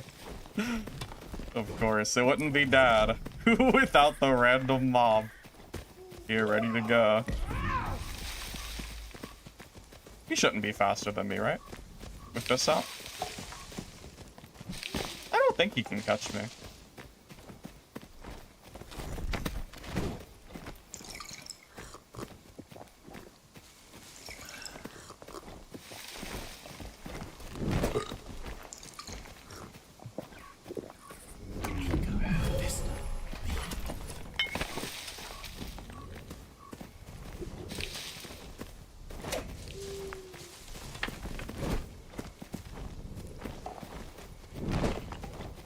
Oh my god, this stupid gargoyle.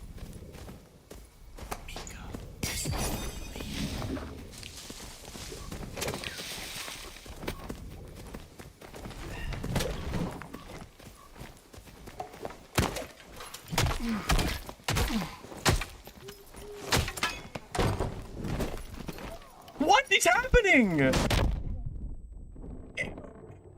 I just doing no damage? What?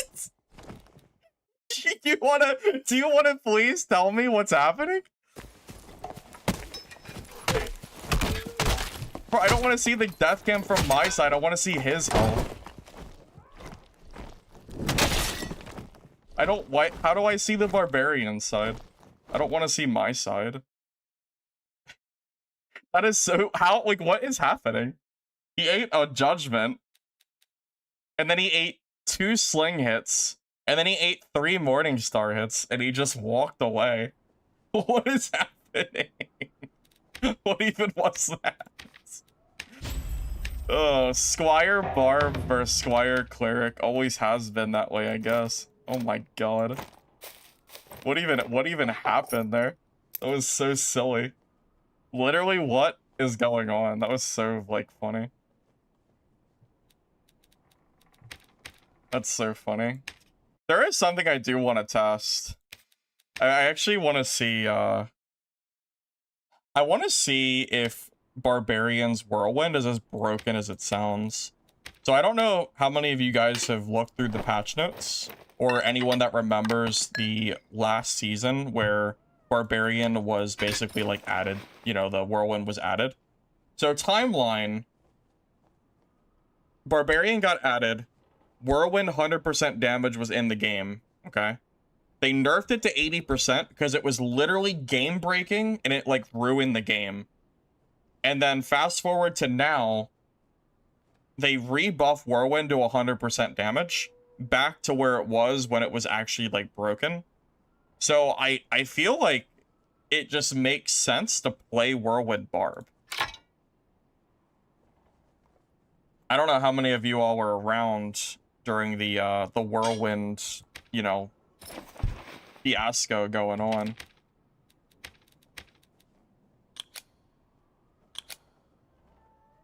But yeah, when I saw that Whirlwind was, like, rebuffed, I was definitely scratching my head a little bit on that. Also, the Kool-Aid Man build, what I coined it at least, Whirlwind plus Crush is, like, insanely good together. They work so well.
I'm not sure if Whirlwind is... I don't know if you would want to use Whirlwind with Quarterstaff. Because Whirlwind's damage is 100% scaling, and Bardiche just does more damage than Quarterstaff. So I don't think there's any reason to run that over the other.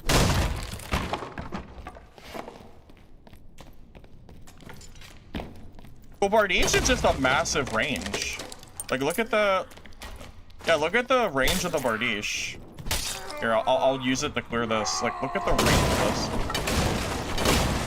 I mean, it's a pretty large sweep ahead of you. Also, that was really satisfying, just deleting every box.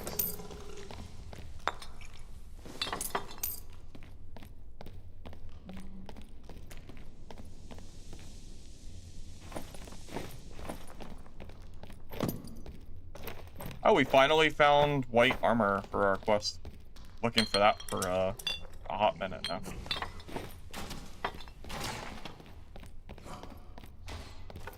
Worgen? Oh, because we're in normals and Squire, and every Squire helmet is worse than Worgen.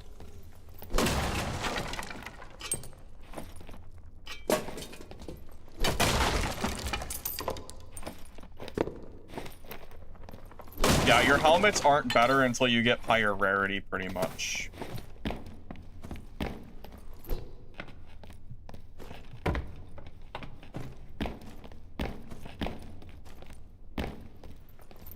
Well, I think what's weird to me about the Whirlwind change is that they didn't go to like 90%. Like, we were at 100%. They brought it to 80. Barbarian stopped using Whirlwind, and then Iron Mace, instead of like meeting in the middle and seeing like how it felt, they just bumped it to 100% and said, yeah, I got skid. You know, it's like, oh, well, okay, I guess, you know.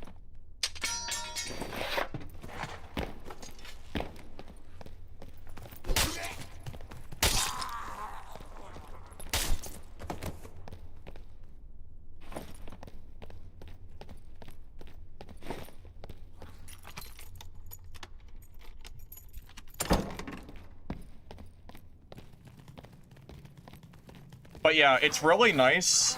Like, the Whirlwind plus Door combo has always been kind of good, but 80% Whirlwind really was not good enough in solos to use it. I tried it, and it felt kind of underwhelming. But I think 100% was too high. So I really feel like the 90% middle ground, if they wanted to buff this skill, like, would have been very good.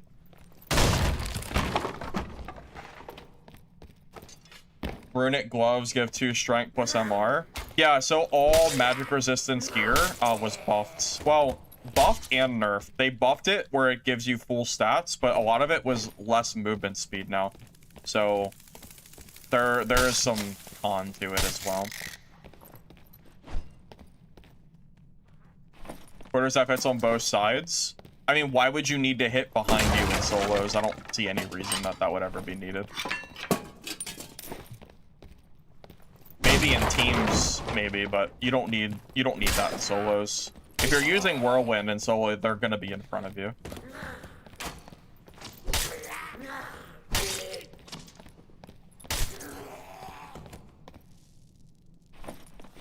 I want to see the Whirlwind damage in Squire on the dummy as well while I'm here. Curious.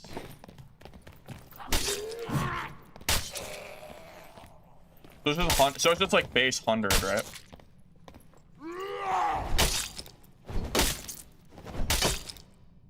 I mean, am I wrong in thinking that this Whirlwind is going to be, like, really, really strong? Especially because it goes through walls, so you can, like, you can use that skill, like, in a doorway. You know? Like, in the same page here. Because it seems really, really strong to me.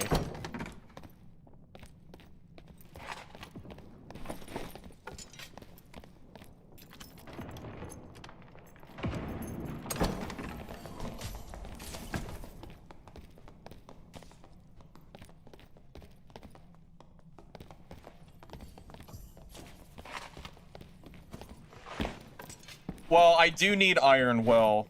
I absolutely do need it, but I'm only level 1, so I don't really have much option yet. Wait, you can get 50 MDR in Squire? That actually does sound pretty good. I'll look into that, yeah.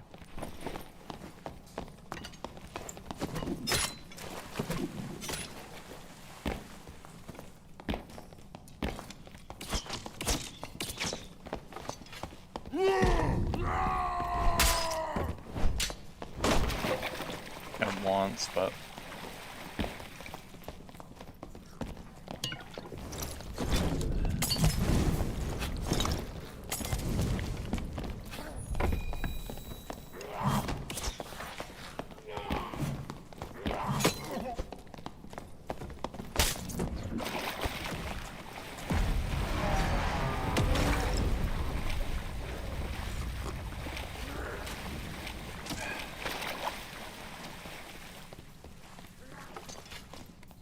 This is one of the few times a wizard could actually kill me because I don't have Iron Will yet. So if a wizard is ever going to beat me, it's going to be right now while I'm level 1 and I don't have the Iron Will yet. But yeah, it'll be, you know, but as soon as I hit like level 5, I'll probably have it. It'll be quite good. Now, it's still a hard fight for him, but it'll be easier. Hey, thank you, Akiran, or Akran. However I say that. Thank you for the sub. Appreciate it, man. Thank you.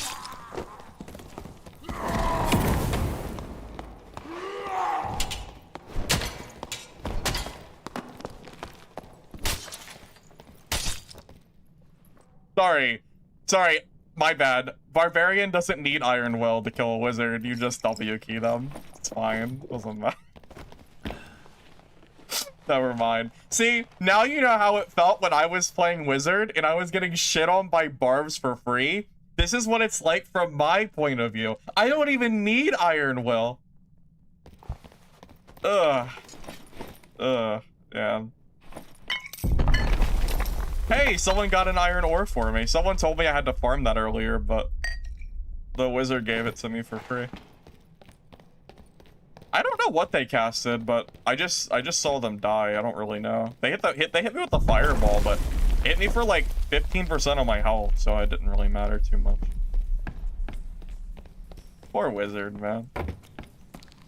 Again, I don't even have Iron Will yet, which is like that's like the counter wizard perk.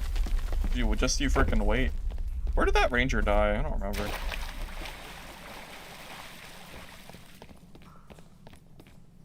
What are you doing?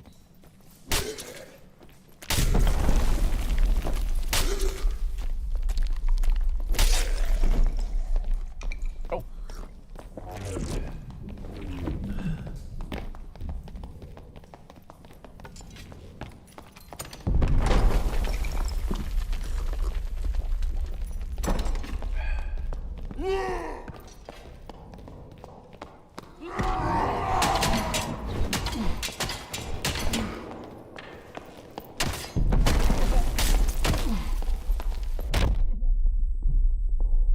No, what?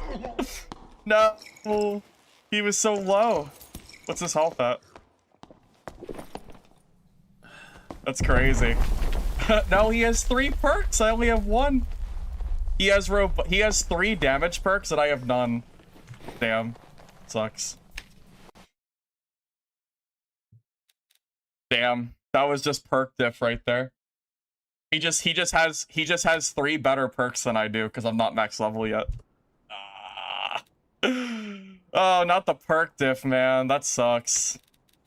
If I had the same perks that he did, I would probably be alive for another 2 hits minimum. Damn it, that sucks. We're not level 5 yet, man. How tragic is that? Levels.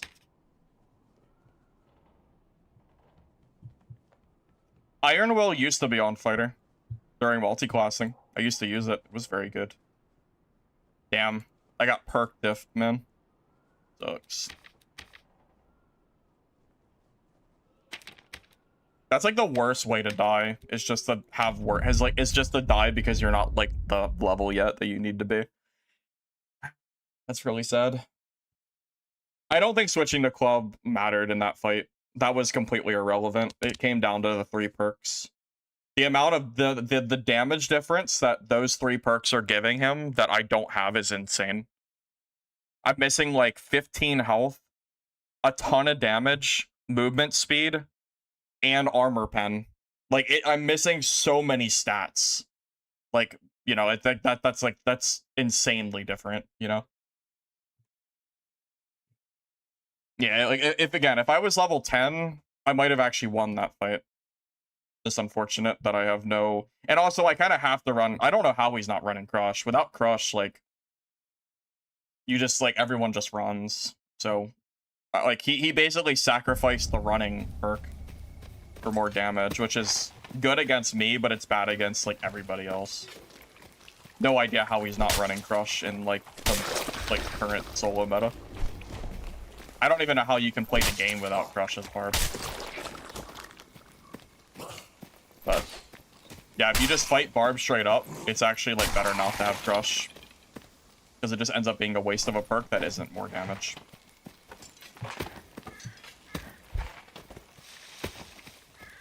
I mean, early part of Wipe is more fun than when everybody's in Artifact gear one-shotting everybody else. So, for what it's worth, yeah, I would say it's more fun. The only thing I dislike is getting levels for every class. But it doesn't take that long, so, like, it's whatever. But, yeah, it does suck when I lose, like, the mirror, because I'm, like, two perks shy of where I'm supposed to be. Kind of just unfortunate. And after I've, like, wiped the lobby, too.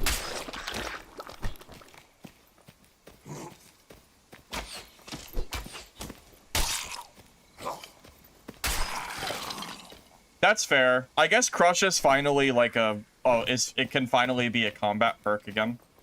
Since the parry is like heavy nerfed. So Crush actually like makes a bigger difference. Yeah, you're not wrong. Maybe Crush is actually like good enough to be a combat perk.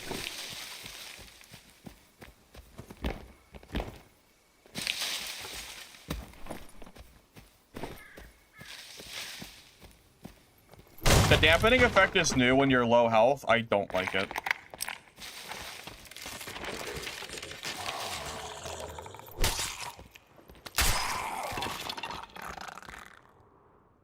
I just find it annoying.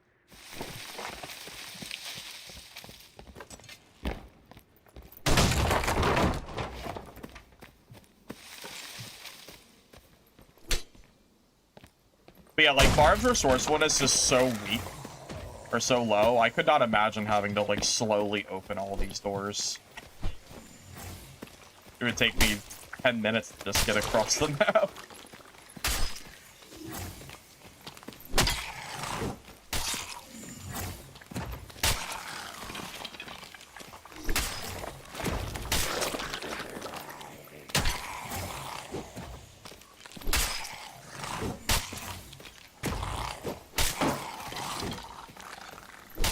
We just need to kill as many mobs as we can for XP. XP is more important than gear or anything else for this. The Crush Whirlwind is extremely strong. That's like the whole point of this build. I just need to get more levels so I can like really fill out the build.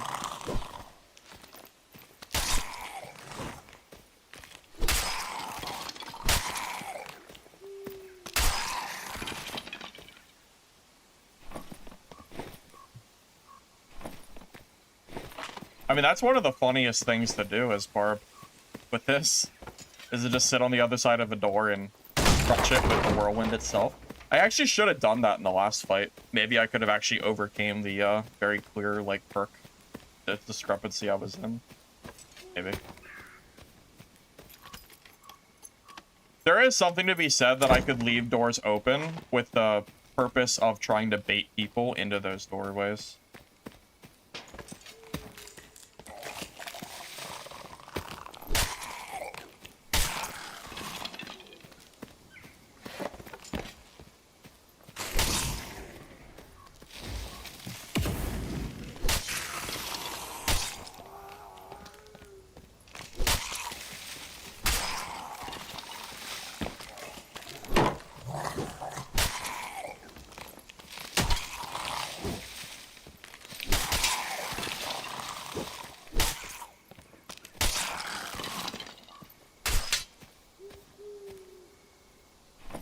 Beyblade fight is, pretty much, yeah.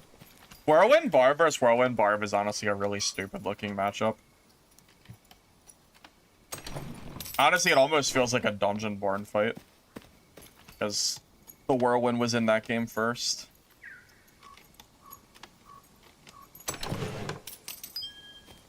Feels very silly, for sure.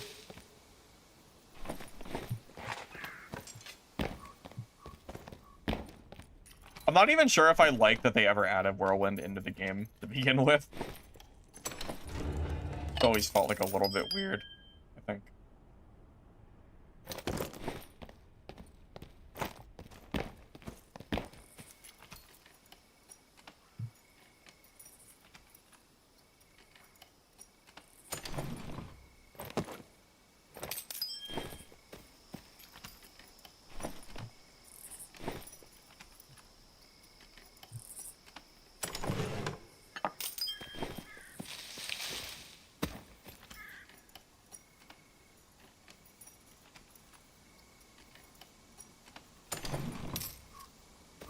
Yeah, we already played Wizard today. Sorry, you're joining kind of late. We've been live for quite a few hours now.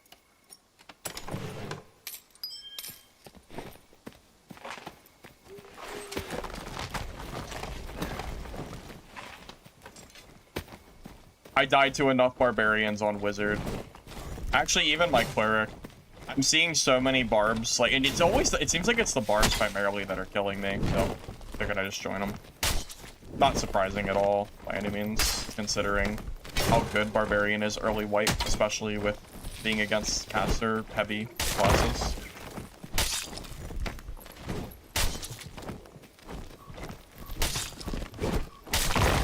It's always been better to play, like, Barb and then use the gear from Barb to play Wizard, rather than trying to throw your head against a wall and fight other... Trying to fight Barbarians with, like, naked Wizard, it's always been very hard. You should have saw the poor Wizard that we just killed last game. He didn't even have a chance. He shot me with one fireball, and then he couldn't, like, escape from the whirlwind, and he just kind of crumbled. Fireball without Iron Will did, like, 15% of my health, maybe less. And it was a direct impact, too.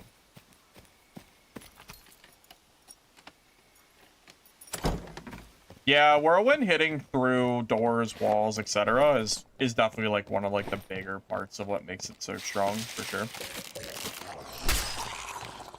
Couldn't disagree with that.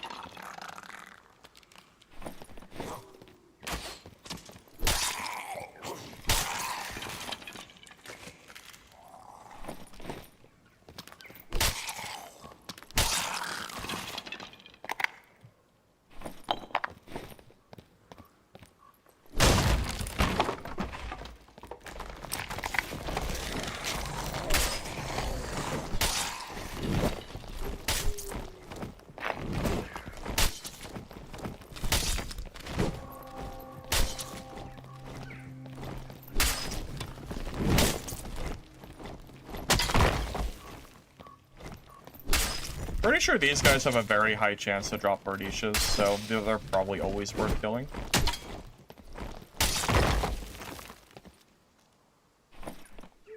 Or the Halberd, or that. There we go. 6 I forgot how much damage Bardishas get when they're higher rarity too. It's kind of insane. Honestly, as a barb, you probably want to be speedrunning those gargoyles at the very start of the game. That way you have a very clear, like, damage, you know, advantage.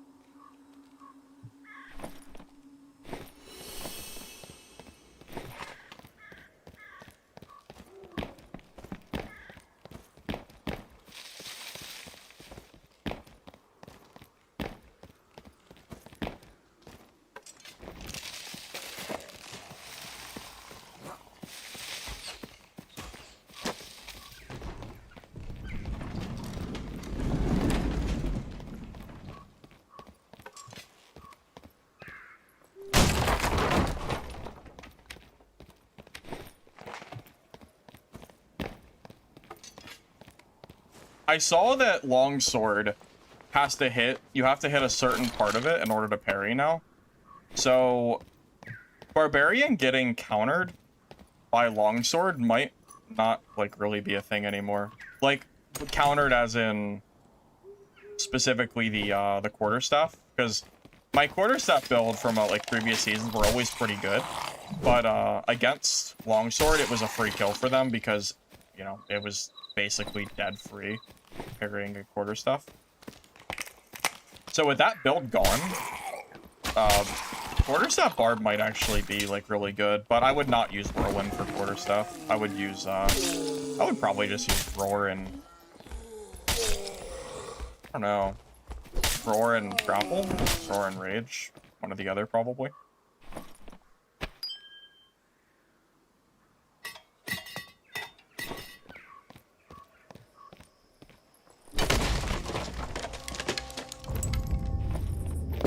Do those statues drop do they drop magic staffs? I don't know if I realized they did, if that's true.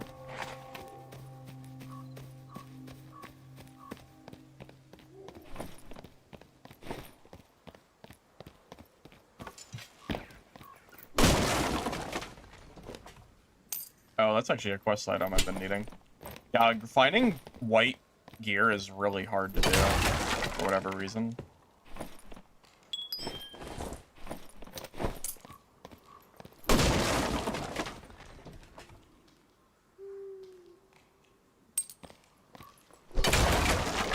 Seems like unless you're in PvE mode, you basically never are able to find them.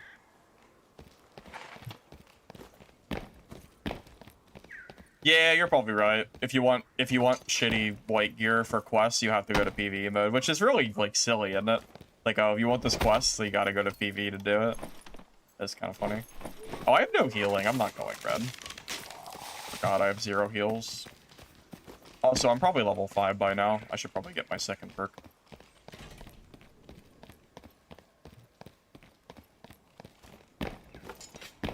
Yeah, those boxes seem to be the only way to reasonably find them.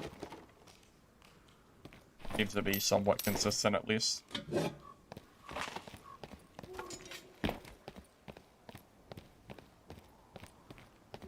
Yeah, I think I should just assume every barb in the game has whirlwind because of how strong it is now. Feels like it's pretty safe to assume.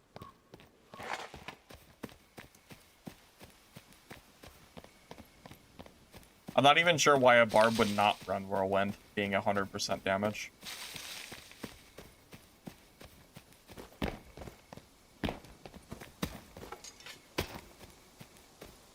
So, yeah, I should just assume all of them have it whenever we fight others. You turn on notifications when I go live and it didn't tell you anything. Yeah, it could just be Twitch being weird. I'm not really sure how that works. Item farm that sells high to merchants. This graveyard in ruins is pretty decent for money, for what it's worth. But money is a lot harder to come by before marketplace releases. Definitely not making like quite as much.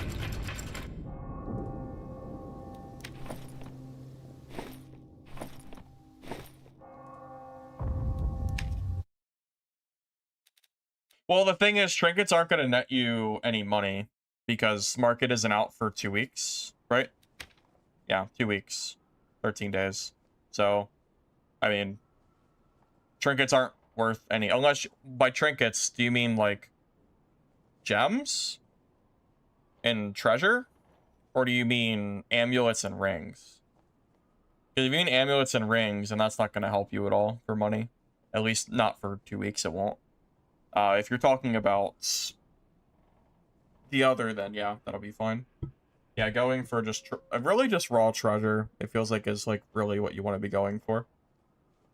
Yeah, that's really been a big complaint for myself and a lot of other people, is Iron Mace keeps giving us this like half-done self-found mode, and I don't mind self-found for 2 weeks. I don't mind it.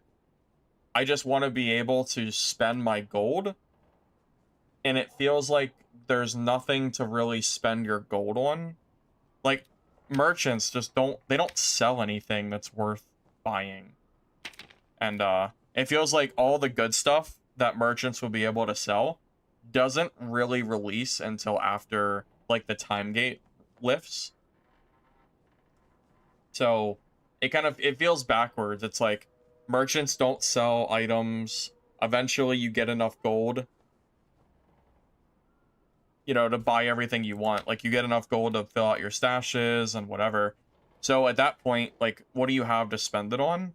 Not really anything, which has always been kind of unfortunate.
Yeah, I don't think wood farming is really worth it for money either, is it?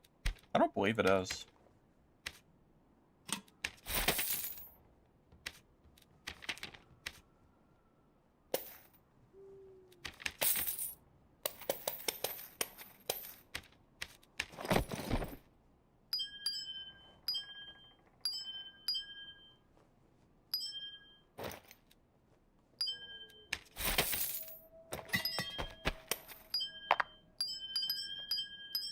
Yeah, I really think your best bet is just to keep farming treasure and just sell that as you play.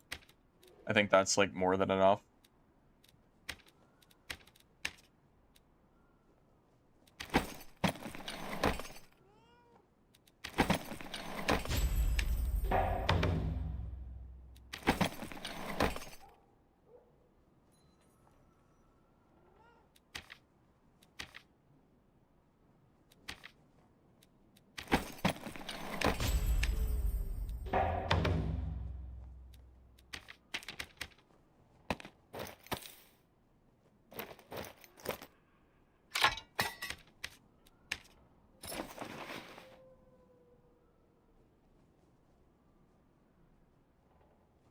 Hey Goose, oh my god, Dark and Darker.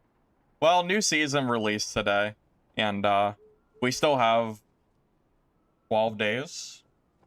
Yeah, we still have 12 days until Mist falls out, so figured it was fine. Might as well play it. So, Wizard stuff is cool. I think the new spells and skills and stuff that Wizard has seems good. I would say, overall good. The only thing is, it kind of has the same problem that Wizard always has in Wipe, where people are unfun and just play Barb, like I'm now doing. And I keep running into Barbs that basically kill me for free. And Wizard just doesn't have enough scaling early game to reasonably beat Barbs in Squire. Like Squire versus Squire, it's like it's not even like fun for the Wizard, because the Barb just kills you for free.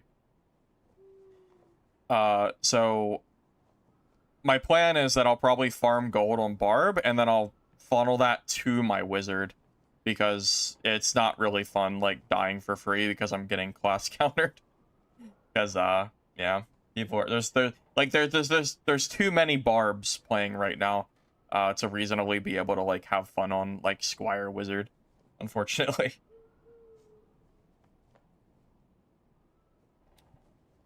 Although, again, I will say, like, first impression-wise, I do like the new stuff that's been added.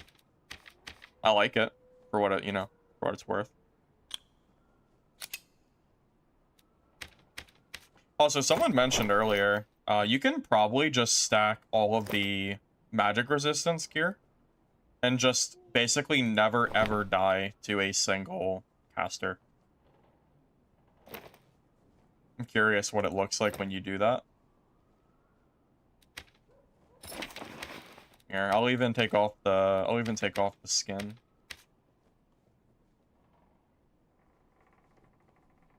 Which one has the most magic resistance? Barbutua home? It looks like it's Barbutua home.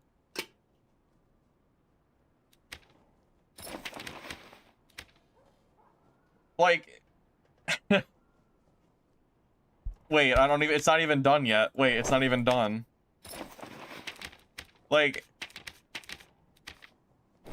how is Squire Wizard supposed to beat this?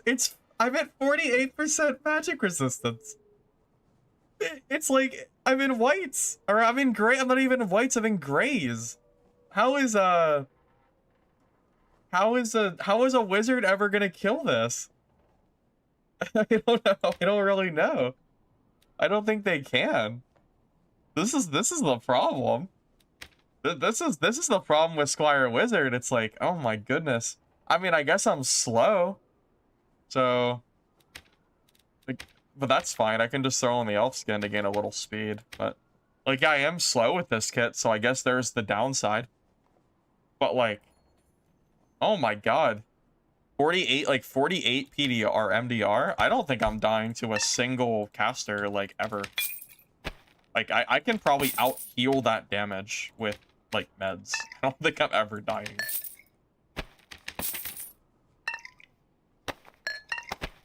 You know? It's like, well, I don't know. What do you do, right?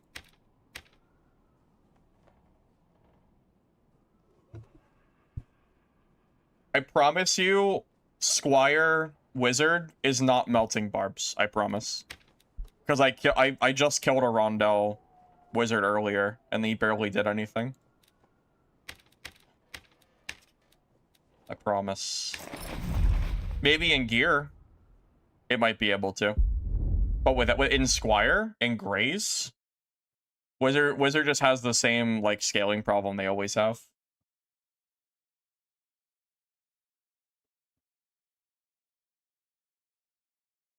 Yeah, hollowed. So basically you have to block a very specific part of your weapon, or the parries at least. So longsword, you have to hit a certain spot on your weapon to get a parry off, or it just blocks and you can't do the parry. And then for the blocks, it takes so long to do a parry after a block that it's almost not even worth doing. Well, no, Arcane Infusion is 6 seconds, not 8. Also, you're not considering the fact that Barbarian has 50% magic resistance, so Arcane Infusion is doing half the damage it would against other classes. And I don't even have 4 perks yet. Like, I don't even have Robust or anything yet, so I'm not even, like, at, like, full potential. Morningstar and Shield? Well, no, I don't think Shield has ever been able to do any kind of parry. The Shield is just, like, you just block with it. It doesn't do anything special. As far as I'm aware. Unless they changed it. I'm not saying that Arcane Infusion isn't good, by the way. I'm just telling you that Squire Wizard, I don't believe, is hard countering Barbarian in Squire. I'm sure they'll be able to do something when they get some gear. I just don't think Squire is going to make the difference. Same as every wipe. It's not like it's any different. Not like this isn't like a surprise or anything. Every wipe goes through the same. Like, I mean, I've been here through so many different wipes, man. It's always the same. Play Wizard, get it to max level, realize that everybody's playing Barb. I'm getting hard countered. I can't kill them. Swap to Barb. Kill the Wizards. Yeah, you know. Same old, same old.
Dude, what did they do to the parry?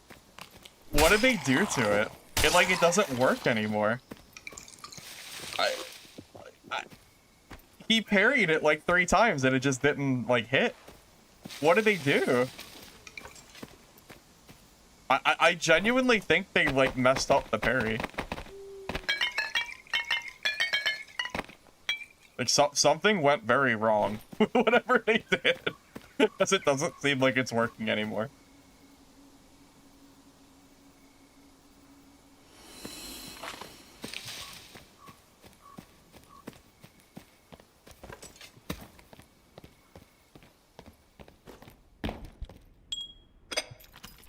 Yeah, something goofed.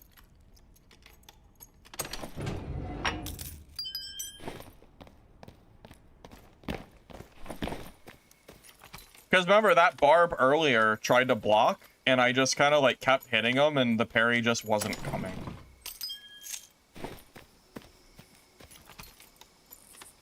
If you're pressing a longsword user, they legit cannot parry anymore. They have to catch the swing with the very tip. So, basically, I don't even have to worry about longswords, is what you're saying. Just keep hitting them, and if they parry, like, it won't probably even matter anyway.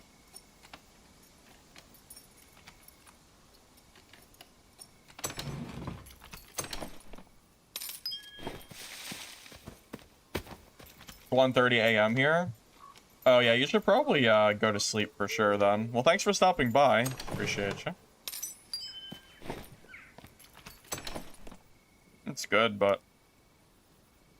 No, I could be used on Wizard. I'll take it. That is, like, pretty good.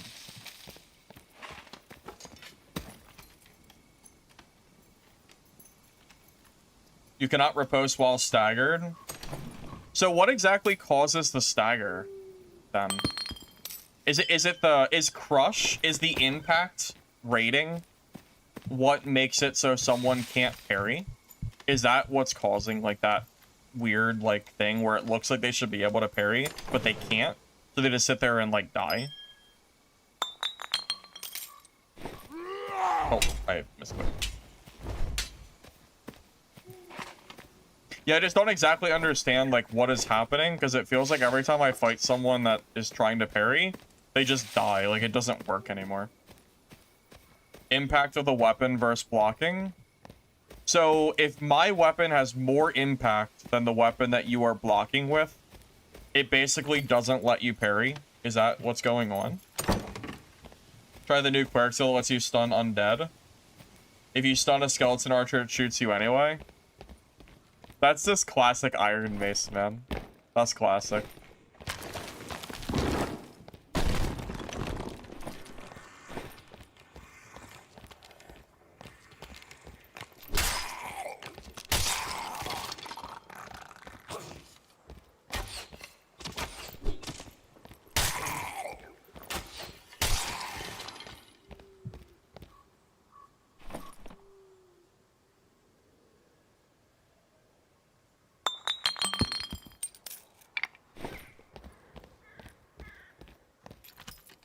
Stun only locks movement speed, it doesn't sleep. So it doesn't stop their actions, it just makes it so they can't, like, move. Okay. They added stagger to all weapons by mistake, even mobs stagger you now. Are you sure it's a mistake? Because that sounds like a conscious decision by Iron Mace.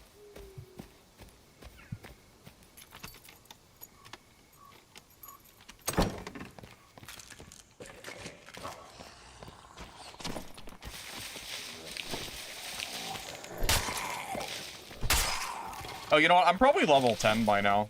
Yeah, I definitely am level 10. Let's go get our third perk real quick.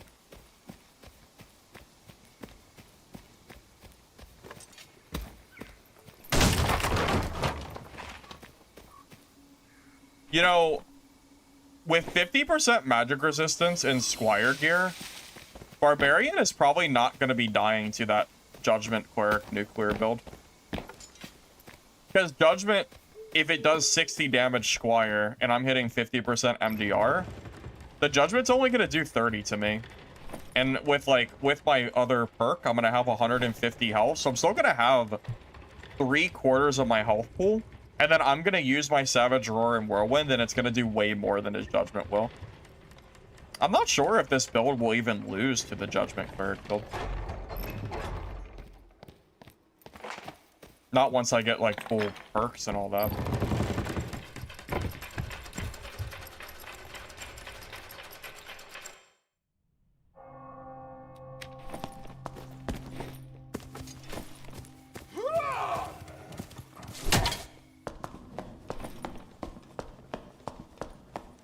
Yeah, this build here, I legitimately am not sure if this can kill a Barb.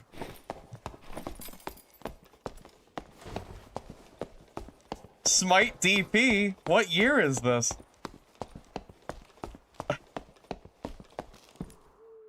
What patch are we on? I can't believe he's playing Smite DP. I thought Smite DP would be, like, completely gone after they nerfed the Smite damage in half. That's honestly kind of surprising.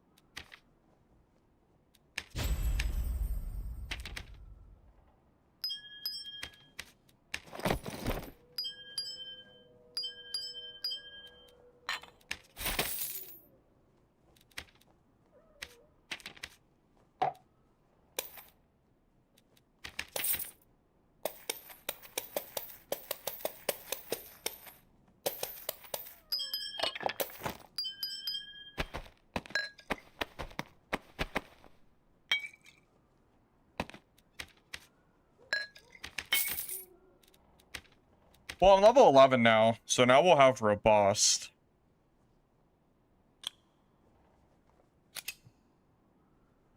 Yeah, I wonder if you even take Crush.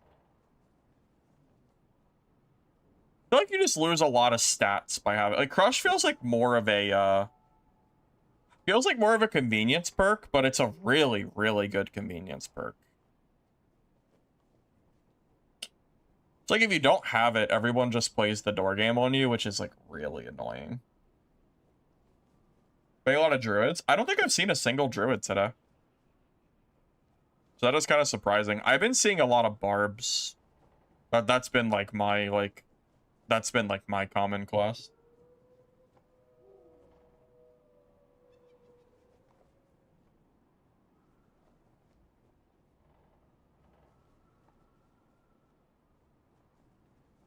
I wonder. I can't decide on what to do with Crush. I don't know. I'm not sure if I'm supposed to be keeping it or not. Because, like, I could trade Crush out for two-hander, which gives me basically 15 power bonus, because 10% armor pen against someone who has, like, 50 armor PDR is about, like, 1% each. Although, I guess this early on, it's not as much value, so maybe I don't have to worry about two-hander as much. It's still good, though. Little damage. Well, no, Crush is like the solo perk. Because it lets you not play... It makes it so you don't have to play the door meta game. But that's the problem. Because the door meta is, like, so oppressive. I know I was gonna say, if I drop Crush, I'm gonna play one game and be like, wow, I wish I had Crush. Oh, it's, yeah, that's very true. Yeah. And not to mention, Crush Whirlwind is like an actual combo. Being able to crush through a door and land it is insane. Like, this combo, I feel like, is enough that I'm, like, supposed to use it. I don't know. I think I'm just gonna keep it. It's hard to, like, not use Crush in this meta. Very hard not to.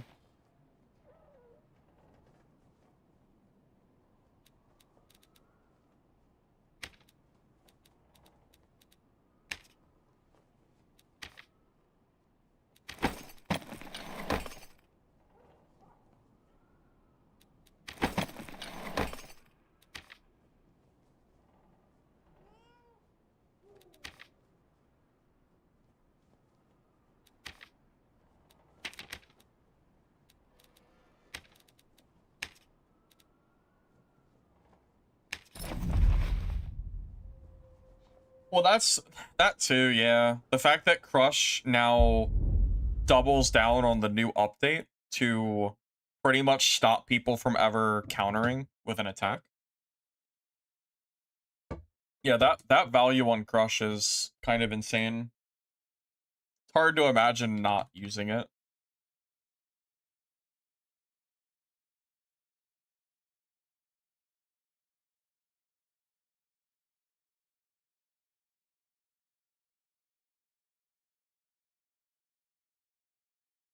Use the Ember Flame Skeleton for more impact. Or I'm not impact, for more magic resistance. Yeah, that could be an option. As I don't know, it's like I think we have enough magic resistance. I mean, realistically, I think once you reach 50% MDR in like Squire, I legitimately do not know any magic user that will be able to kill me. I don't even know if it's possible to die to a wizard unless I like play so badly that I'm basically just throwing. Like, his fireballs are probably doing, like, less than 10% of my health at this point. I know it's very low. It's not a lot. Do the raid skins in shop go on discount? There definitely are discounts for sure. I've seen them before. I don't know how often, though, so it depends on how much you want a specific race. Oh, yeah, we definitely do see discounts every so often.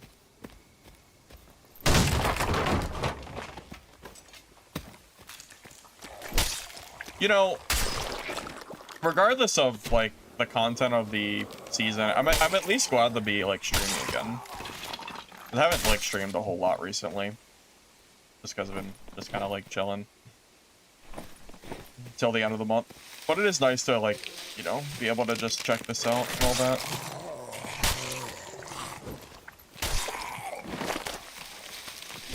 The only thing I'm kind of sad about is by the time they release Marketplace, like, I probably won't be playing that at least for a little while, because I'll be checking out the other games, so that is, like, a little bit annoying. So, like, as far as testing out, like, full, like, geared kits go, it might be a little bit before I can do that.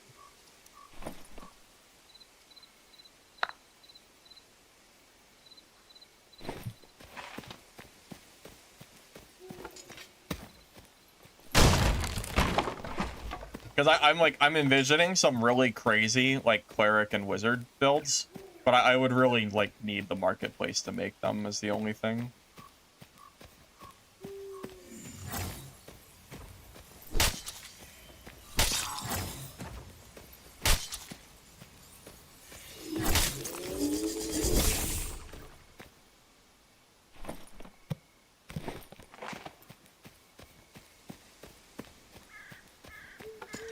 Do you guys think the 500 gold fee is too high for self-found? Because that seems like a pretty hefty penalty to me.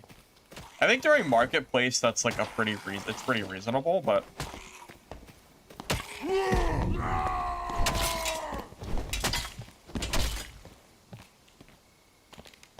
Yeah, I think it's, I don't know. I feel like... Oh my god.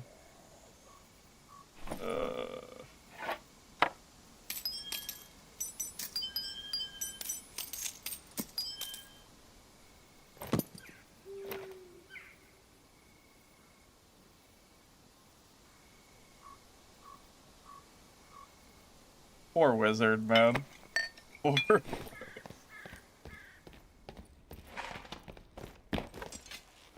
Not even any skill involved. I didn't do anything special. I just pressed my whirlwind button. He, like, couldn't jump, because I guess because I was hitting him or something. He was trying to, but it wasn't working.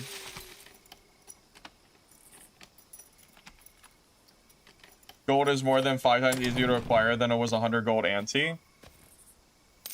I mean, sure, but there's no marketplace, right? So... I don't know. Maybe I'm wrong. I feel like without marketplace, gold is just not, like, quite as prevalent.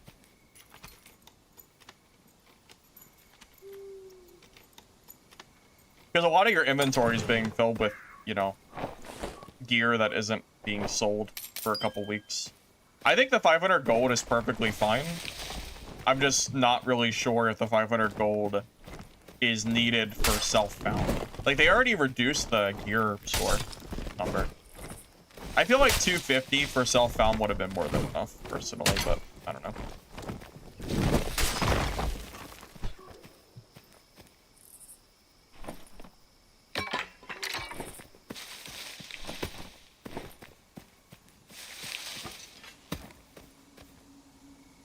I mean, I have to ask, though, if they're already cutting the gear score in half, why not cut the costs in half as well? I feel like 250 would have been perfectly fine for self-found. Until like, as soon as the market's out, I have no problem with 500. I think that's fine. I'm not advocating for a reduction in the total. You know, that's not what I'm trying to, like, get at. But I do think self-found, I feel like it's harder. And it's early wipe, so no one's really accumulated gold yet. So I don't know. I feel like HR is gonna be... I don't know. I mean, I guess you get what I'm saying, but... Just weighing 2 cents.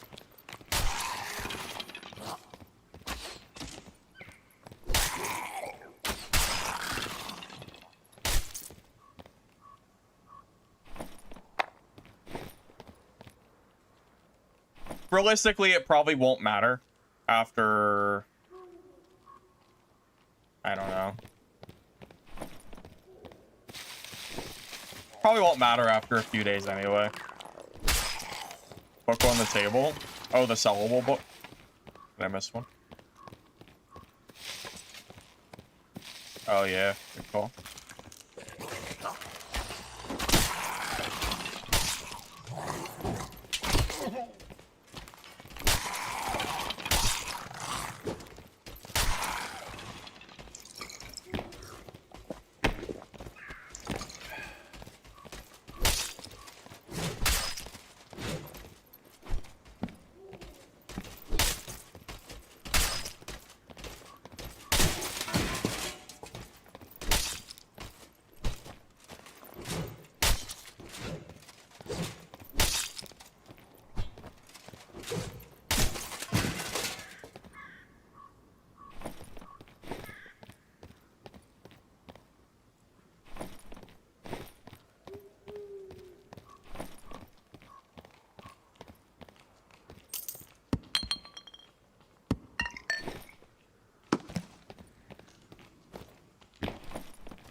What do you guys think about the parry block changes, just generally speaking?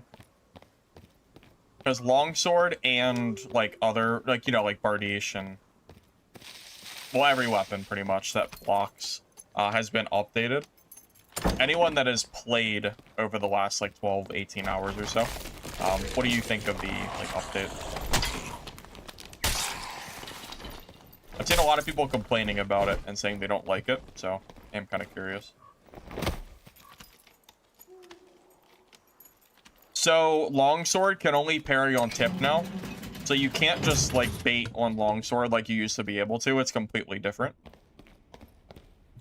And other weapons, trying to block is dependent on the impact rating. So trying to parry with a weapon is...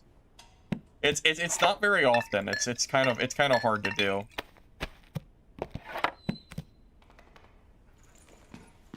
That's so that's kind of where we're at right now, where that goes. Like, I fought some people that sat there and, like, there was the rogue that kept blocking with the rapier, and every time I hit him with the Bardiche, his weapon would, like, recoil super far back, and he would try to land a hit, and it just wouldn't work. Oh, it's not longsword, it's all swords? Oh, okay, so all swords can only parry on the tip. They cannot parry on the weapon itself. So basically, all riposte and parries in general have all been nerfed, like, basically, with that in mind.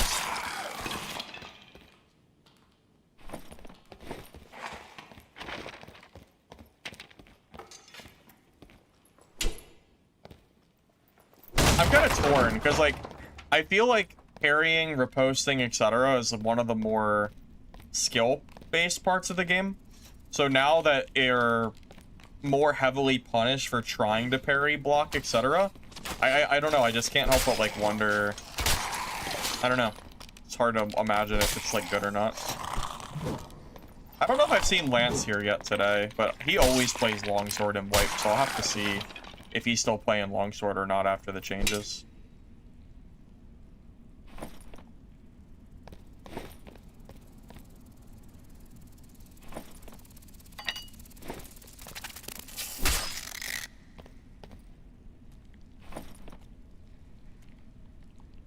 Swords cannot riposte when they block, only when they parry.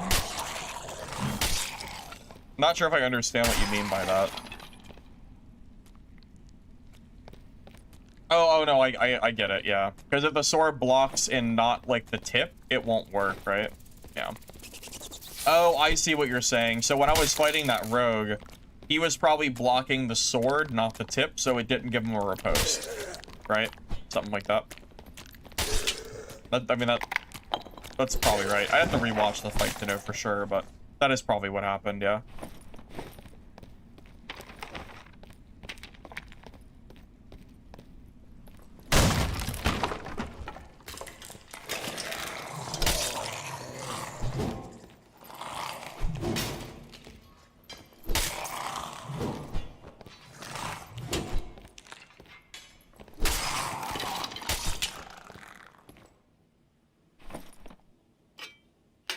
That's a good Viking helm.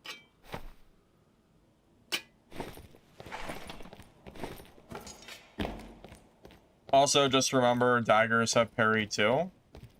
Yeah, but dagger parry was pretty rare to see because it was already kind of hard to do, right? So, with this nerf, it's probably going to be even less likely, right?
I mean, it's pretty good, man.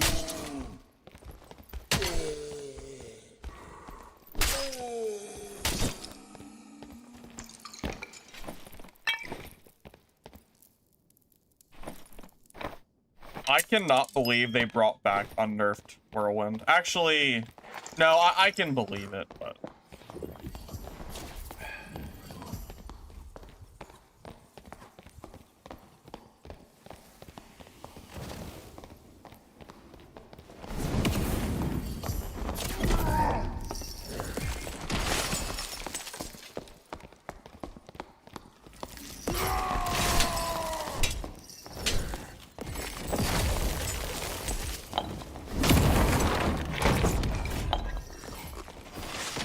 If this guy actually wins, I'd be so impressed.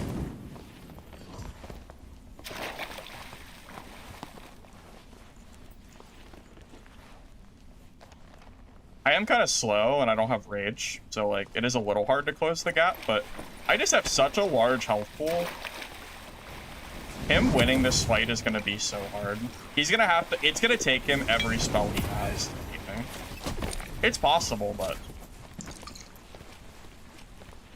it's not going to be easy.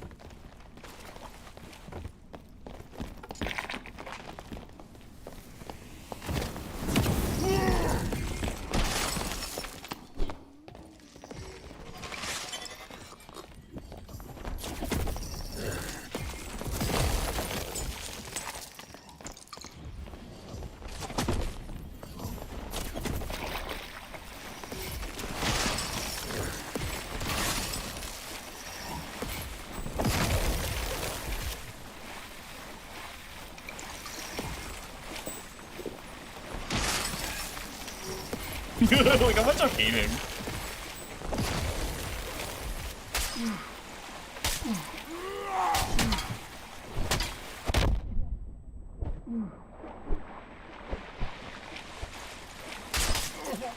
Good job.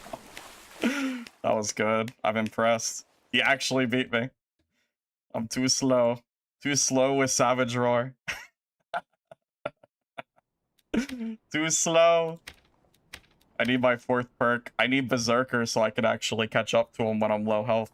I need that movement speed bonus. Alright, I'm taking off Crush. I can't, I need the movement speed. So, we'll just take off Crush, I guess. That's fine. Yeah, that's kind of the problem. The, only having 3 perks and not have... Like, Berserker is such, like, a needed perk for solos. If I had Berserker there, I could actually close the gap on him. The problem is I'm too slow to reasonably close the gap otherwise, so it kind of results in him being able to kind of kite forever. If I had had Berserker, though, that would have been a very different fight. But unfortunately, I did not have it, so it is what it is. Oh, you know what I should have done, honestly? Okay, the next time I fight a wizard, I'm going to take off my chest piece. My chest piece is only 2% magic resistance, and it gives me 10 movement speed. Wait, honestly? That's all I have to do. Nah, I don't even need Berserker. I could have just taken off my chest piece, and that would have been fine. I don't know why I didn't think about that. In my mind, I was thinking that my tunic gave me magic resistance, so I would want to keep it on. But yeah, like 10 speed is so much better than 10 measly magic resistance points. Yeah. Yeah, I didn't even think about that.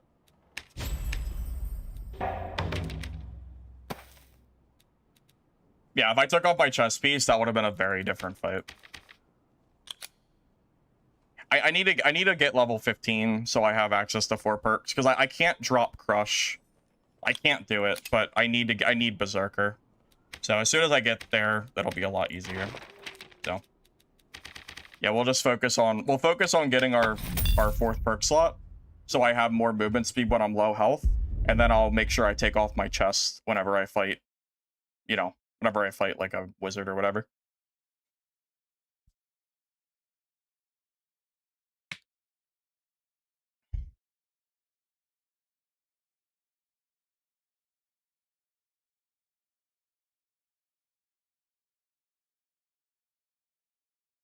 Yeah, against wizards, Rage is also better, but Savage Roar is better against melee. But I think Rage is not strong enough anymore with how many nerfs it's gotten. I don't think you can use Rage. I think you just use Roar and then focus on making your movement speed, like, faster. Because realistically, as long as you are faster than the wizard player is, like, you're fine. That was really where the mistake was. Not taking my chest piece off for, you know, 10 movement speed. Would have made things a lot easier.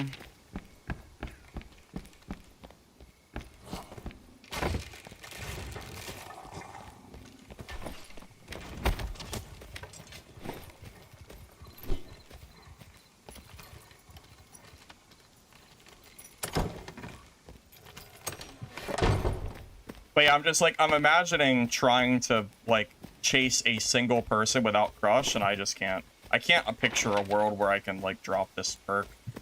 So, I just need to get 15.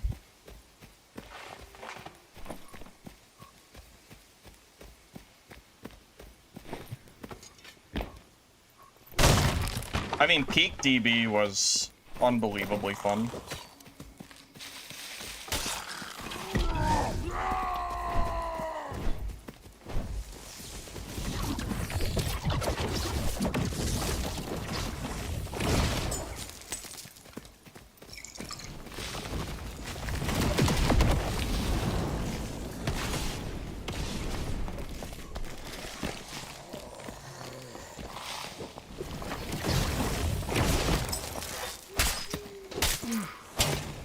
Can't actually get him.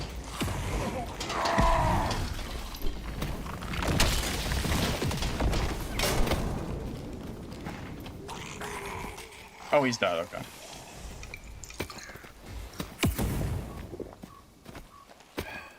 Do you think I should run Grapple Hook instead of Roar? Just for, like, chasing players? I don't know, because, like, the mirror matchup against Barbs, if you don't have Roar, you lose.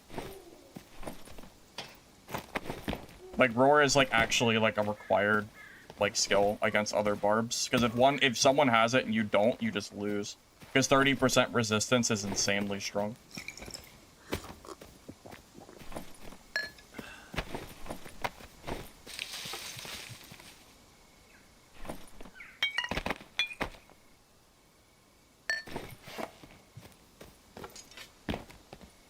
Well, I mean, that's the name of Dark and Darker. It's always movement speed meta. That's always how it is.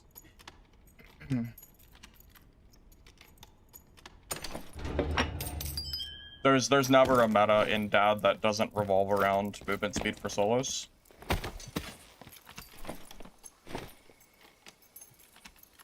So, yeah, the gap... So basically, I have to ask myself if I have enough of a gap closer.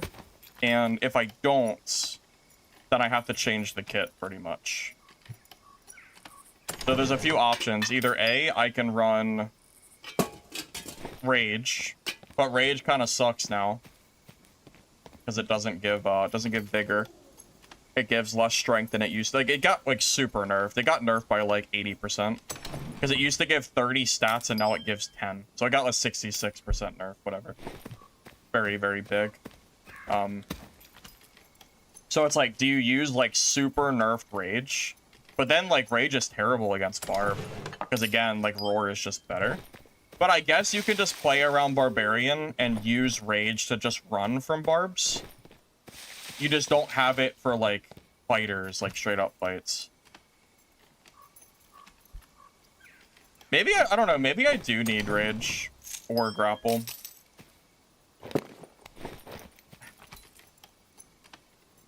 Maybe Achilles as well would be good. Like, what about Achilles Whirlwind? We just need something to make sure people can't just run forever, which is always, like, the problem.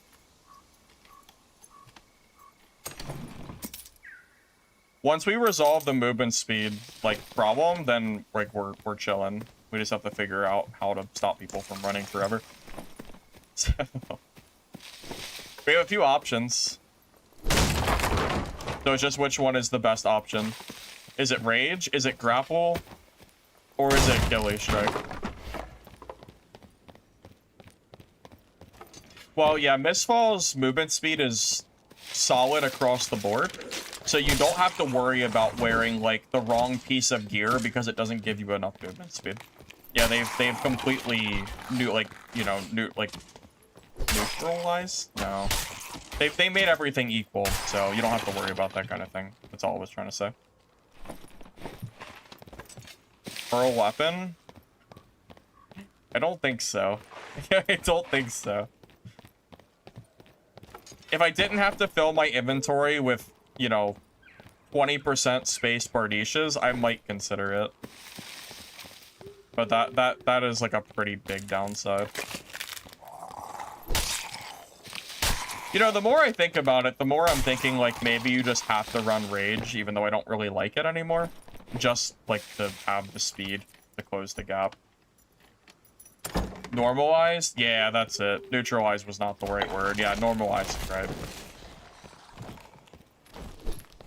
Yeah, because it doesn't matter what gear you wear in Mistfall, you're always the same speed. Because it's based on your class. Or actually, I think it's neutral for everybody. I don't think there is even a...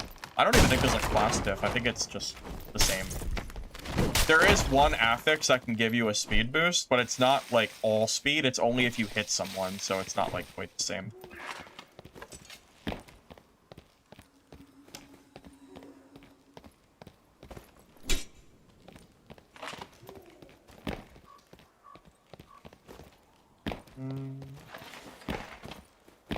Just pick it back up. What if they steal it from me?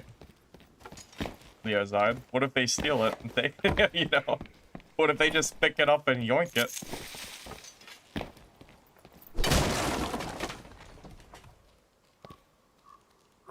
I mean, I guess we could.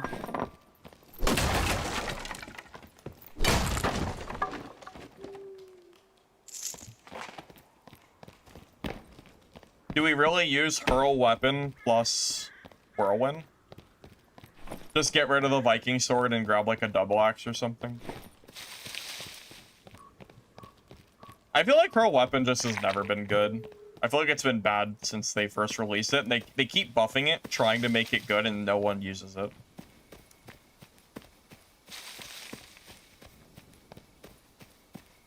You turn in your daily? Oh, I didn't even look at those. Oh yeah, I guess it is 8 o'clock, huh? Alright, I think this should put me at level 15, so let's leave real quick so I can get my last perk.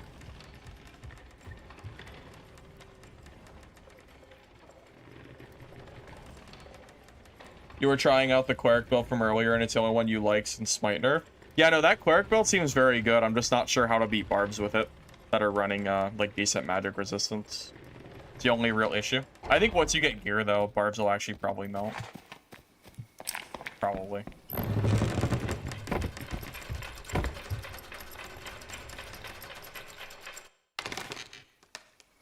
Alright, let's do it this way. Here, let's, here, I'll modify. Because hurl weapon did get buffed, right? I think they reduced the cooldown rate. Wait, it's only 8-second cooldown? Wait, maybe it's... Maybe they finally made this usable. 8 seconds is not very... like, 8 seconds is pretty short. It's never been that short before. They like... Dude, hurl weapon must be down horrendous for people to... For them to nerf... For them to buff it that far. Must be down so freaking bad. Like, and you know, and people not using it at all. Funny. I didn't realize it was 8 seconds. That's actually, that's not that long, man. That's a very short cooldown.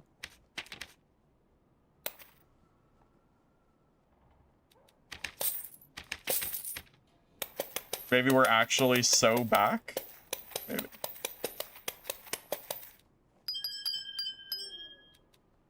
So, let's get rid of the Viking sword. We're not using it anyway. Let's, we'll grab a double axe.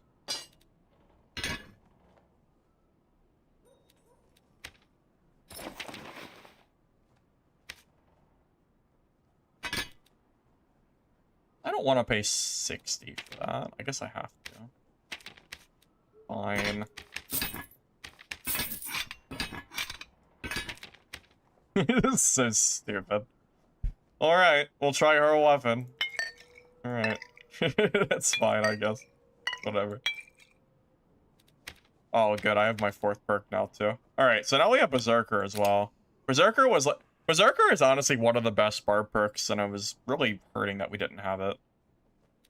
Good.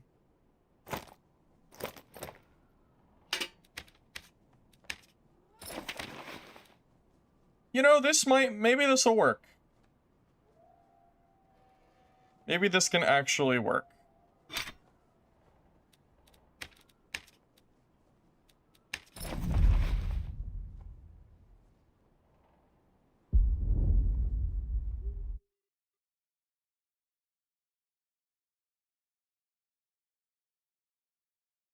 I'm gonna regret dumping everything I don't want into the inventory.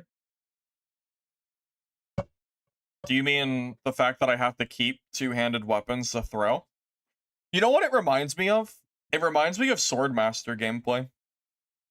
Remember that? Where you had to, like, the ideal gameplay was to have your whole inventory filled with, swords. So you weren't allowed to loot until you started killing people. That's what it reminds me of.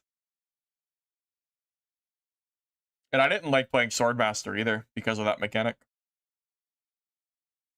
I almost wish Barbarian had, like, a slot to, like, hold extra weapons or something for that perk. I don't know how that would work, but... I just wish it didn't take my very limited, inventory space. That's all. Because this incentivizes PvP gameplay, because if you just loot, you're not gonna have space for anything anyway.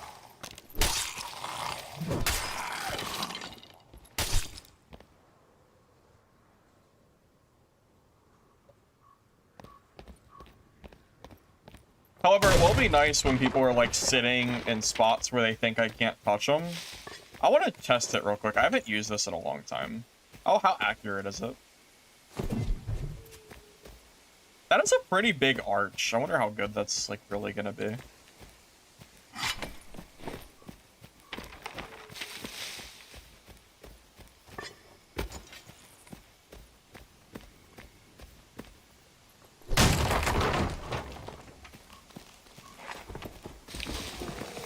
Just gonna go for the graveyard.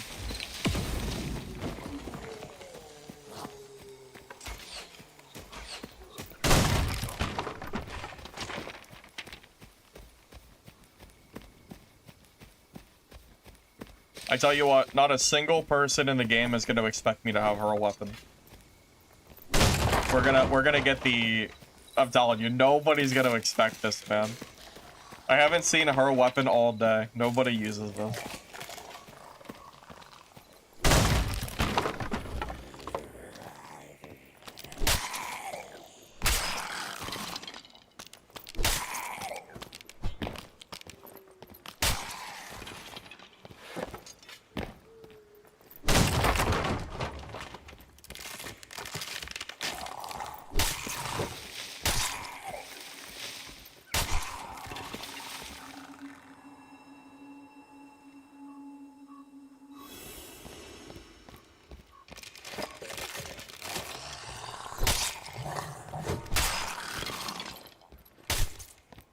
I think against barbarians, we should probably be playing like doorway for whirlwind.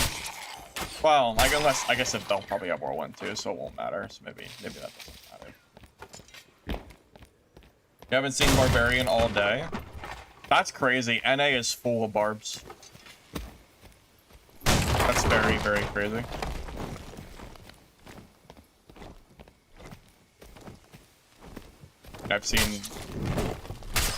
I've seen way more barbs than I thought I would, for sure.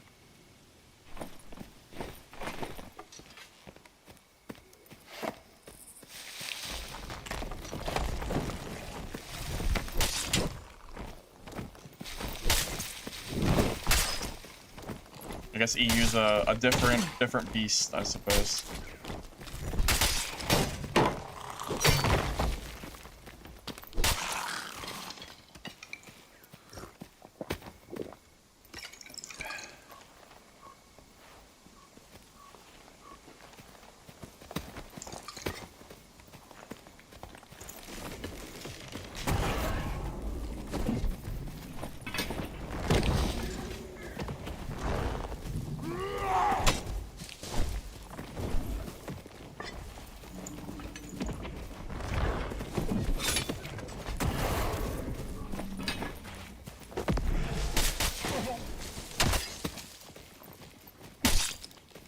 I mean, her weapon actually did pretty well there.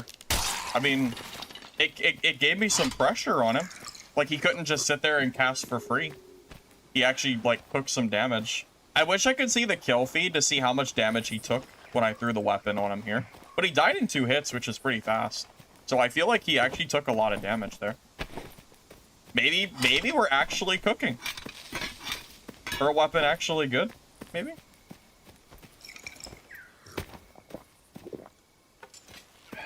Yeah, I saw the ice shield can make you do more damage. Yeah, I saw that. I haven't used it myself though.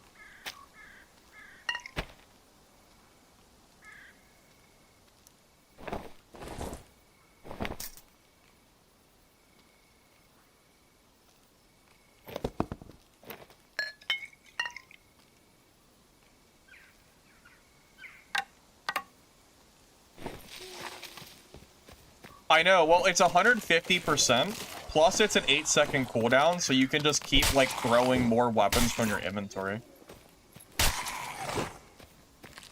I killed that demon? Wait, what do you mean? You don't... this guy... Yeah. Yeah, I don't know, man. Maybe her weapon's actually better than I'm giving it credit for. Maybe it's finally good.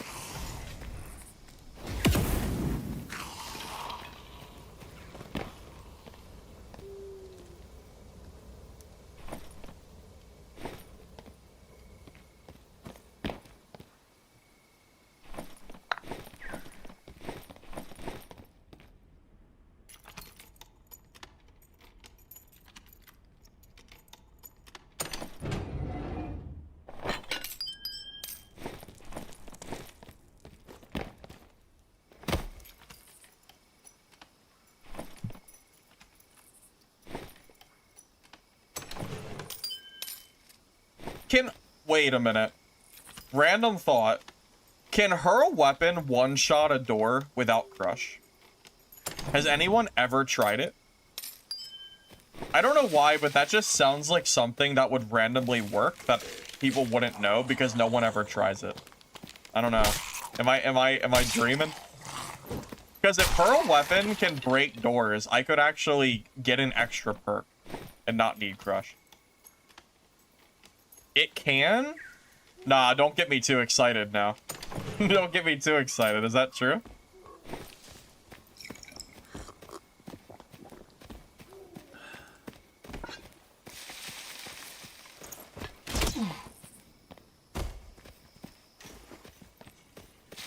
Yeah, if that's actually true, I can take off crush.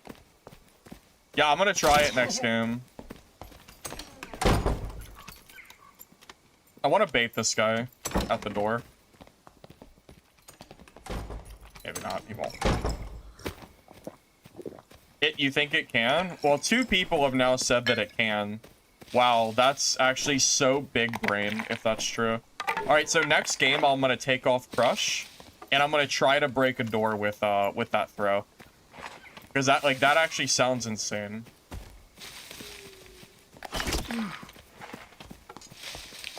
Guy's doing like 5 damage.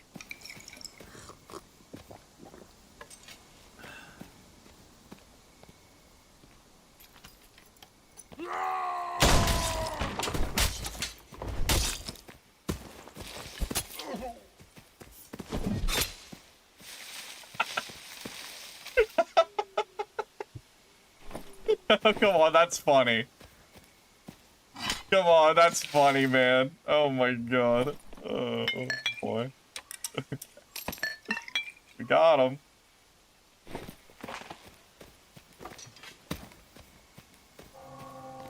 That was so funny. Oh my god. The old world. See, that's the thing that we'll miss though. If we don't have crush, we won't be able to do that that play where you can like break through the door like that. But we gain another perk slot, which, you know, is pretty good. Like we could gain like 2-hander or something. I still want to test if it's possible or not because, you know.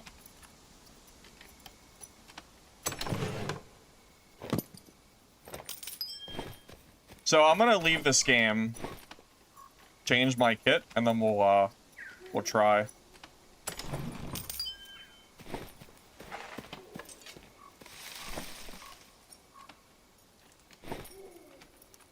Dude, that hurl weapon is funny.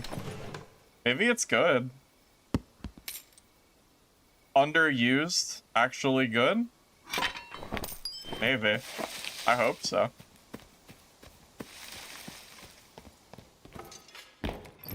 I mean, 150% weapon damage is no joke. That is a big number. I mean, that means our weapons are doing, what? 67? 68? Baseline? That's a lot. I mean, that's just whites and grays.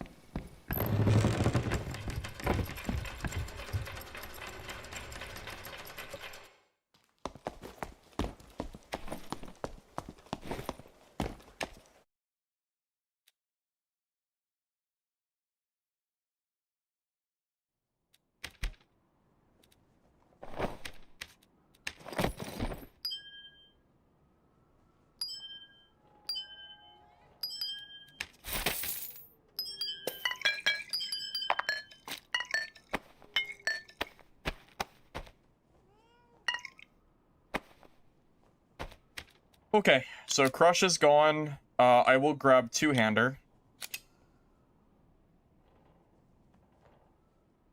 Wait, 2-hander? Or executioner? Because Barniche is an axe.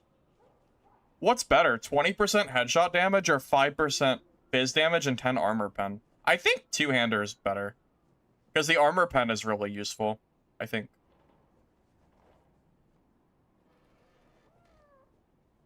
Be back in a minute.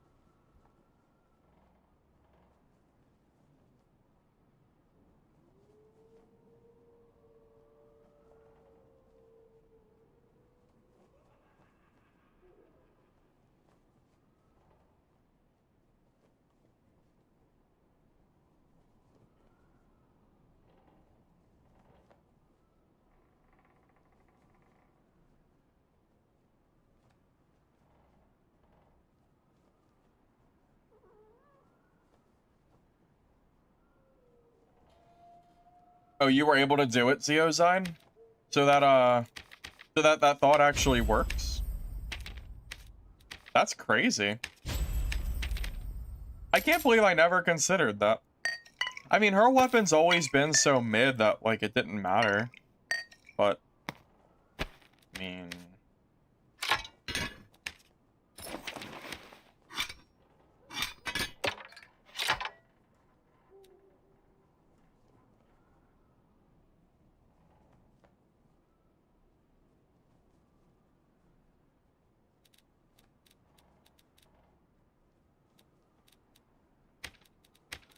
Yeah, I don't know. I'm just, that's crazy to me. I would assume that's been in the game since the very beginning, and it's just something I never even thought about. All right, let's, I still want to see it for myself, but I believe you. I want to see exactly how it works. Does it, like, go through the door, or does it hit the door and stop and get stuck in the middle? Because that reminds me of when Frannies could break doors. Hey, Ghost, you tried to reinstall, but you couldn't get back into it? I mean, the game does feel the same, but that shouldn't surprise anybody. Anyone that, like, was expecting the game to feel entirely different just because of one season's content, I think is a little bit ambitious. I mean, I went into today knowing that the game would be basically the same that it's always been, with, like, a few minor changes. 18-month sub? True? Big if true. I didn't see a notification or anything. That is crazy.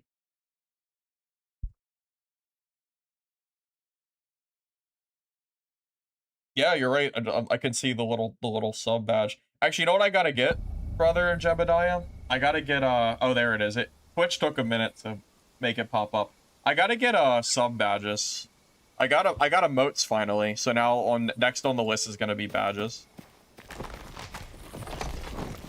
So anybody who happens to have, like, you know, who's been a sub for a while, hopefully you'll kind of get expedited into whatever badges we, like, I know I end up getting. Haven't decided what they're gonna be yet, though. I'm not even sure what I want for badges. Haven't really thought about it too much. But now that I finally have emotes, kind of like the natural next step.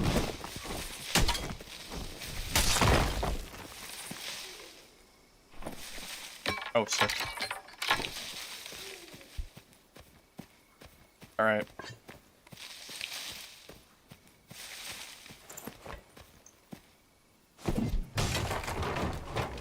Oh, that is so good. Man. Pearl weapon. You can chase players, no door meta, and no crush. So you actually get 4 working, like, damage perks. That is so good. Wow. And it's only an 8-second cooldown now. 8 seconds. That's nothing. Like, that's incredibly good. I can't believe I've never seen a single person talk about that before. It was just like a random thought. That's so good, man. Holy hell. That's crazy. I feel like that's like a whole new, like, tech option on Barb.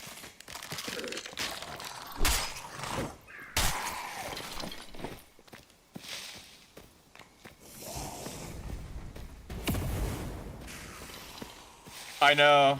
Huge knowledge for all 7 of us Hurl Weapon Barbarians.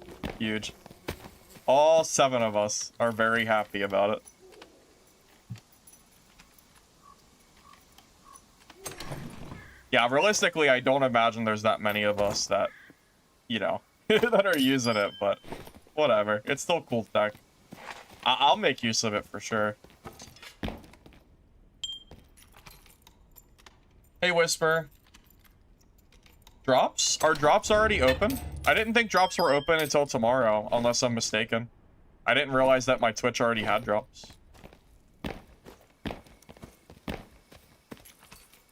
Yeah, I didn't set up, like, the drop tag or anything yet, because I didn't even realize they were coming.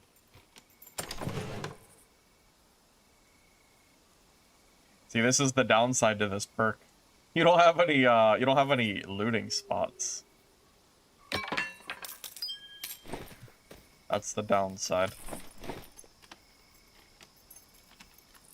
Yeah, I haven't touched our weapon in probably, I mean, it's been at least 3 to 6 months. I'm not even sure how long, but it's been quite a while.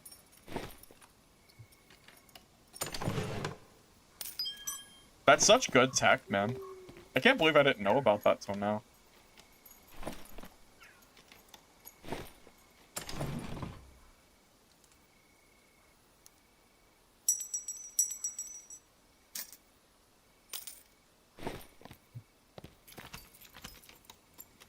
You just got a notification now for them? Oh. Maybe it came early? Perhaps? Because I really didn't think they were releasing yet. That's news to me.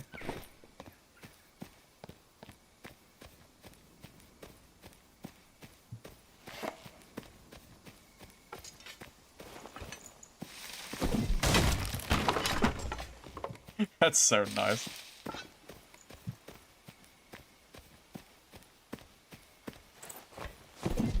You don't even have to charge it either. You can just quick throw it.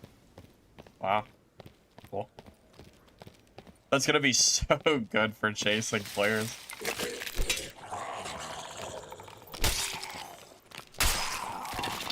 No more door meta. It's gone. Ruined. Doing the throwing axe bar build? Yeah. Yeah, I just found out a few minutes ago that you can use it to break doors without crush.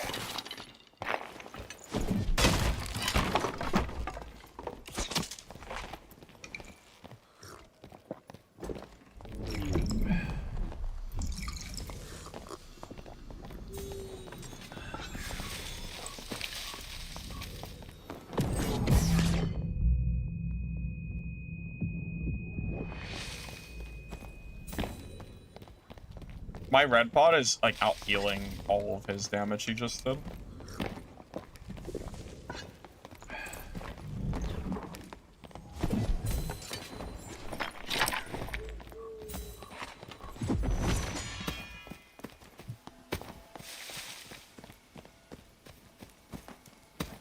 I gotta wait for the sword to be gone. What an aggressive cleric.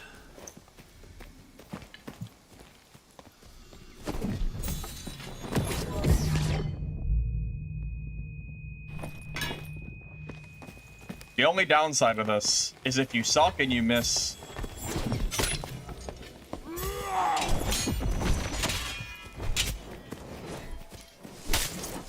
Okay. We got him. Took us a few throws, but we got there. Alright, we got there. Now we gotta find those weapons. That's the hard part.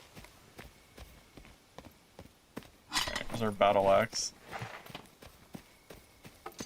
Took a few tries, but we got it. I think my favorite part about that fight was watching him hit me with holy strikes for like 5 damage. That was definitely the peak of that. Seems fine. Poor cleric indeed, yeah. Seems drops turned on half an hour ago. Ah, okay, that's good to know.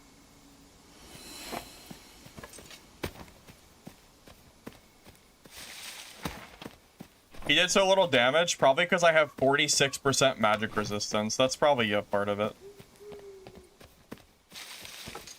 Yeah, that'll do it. That'll do it.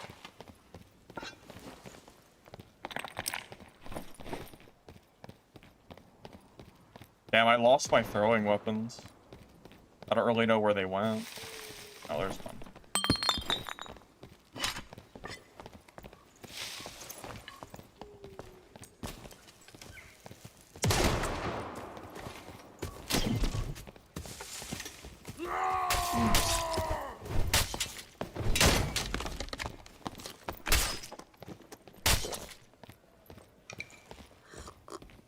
Alright.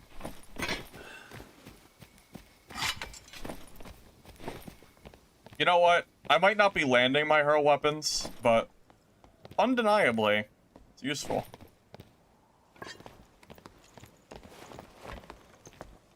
You ready, Ranger? I got my own arrows.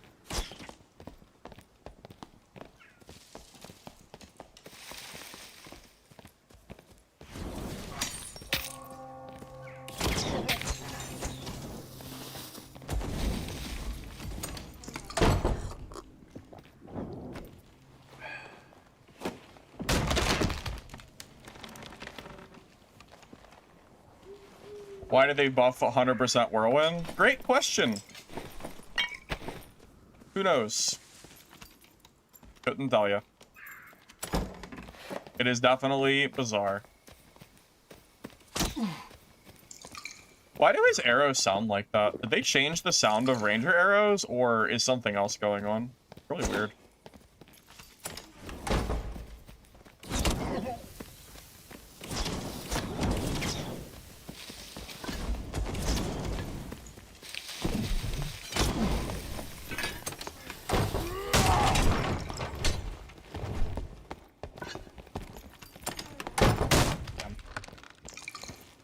Yeah, did they change the sound of the arrows or something? It sounds different. God, the only thing that sucked, I almost wish my weapons were highlighted. Like, maybe the perk makes the weapons glow, like, maybe a little bit of white or something. Because I can't see shit. I cannot find my weapons to save my life.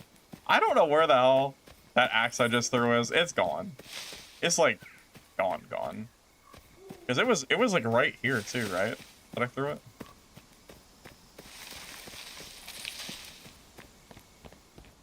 Oh, there it is. Okay. We got it. The skin that makes your weapon glow, pay to win? Oh, shit. Yeah, maybe. Does it work if you throw your weapon, though? If so, yeah, that could actually be really nice. Actually, kind of good.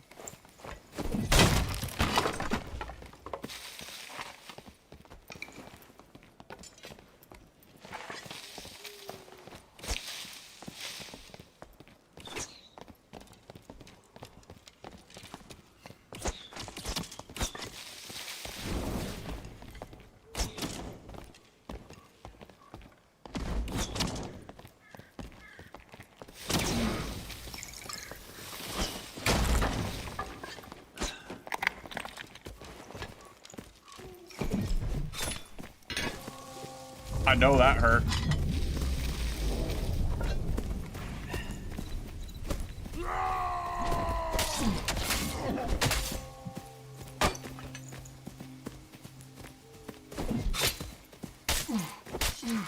Oh, wait. Okay. Alright. It was a little scrappy, but we got there.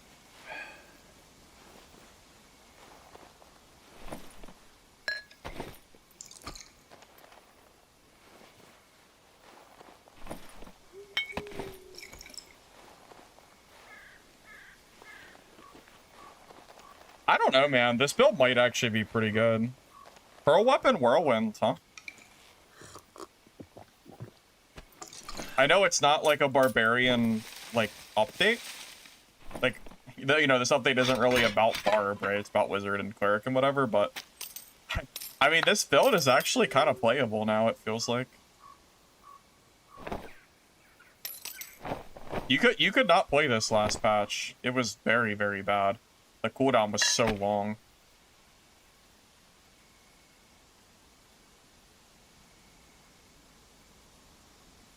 Kind of like, this, I don't know, the new way to play barb. Cool. The only thing that's annoying is having to refine my weapon whenever I throw it. You know, that's about it. Outside of that, yeah, it's pretty fun.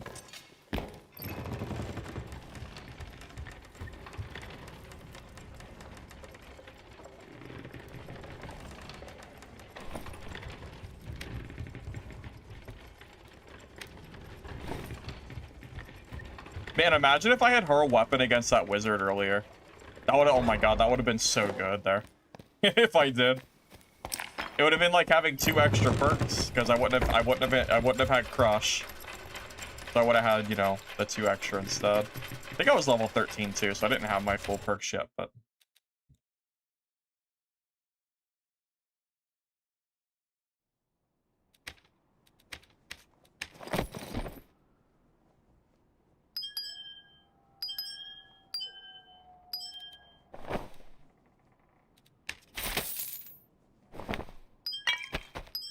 I am collecting money on barbs so much faster than wizard and cleric. It's actually kind of sad. I mean, this is more money than I think my Wizard and Cleric have combined in like half the game time. So, yeah. Who knew? Turns out Barb is pretty good, huh? Dude, who would have guessed?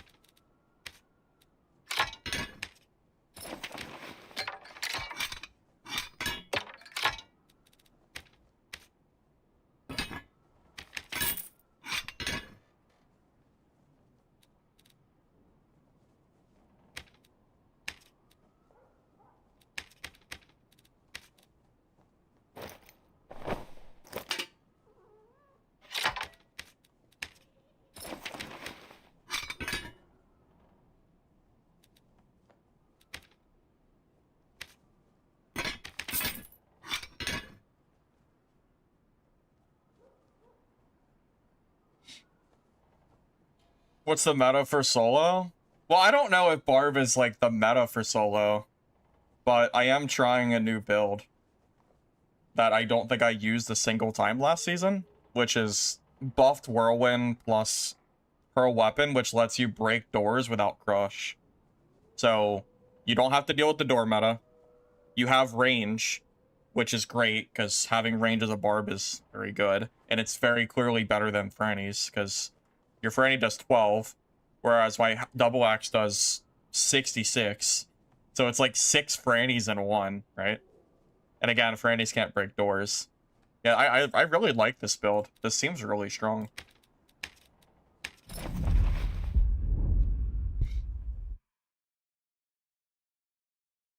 I think I already got the Squire double axe. At least I think I did. Unless I messed it up.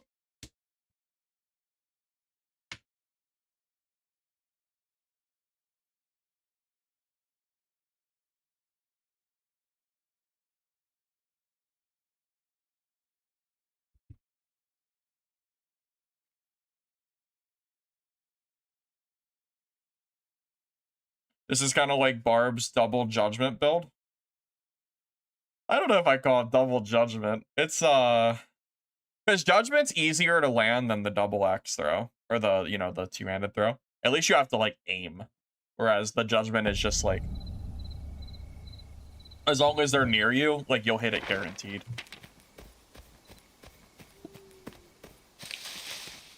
Either way though, I think it scares people. I think you hit someone with the you know, the throw, and they get kind of like spooked because not a lot of people are using it.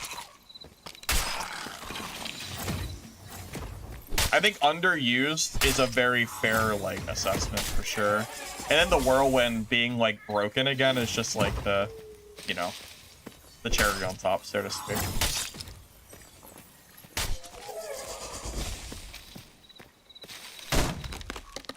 Well, yeah, for sure. When people panic, it definitely gets a little bit easier to hit people. Or if they turn their back to you.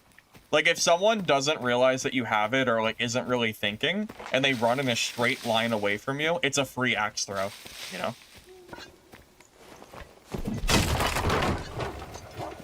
Yeah, I'm definitely breaking every door from now on. This throw. I'm not gonna spend any time sitting there opening doors. I'm good, man. God, that's so fun.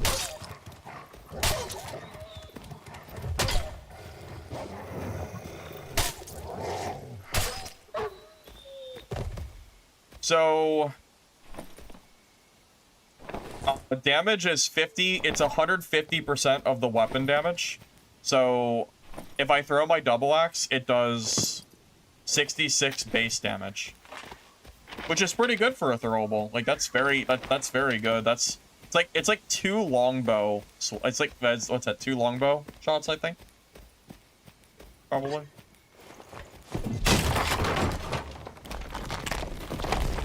Because longbow is like 33, right, or something.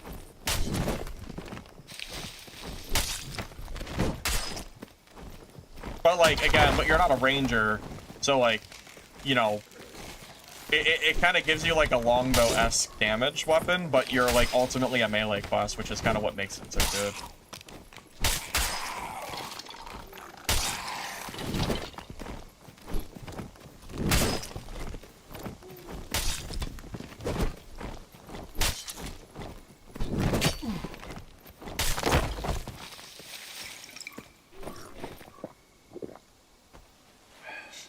More than drums? Well, to be fair, you can have 3 drums, like, ready to go in your inventory, like, back to back. So I would argue the drums, like, probably better, right? Just because of that. But again, you're a barb, so, you know, I don't know. I feel like it's more scary having this kind of build on a barbarian. Also, drums can't break doors, so that too.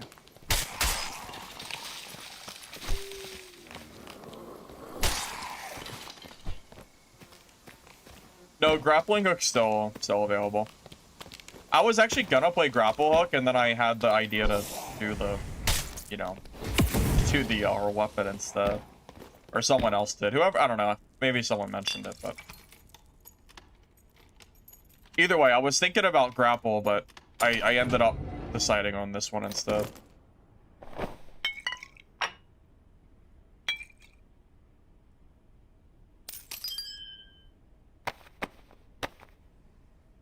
The only downside of this build, you have no inventory space. That is the sucky part.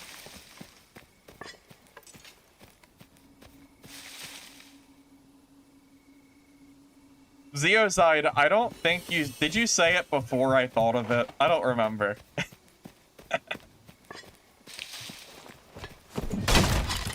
Maybe you did. Maybe you did. It's possible. Yeah, this is normals, yeah.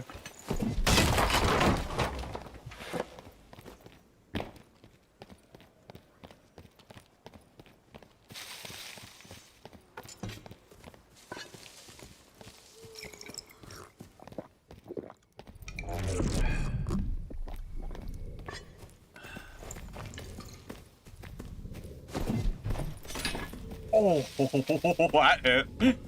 That's definitely it.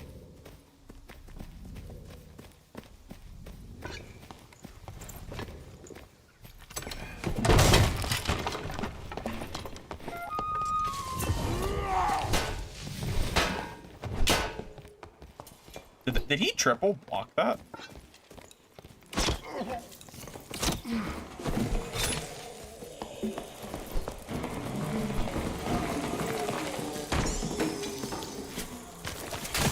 Oh my god, I can't. Oh, I can't move. The mobs! The mobs! What the hell?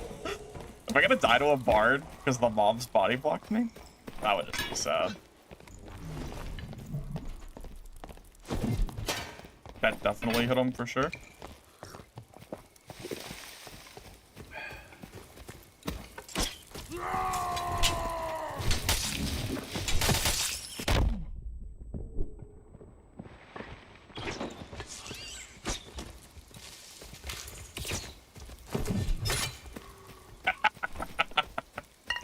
Nope.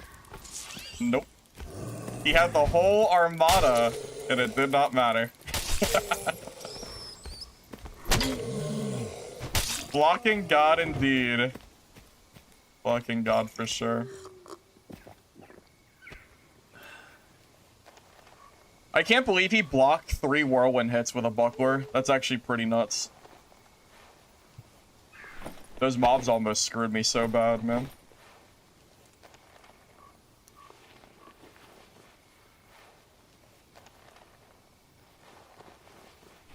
I'm telling you, this her weapon is good. Fun.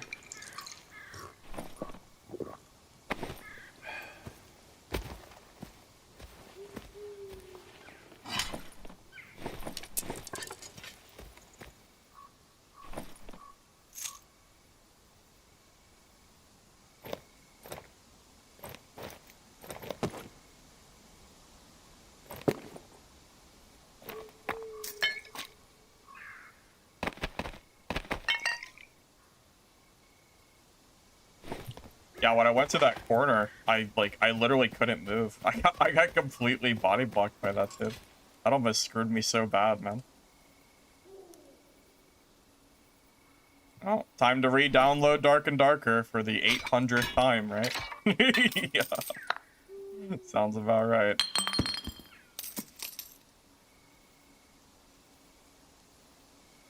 If you hop one down, you have to at least try the hurl weapon build, though. That's the rule.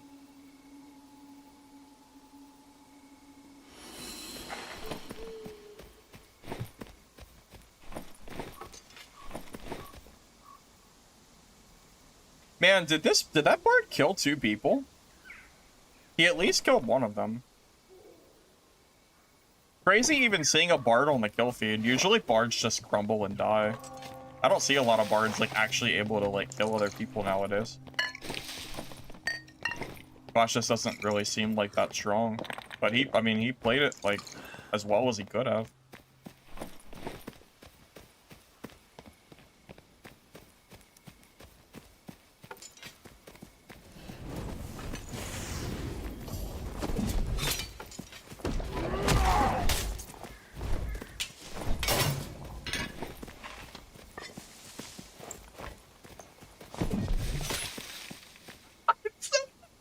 Strong. It's so good, guys. It's good.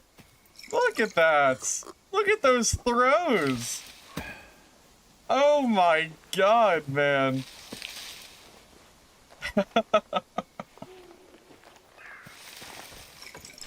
It's good, I'm telling you. Time to play Hurl Weapon Barbarian. Oh.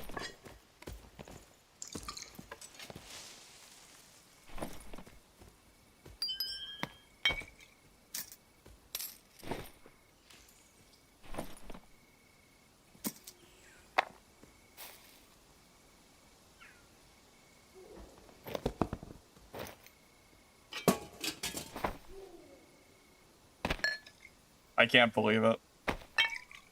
I can't believe I'm actually using Hurl Weapon and it's like good. I can't believe it. It's been so bad for so long. Like it's actually good now. It's crazy.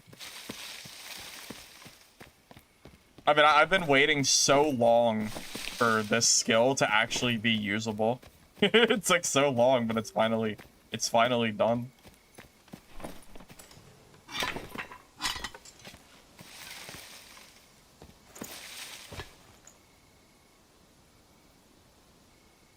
Feel bad. I got a full inventory. That's fine. Whatever. I feel bad like killing someone who's just like not even trying. Because I could have easily headshot him there and probably just killed him, but whatever. Yeah, they super buffed this apparently. Between the damage and the dude, it's an 8-second cooldown. 8 seconds. That's it. Like that's so quick. As long as you have extra weapons ready to go, by the time you throw your first javelin, you're like already ready for the second one. 8 seconds is not a lot of time. One of the shortest cooldown skills in the game. Oh, no wonder he was... Oh, he has like nothing. Yeah, I'm fine not killing that guy. It's fine. Yeah, that was a Timmy Barb. I felt bad.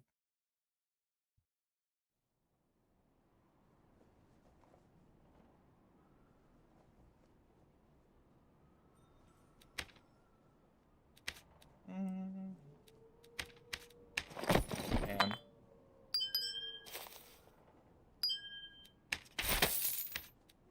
What a crazy day.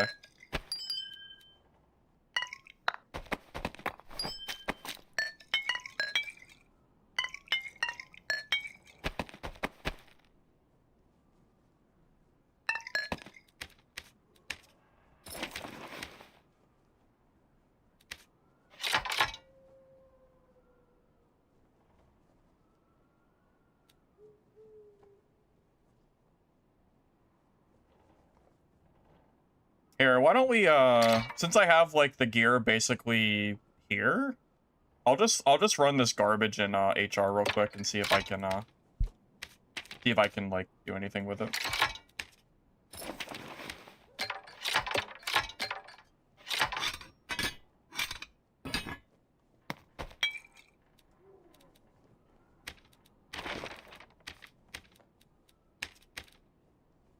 And then if we die, we'll just go back to norms. No problem.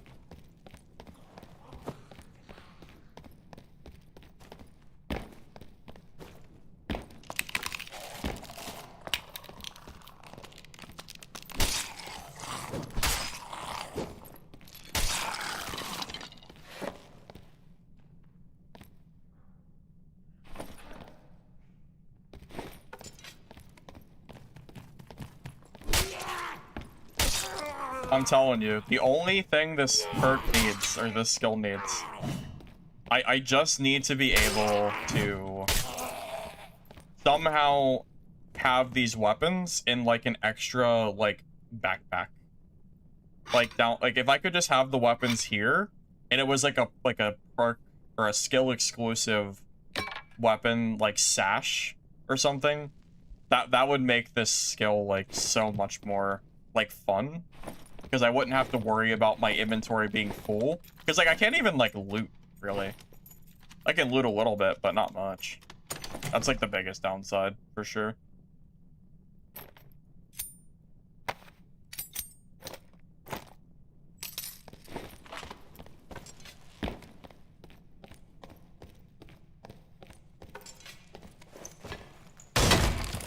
Oh, that was some weird lag. Oh, okay, that was weird.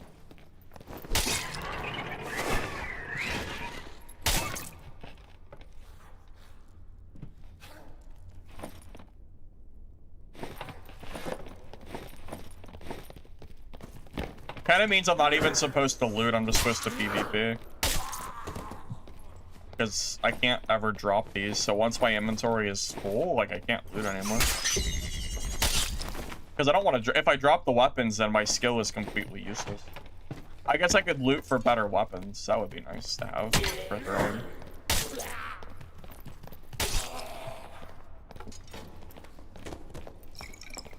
Oh, this is the ultimate test. Can we beat the Barb versus Barb matchup with her weapon?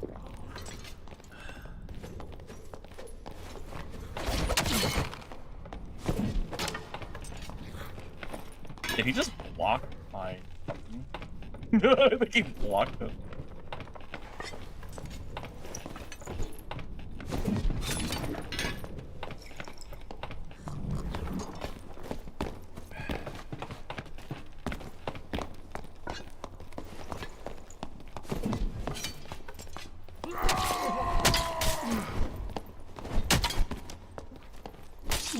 Damn.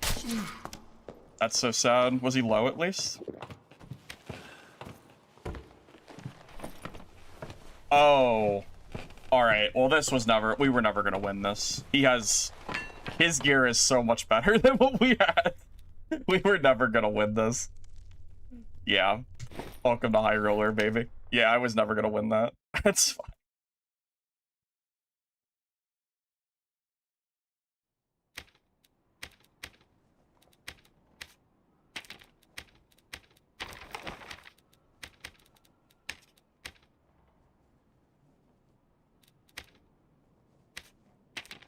I think I hit him 3 times and he still had like 2/3 of his health. Oh goodness. And he hit me once and I think he hit me twice and I lost 2/3 of my health. I hit him 3 times and I think he lost 1/3. I think I hit him 3 times at least. Oh my goodness.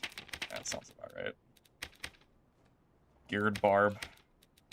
Blocking the high roller lobbies. Alright. Bro's already running full juice Barb on like day 1. Yeah, I'd have to build like a more serious kit if we're gonna fight that guy for sure. Oh, I didn't bring my weapons. I'm just gonna leave. There's no point.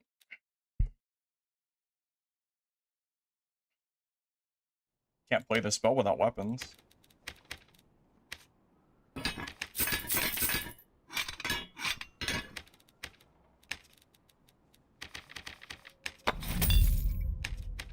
Yeah, I'd rather have like actual fair fights and normals than get gear diff in HR because I don't have like full gear yet. I'm not really worried about it.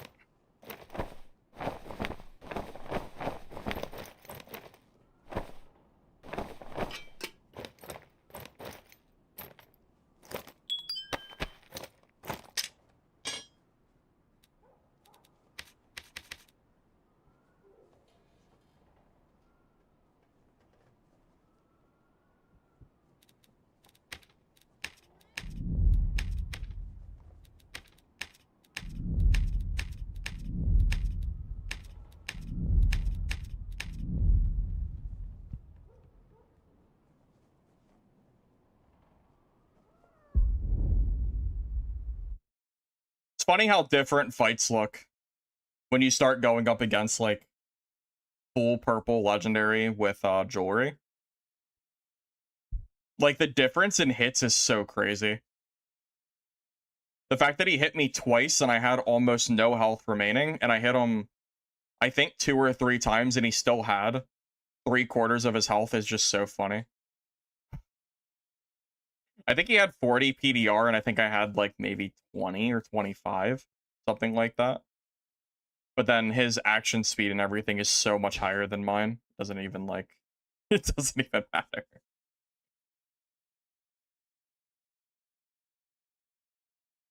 You are watching another stream and my name popped up that a barb killed themselves? Well, I did just leave a lobby, so it was probably me. Yeah, I forgot to bring my weapons to throw, so I just left the game.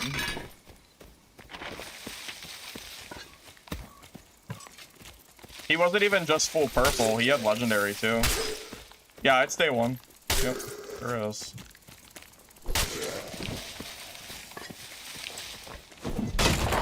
Yeah.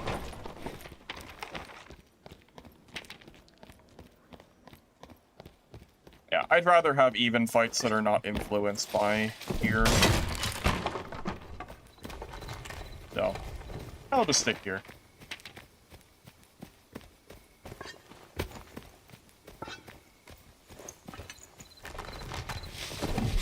So off to barb, because there's too many barbs and I don't feel like fighting them as wizard and cleric.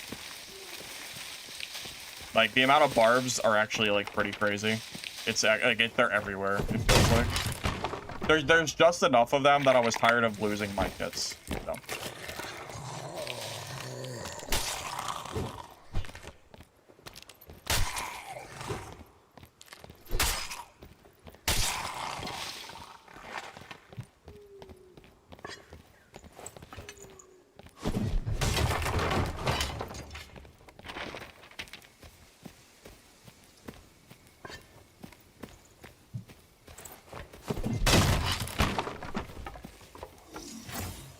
Let me kill this before it griefs me. Before it griefs this fight I'm about to have.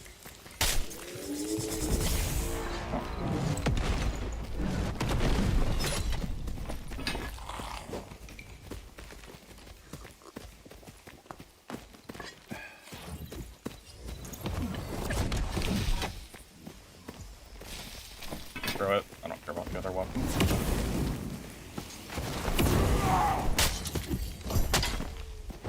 Does that answer why I'm not playing wizard at the moment? does this answer it for you? Hopefully it does. Yeah. Typical early wipe shenanigans. Barb just scales the best with gear. Or, I'm sorry, they scale the best without having gear, that is. So, you know. Just typical. That's how it is, I guess. Wizard just throws everything at you, and it doesn't matter. Fun.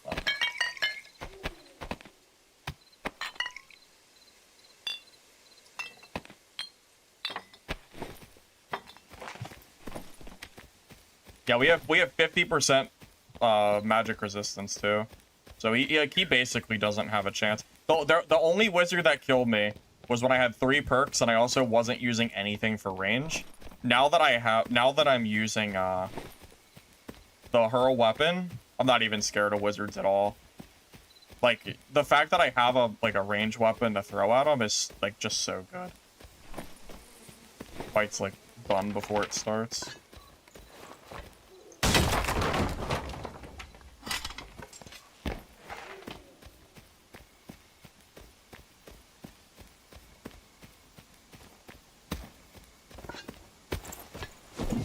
I will say that double judgment cleric build is pretty fun, but it has the same problem. Barb kind of like just counters it too. But it is fun for what it's worth.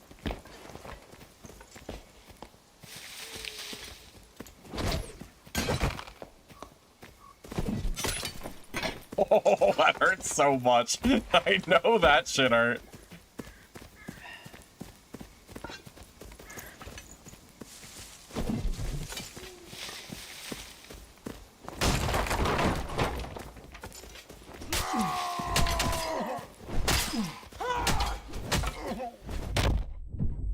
Oh my god, that was actually really close. Okay.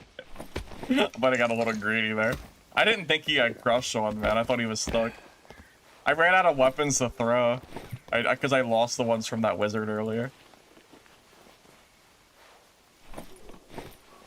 Yeah, basically every barb is going to be running Whirlwind now. Because Whirlwind is broken again. Iron Mace overbuffed it. And it's not even like it was an accident. Like, they already knew that 100% Whirlwind was broken. It was broken, like, I don't know, 6 months ago. Whenever they initially released it.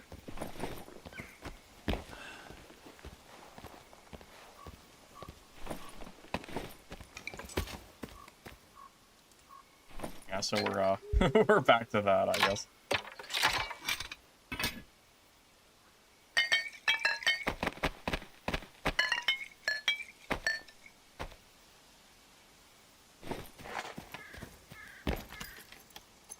What other compliments Whirlwind if you don't want to deal with inventory space? Grapple? Or maybe Achilles? Although I'm kind of leaning towards grapple if like you don't want to deal with the inventory nonsense. Because it is pretty obnoxious.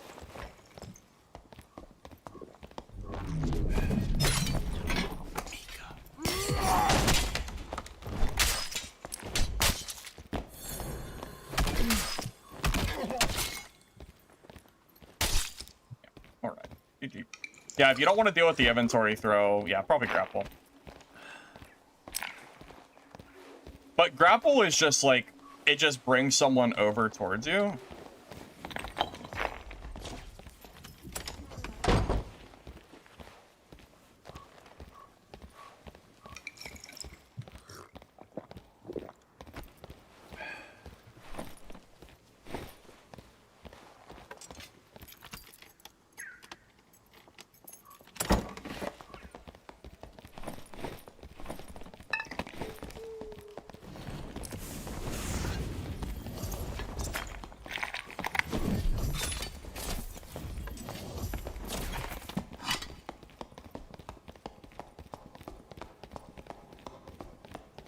He can't shut doors on me, by the way. For a weapon, we'll break the door.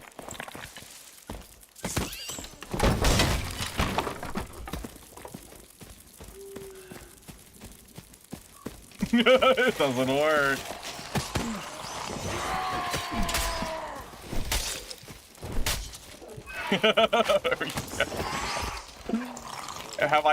I'm telling you, man. If I'm trying to convince all of you how good this is. I promise it's good. I promise. Look at that utility tech.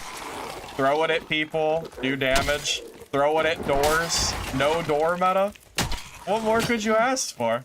It's an all-in-one skill. It does everything.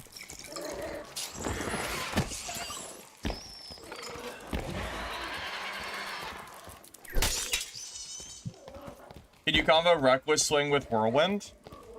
That's a good question. I actually don't know. I didn't even look. Maybe?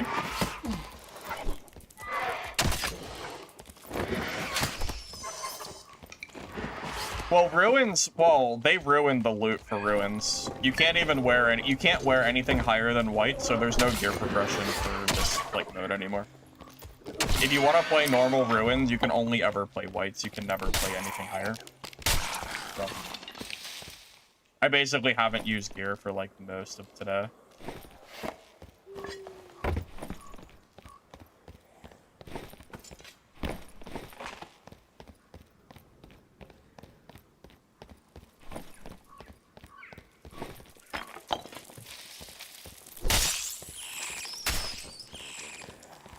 Yeah, I already miss being able to run, like, blue gear Ruins lobbies.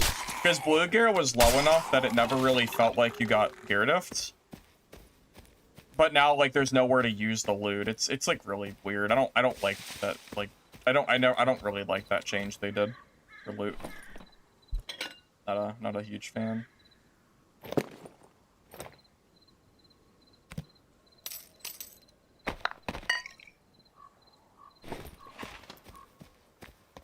Just take full damage perks on Bardiche. I have full damage perks on Bardiche, basically. I have two-hander, Iron Will, Berserker, Robust, and then her weapon is my crush.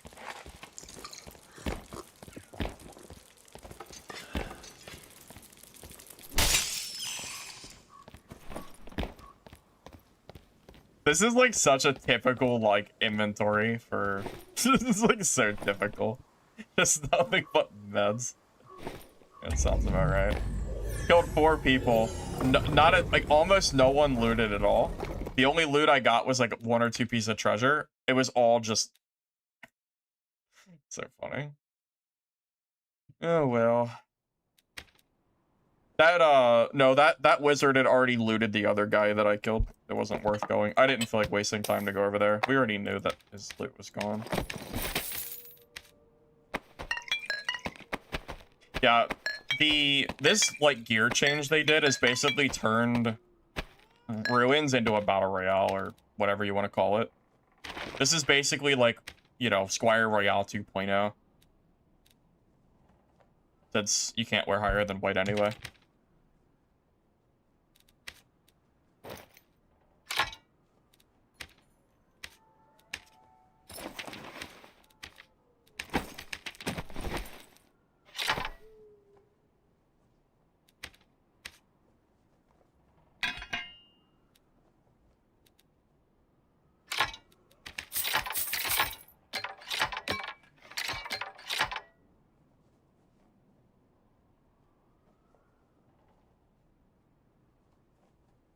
Well, I already played Wizard and Cleric today. Yeah, we've already done that earlier. We played it for a few hours.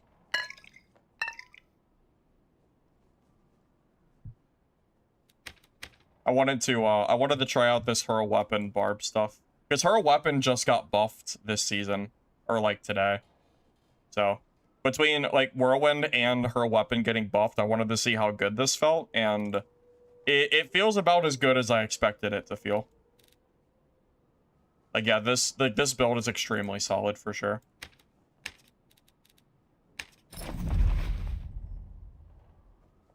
Can I show my Squire setup? I mean, yeah, I can. Nothing too special. It's really just magic resistance gear. I basically just tacked my Barbarian against wizards and clerics and stuff.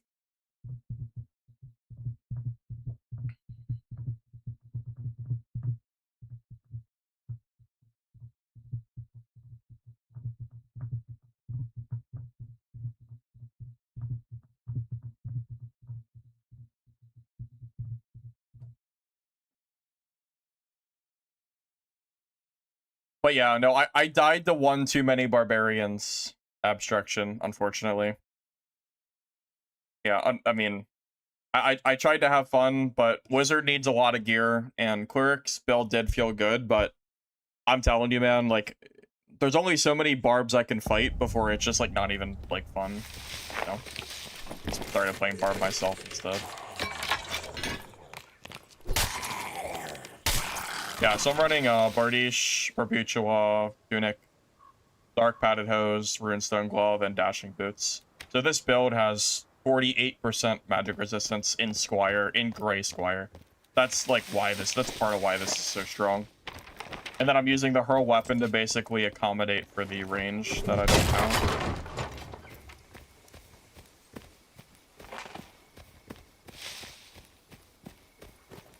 I mean, I've been saying it for probably over a year now. Barbarian, like, single-handedly makes self-bound, like, way less fun because so many classes require, like, so much gear to play the game. It's not just Barb, but, like, Barb is a big factor.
Okay.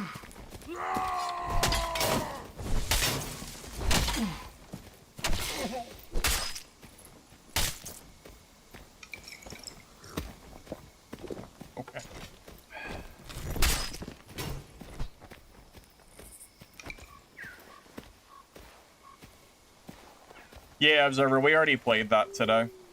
Yeah, so you're coming to like towards the end of the stream where yeah, we're done with we're already done with that.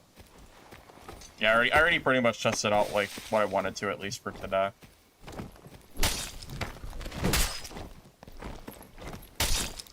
I blame the barbarians that have been in almost all my matches that have been bullying me on caster.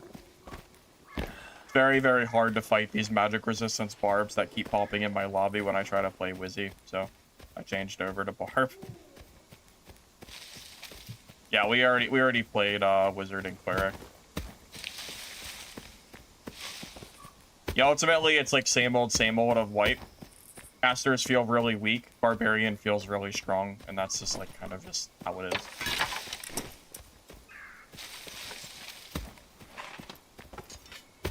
Everyone you clicked on is playing Bard with Bardiche. Hey, wait, what does that tell you, Observer? What does that tell you about the current state of self-found dad for early wipe? There's a reason for it, man. No, the real reason is that they buffed Whirlwind, which was super brain dead by the devs. They should never have buffed this. So Whirlwind Barb is now, like, just insanely strong. Yeah, Whirlwind Barb is, like, actually game-breaking. I don't know what they were thinking, rebuffing this shit, but...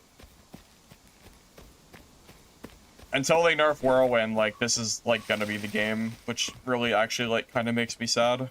Because I was, really looking forward to the casters and shit, but, yeah, it's basically just, like, same old Barb gameplay. Like every other, like, wipe is, pretty much. Yeah, I'm telling you, man, last night when I was reading through the changes, the moment I saw Whirlwind got rebuffed, like, most of my hype for this, like, season was a little bit gone. Because it's like... I just don't get it. I don't understand why they buffed... I don't understand why they rebuffed this shit. It was so oppressive before, and now it's like... Now we have to deal with 2 weeks of self-found Barb just dumpstering lobbies because, like, SDF came back and decided that he wanted to play with Whirlwind again or something. I don't know. It's just very annoying.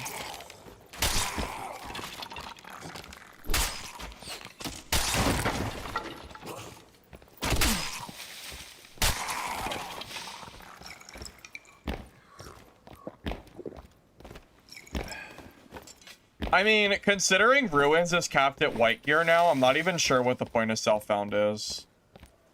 I guess for high roller, but, like, I don't really know. But yeah, I mean, Ruins is white gear anyway, so I'm not even really sure what the point is of self-found, because all the loot I find, I can't use it anyway. So, it kind of is what it is. I miss blue gear. I miss blue gear Ruins. Blue gear, like, normals is so fun. I don't know why they removed it off Ruins, but I don't like ice map, so, like, it's kind of, like, cooked.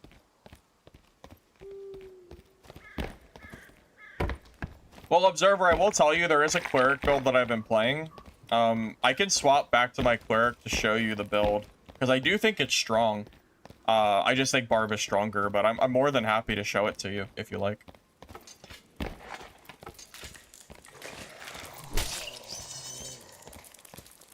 Just don't expect me to be, like, killing Barbs with it or anything, but...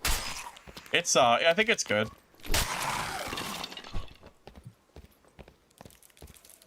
Well, this is basically Squire to Riches. I mean, it's like Squire to Riches, but it's solo, because there's no loot anyway, it's the same difference.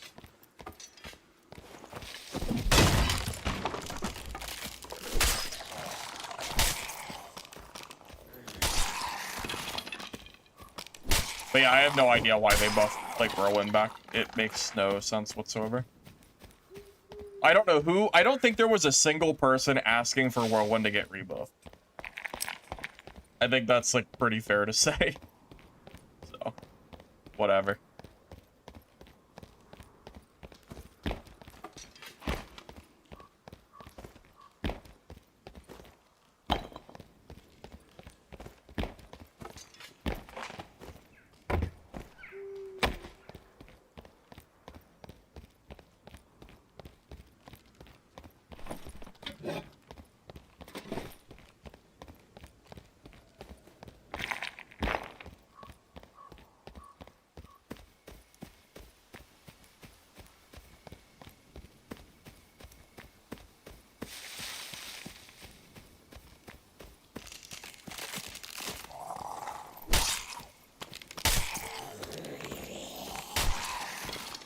Well, it's annoying, man. I feel like this is just what Iron Mace does. Like, they make an entire season about making, like, Wizard and Cleric, like, having new stuff for Wizzy and Cleric, right? That's the whole season. And Iron Mace decides that, like, this is the time, like, this is the season right now that we're gonna make Whirlwind broken again. And, like, Barbarian already, like, counters Wizard and Cleric very well. And they also buff magic resistance gear. So Barb can just run, like, 50% Squire resistance against Wizards. And it's like, I just don't get it. I don't understand. Like, it just, Iron Mace makes, like, the weirdest decisions, and I never understand why they do that. Why they do it. It's just so weird.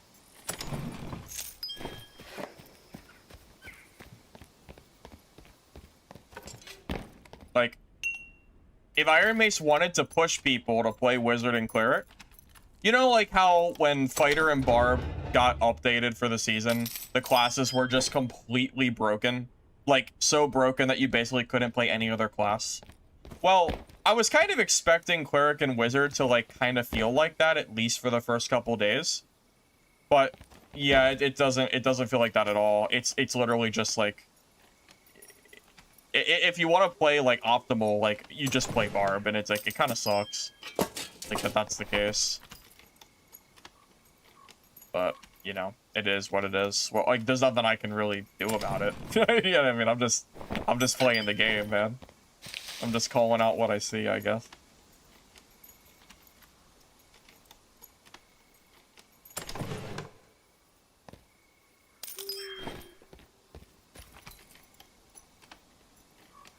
Yeah, I do remember that during the interview, they talked about the grapple heavy swing, and they did seem a little confused, but I don't know. I think they answered it, like, after, but I don't know. It's just weird to me. I just don't understand, like, why we're just constantly buffing this class and putting it into a spot where it just feels like casters can't compete during self-found. Because, like, it's gonna be 13 days of this. It's gonna be 13 days of Barbarians, like, running lobbies until something changes, and I'm sure it's not gonna happen for at least a week. So, at the very minimum, we probably have a week of Barbarians running lobbies, while we have all these new Wizard and Cleric changes that are being overshadowed by, like, this broken class. This is annoying.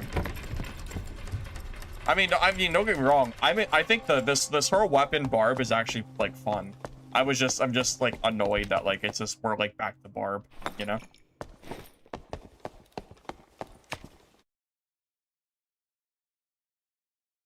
I mean, I do that almost every season. It's not like this is different from last season. For the first 2 weeks, I always play Barb or Fighter, and then I use the money to fund my casters when market releases so I can actually, like, play the game. It's always the same. It's not like I'm surprised, you know? Like, I'm not sitting here, like, scratching my head wondering, like, huh, I wonder how Iron Mace could have possibly done this. Like, I know. I know that's what they do. I don't know. I guess I was just, like, being overly hopeful that they would actually, like, I don't know, balance the game, maybe, for, like, one season. I don't know. It's just weird. I just don't get it. I don't understand. And it hurts me so, because I love this genre so much, and Iron Mace just always makes these stupid decisions, and it doesn't make any sense. It always just makes me so mad whenever they do this stuff. Like, you know that like meme or the clip from Shrek where Shrek is yelling at Donkey and he asks him to stop talking for 5 minutes? I feel like that's me, but talking to Iron Mace talking to Iron Mace and asking them to, like, not buff Barb for 5 minutes, or not, like, it's just I feel like I'm just, like, yelling at a wall. You know, I'm, like, here begging Iron Mace, like, please just give us a wipe of Wizard and Cleric being good again, like Spell Cleric and, like, Wizard being good in solos, or I don't know. It's just like, I guess I was overly hopeful or something. I don't know. I feel like I'm just yelling at a wall.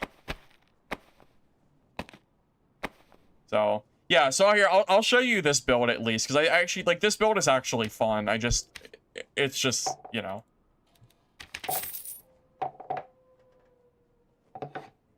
I'll at least show you what I was cooking up before I swap back the barb.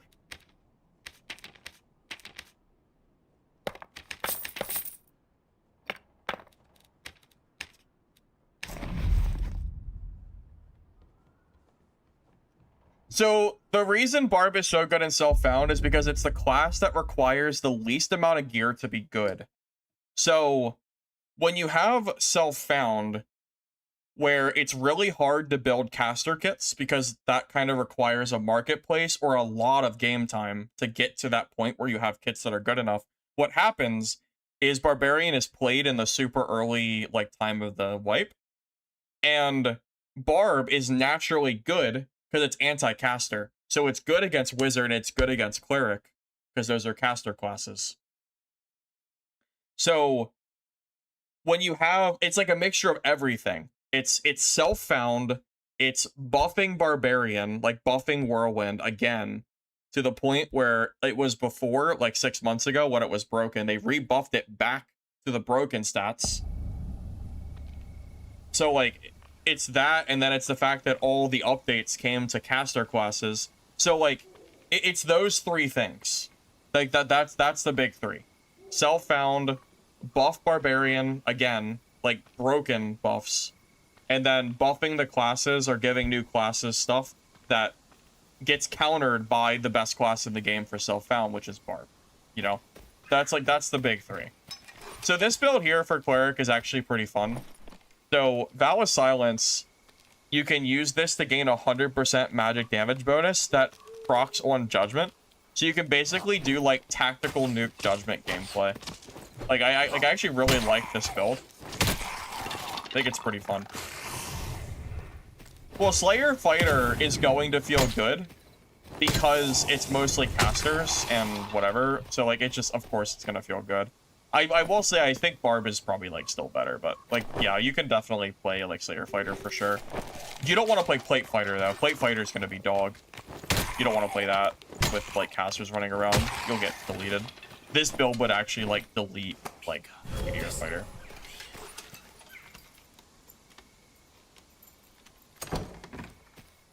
Yeah. Yeah, no, because the gear that Barbarian can use is so much higher. They can use basically any piece of gear with random stats, whereas Wizard needs, like, super hyper-focused stats to, like, be at all viable against other, you know, to be, you know, just to be viable. Yeah. This isn't news. We've been dealing with this Barbarian Self-Found problem for probably over a year now. I think it's real. I think the salt, like the salt in the wound, is just that it's just that they buff Barb. That's what makes me, like, annoyed. We like, I understood and I expected Barb to be strong because it's always strong at the start of wipe. It annoys me that they rebuff Whirlwind. That's what bothers me. Like, Whirlwind did not need rebuffed, so now I have to sit here and fight, like, Barbarians that are doing way too much damage. And I'm sitting here already at a disadvantage because I'm playing Self-Found Wizard against Barbarians. It's like, goodness, man, just hard. It's really hard.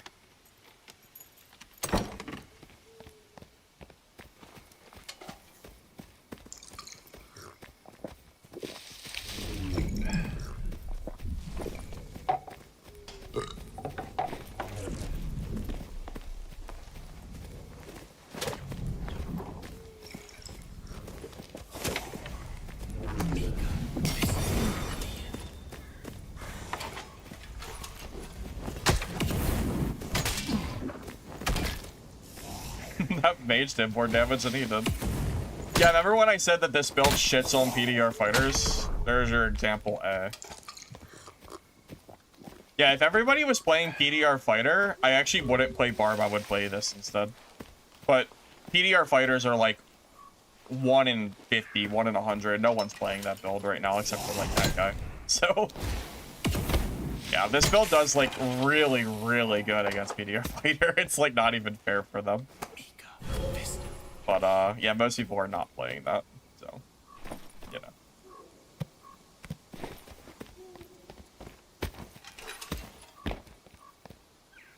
Yeah, I mean it's not even just like a wizard thing. It's like all casters. Oh my god, it's nuts. Yeah, all casters basically need like very specific hyper gear. Not like it's anything new or anything. Same as every season.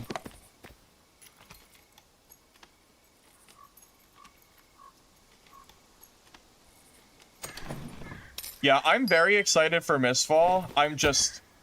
I'm really dreading the thought of them. I really hope they don't ruin solos when the game launches.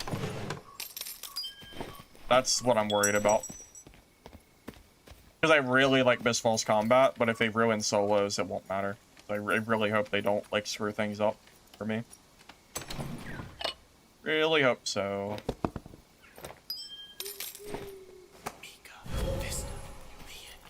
So, self-found just is you can't use the marketplace. So for the first 2 weeks, the marketplace is closed for everybody. But coincidentally, during that period where our market is closed, the strongest classes are non-casters because in this game, casters scale really well with gear. And they're balanced around that fact. Like, Wizard is balanced with high gear, not low gear. So that's like a big part of it. So yeah, it's just that there's no marketplace. That's like the big thing.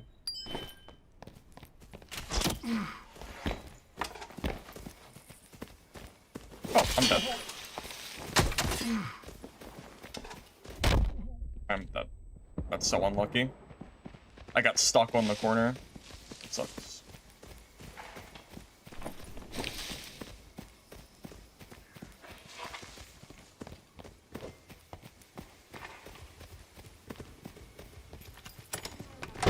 That's really unfortunate that I got stuck there.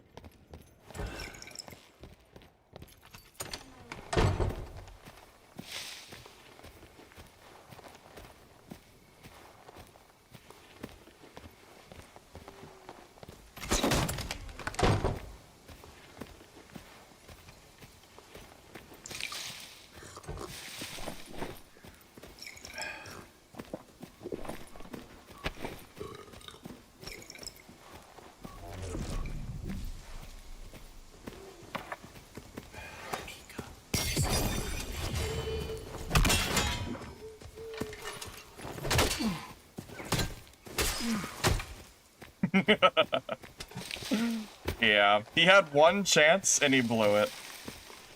So that was his only chance to ever kill me, was getting me caught in that corner. After that, it was already over.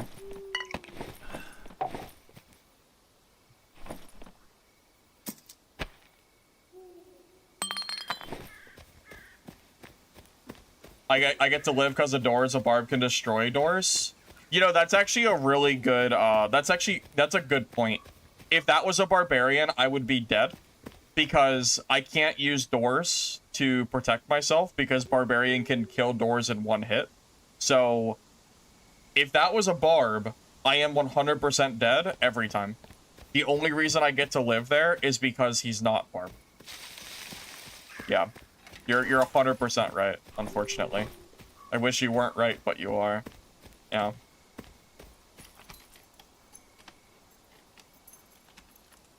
Use doors to full heal, and then beat him anyway. Yeah. Sounds about right.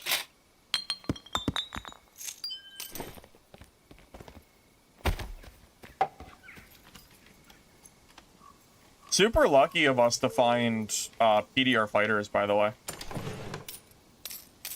I almost never see PDR fighters. The fact that we found 2 of them, like, is super lucky. E is Vow of Silence. It's a new skill. It gives our judgment basically double damage, which is pretty good. Yeah, there's a reason when I play Barb, I either run Crush or I run her weapon now. And that's because of the door meta. I don't want to deal with it. Like...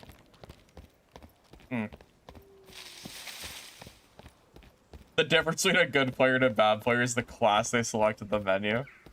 No, I mean not entirely. I mean I get what you're saying, but you know, not like 100%, of course.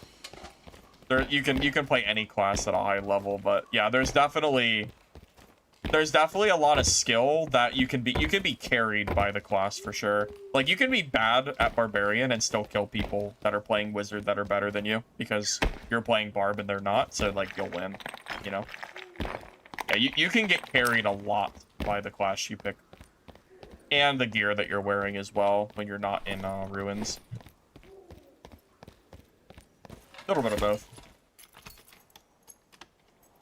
Wizard magic missile build. I'm gonna be real with you. I don't know if I can do that until Marketplace. I don't know if I can bring myself to play caster wizard against barbarians. Like, Squire Barb is 50% MDR right now. I don't know how I can possibly fight. I just don't know how I can do it. Without, like, hating myself. I don't think it's gonna work, man. Yeah, but walking with Magic Missile against Barbarian is not going to save you, is the problem. It's cool tech. It's very cool tech. I just don't know if I can beat Barbs with it or not. That's the problem.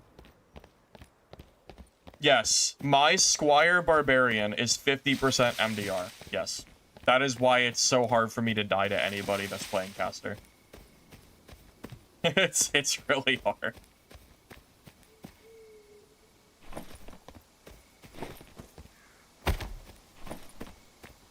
Well, I'm glad I was able to show you a full run of Cleric and not die. Nice. We got blessed by the RNG gods to not put a barb in our lobby. So that was good.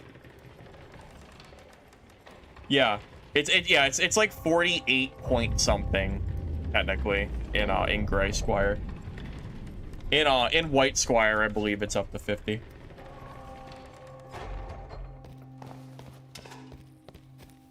Not using Sacred Flame at the moment because it doesn't really work with the Judgment build. Pretty much all of our damage is being like bursted into just the you know, the Judgment nuke, pretty much. Yeah, dude, our whole lobby was fighters. That's crazy. Yeah, that's super crazy.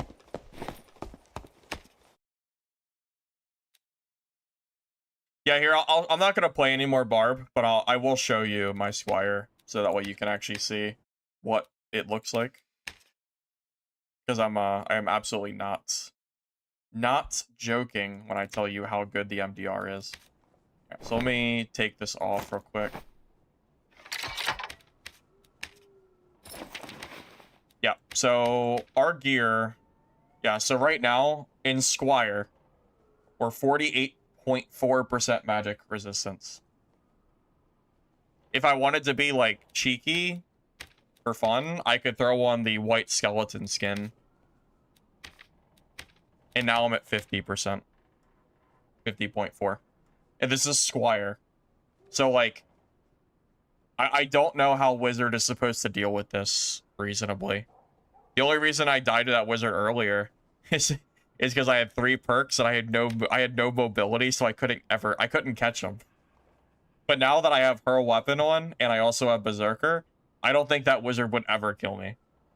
Because I have range and I have movement speed when I like start losing any health. Yeah. So yeah, if you just run Dark Padded, Runestone, Dashing Boots, like if you just run this gear, you'll just have 50%. You'll basically never die to a wizard as long as you just need mobility. That's the only thing you need. So don't make my mistake. Don't run Savage Roar Whirlwind. Run Whirlwind and then run Grapple Hook, Achilles, or the throw ability, the hurl. Just have something for range or mobility, and you're good. Like, you're never gonna die to a wizard like this. Honestly, Achilles Strike is probably like the absolute free kill. Because once you hit Achilles on a wizard, like, they are dead. They are not surviving this. So, yeah. That's the build I've been playing.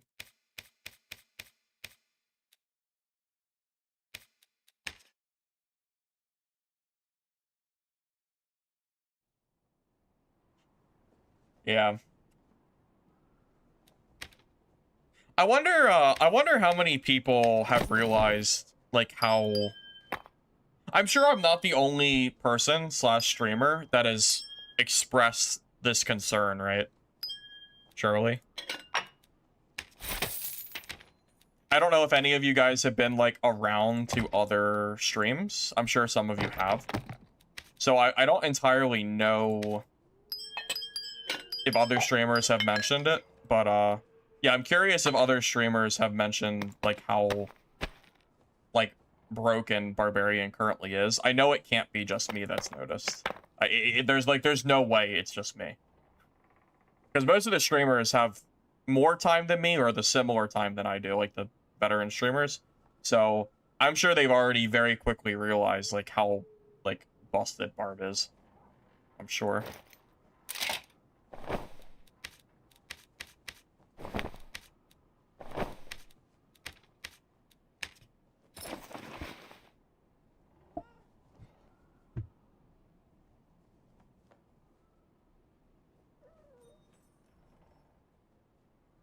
So when Jay was playing Wizard, was he actually fighting good barbarians, or was he just fighting other players?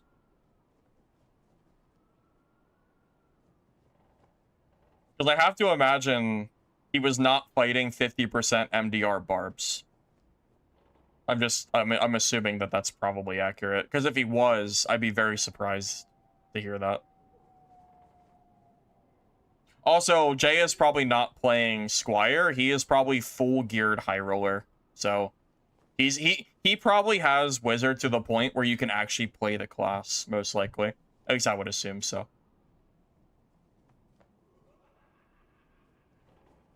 Well, yes and no. Barbarian typically is very strong and self-found. It's not...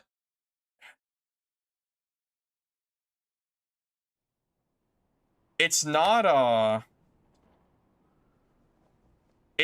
just that Barb is good and self-found. I'm telling you, I really think it comes down to them. It's a mixture of everything. Like, it's not just the Whirlwind buff. It's not just the self-found. Like, it's a mixture of, like, everything, I think, that's, like, making this so strong. Leather Lamellar is better, is it?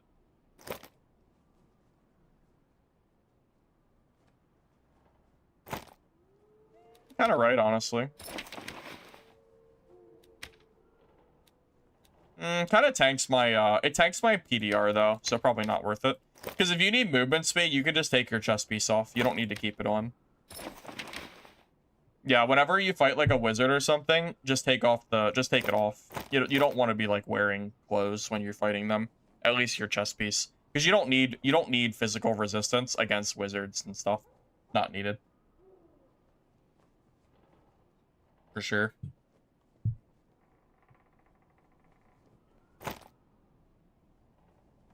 Yeah, the armor rating really makes a big difference, because this gives me, like, 30% PDR, pretty much, which is very, very good.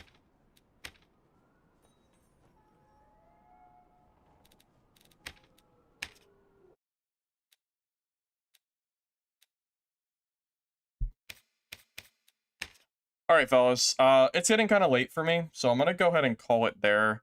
I don't actually know if I'll be home tomorrow. I'm usually gone on Saturdays, so no promises on that, but, I don't know, like, I was, like, kind of excited for the season, but seeing, like, the balance is making me a little bit worried, just for, like, at least the first 2 weeks of wipe, just because, I don't know, I feel like Wizard's gonna, like, struggle a lot, and I was, like, looking forward to playing Wizard, but I don't know if I want to, like, bother having to fight. I don't know, we'll figure, I guess we'll see how I'm feeling. So yeah, I'm not sure if I'll be live tomorrow or not, but either way, thank you all for stopping by for the stream. I hope you enjoyed it.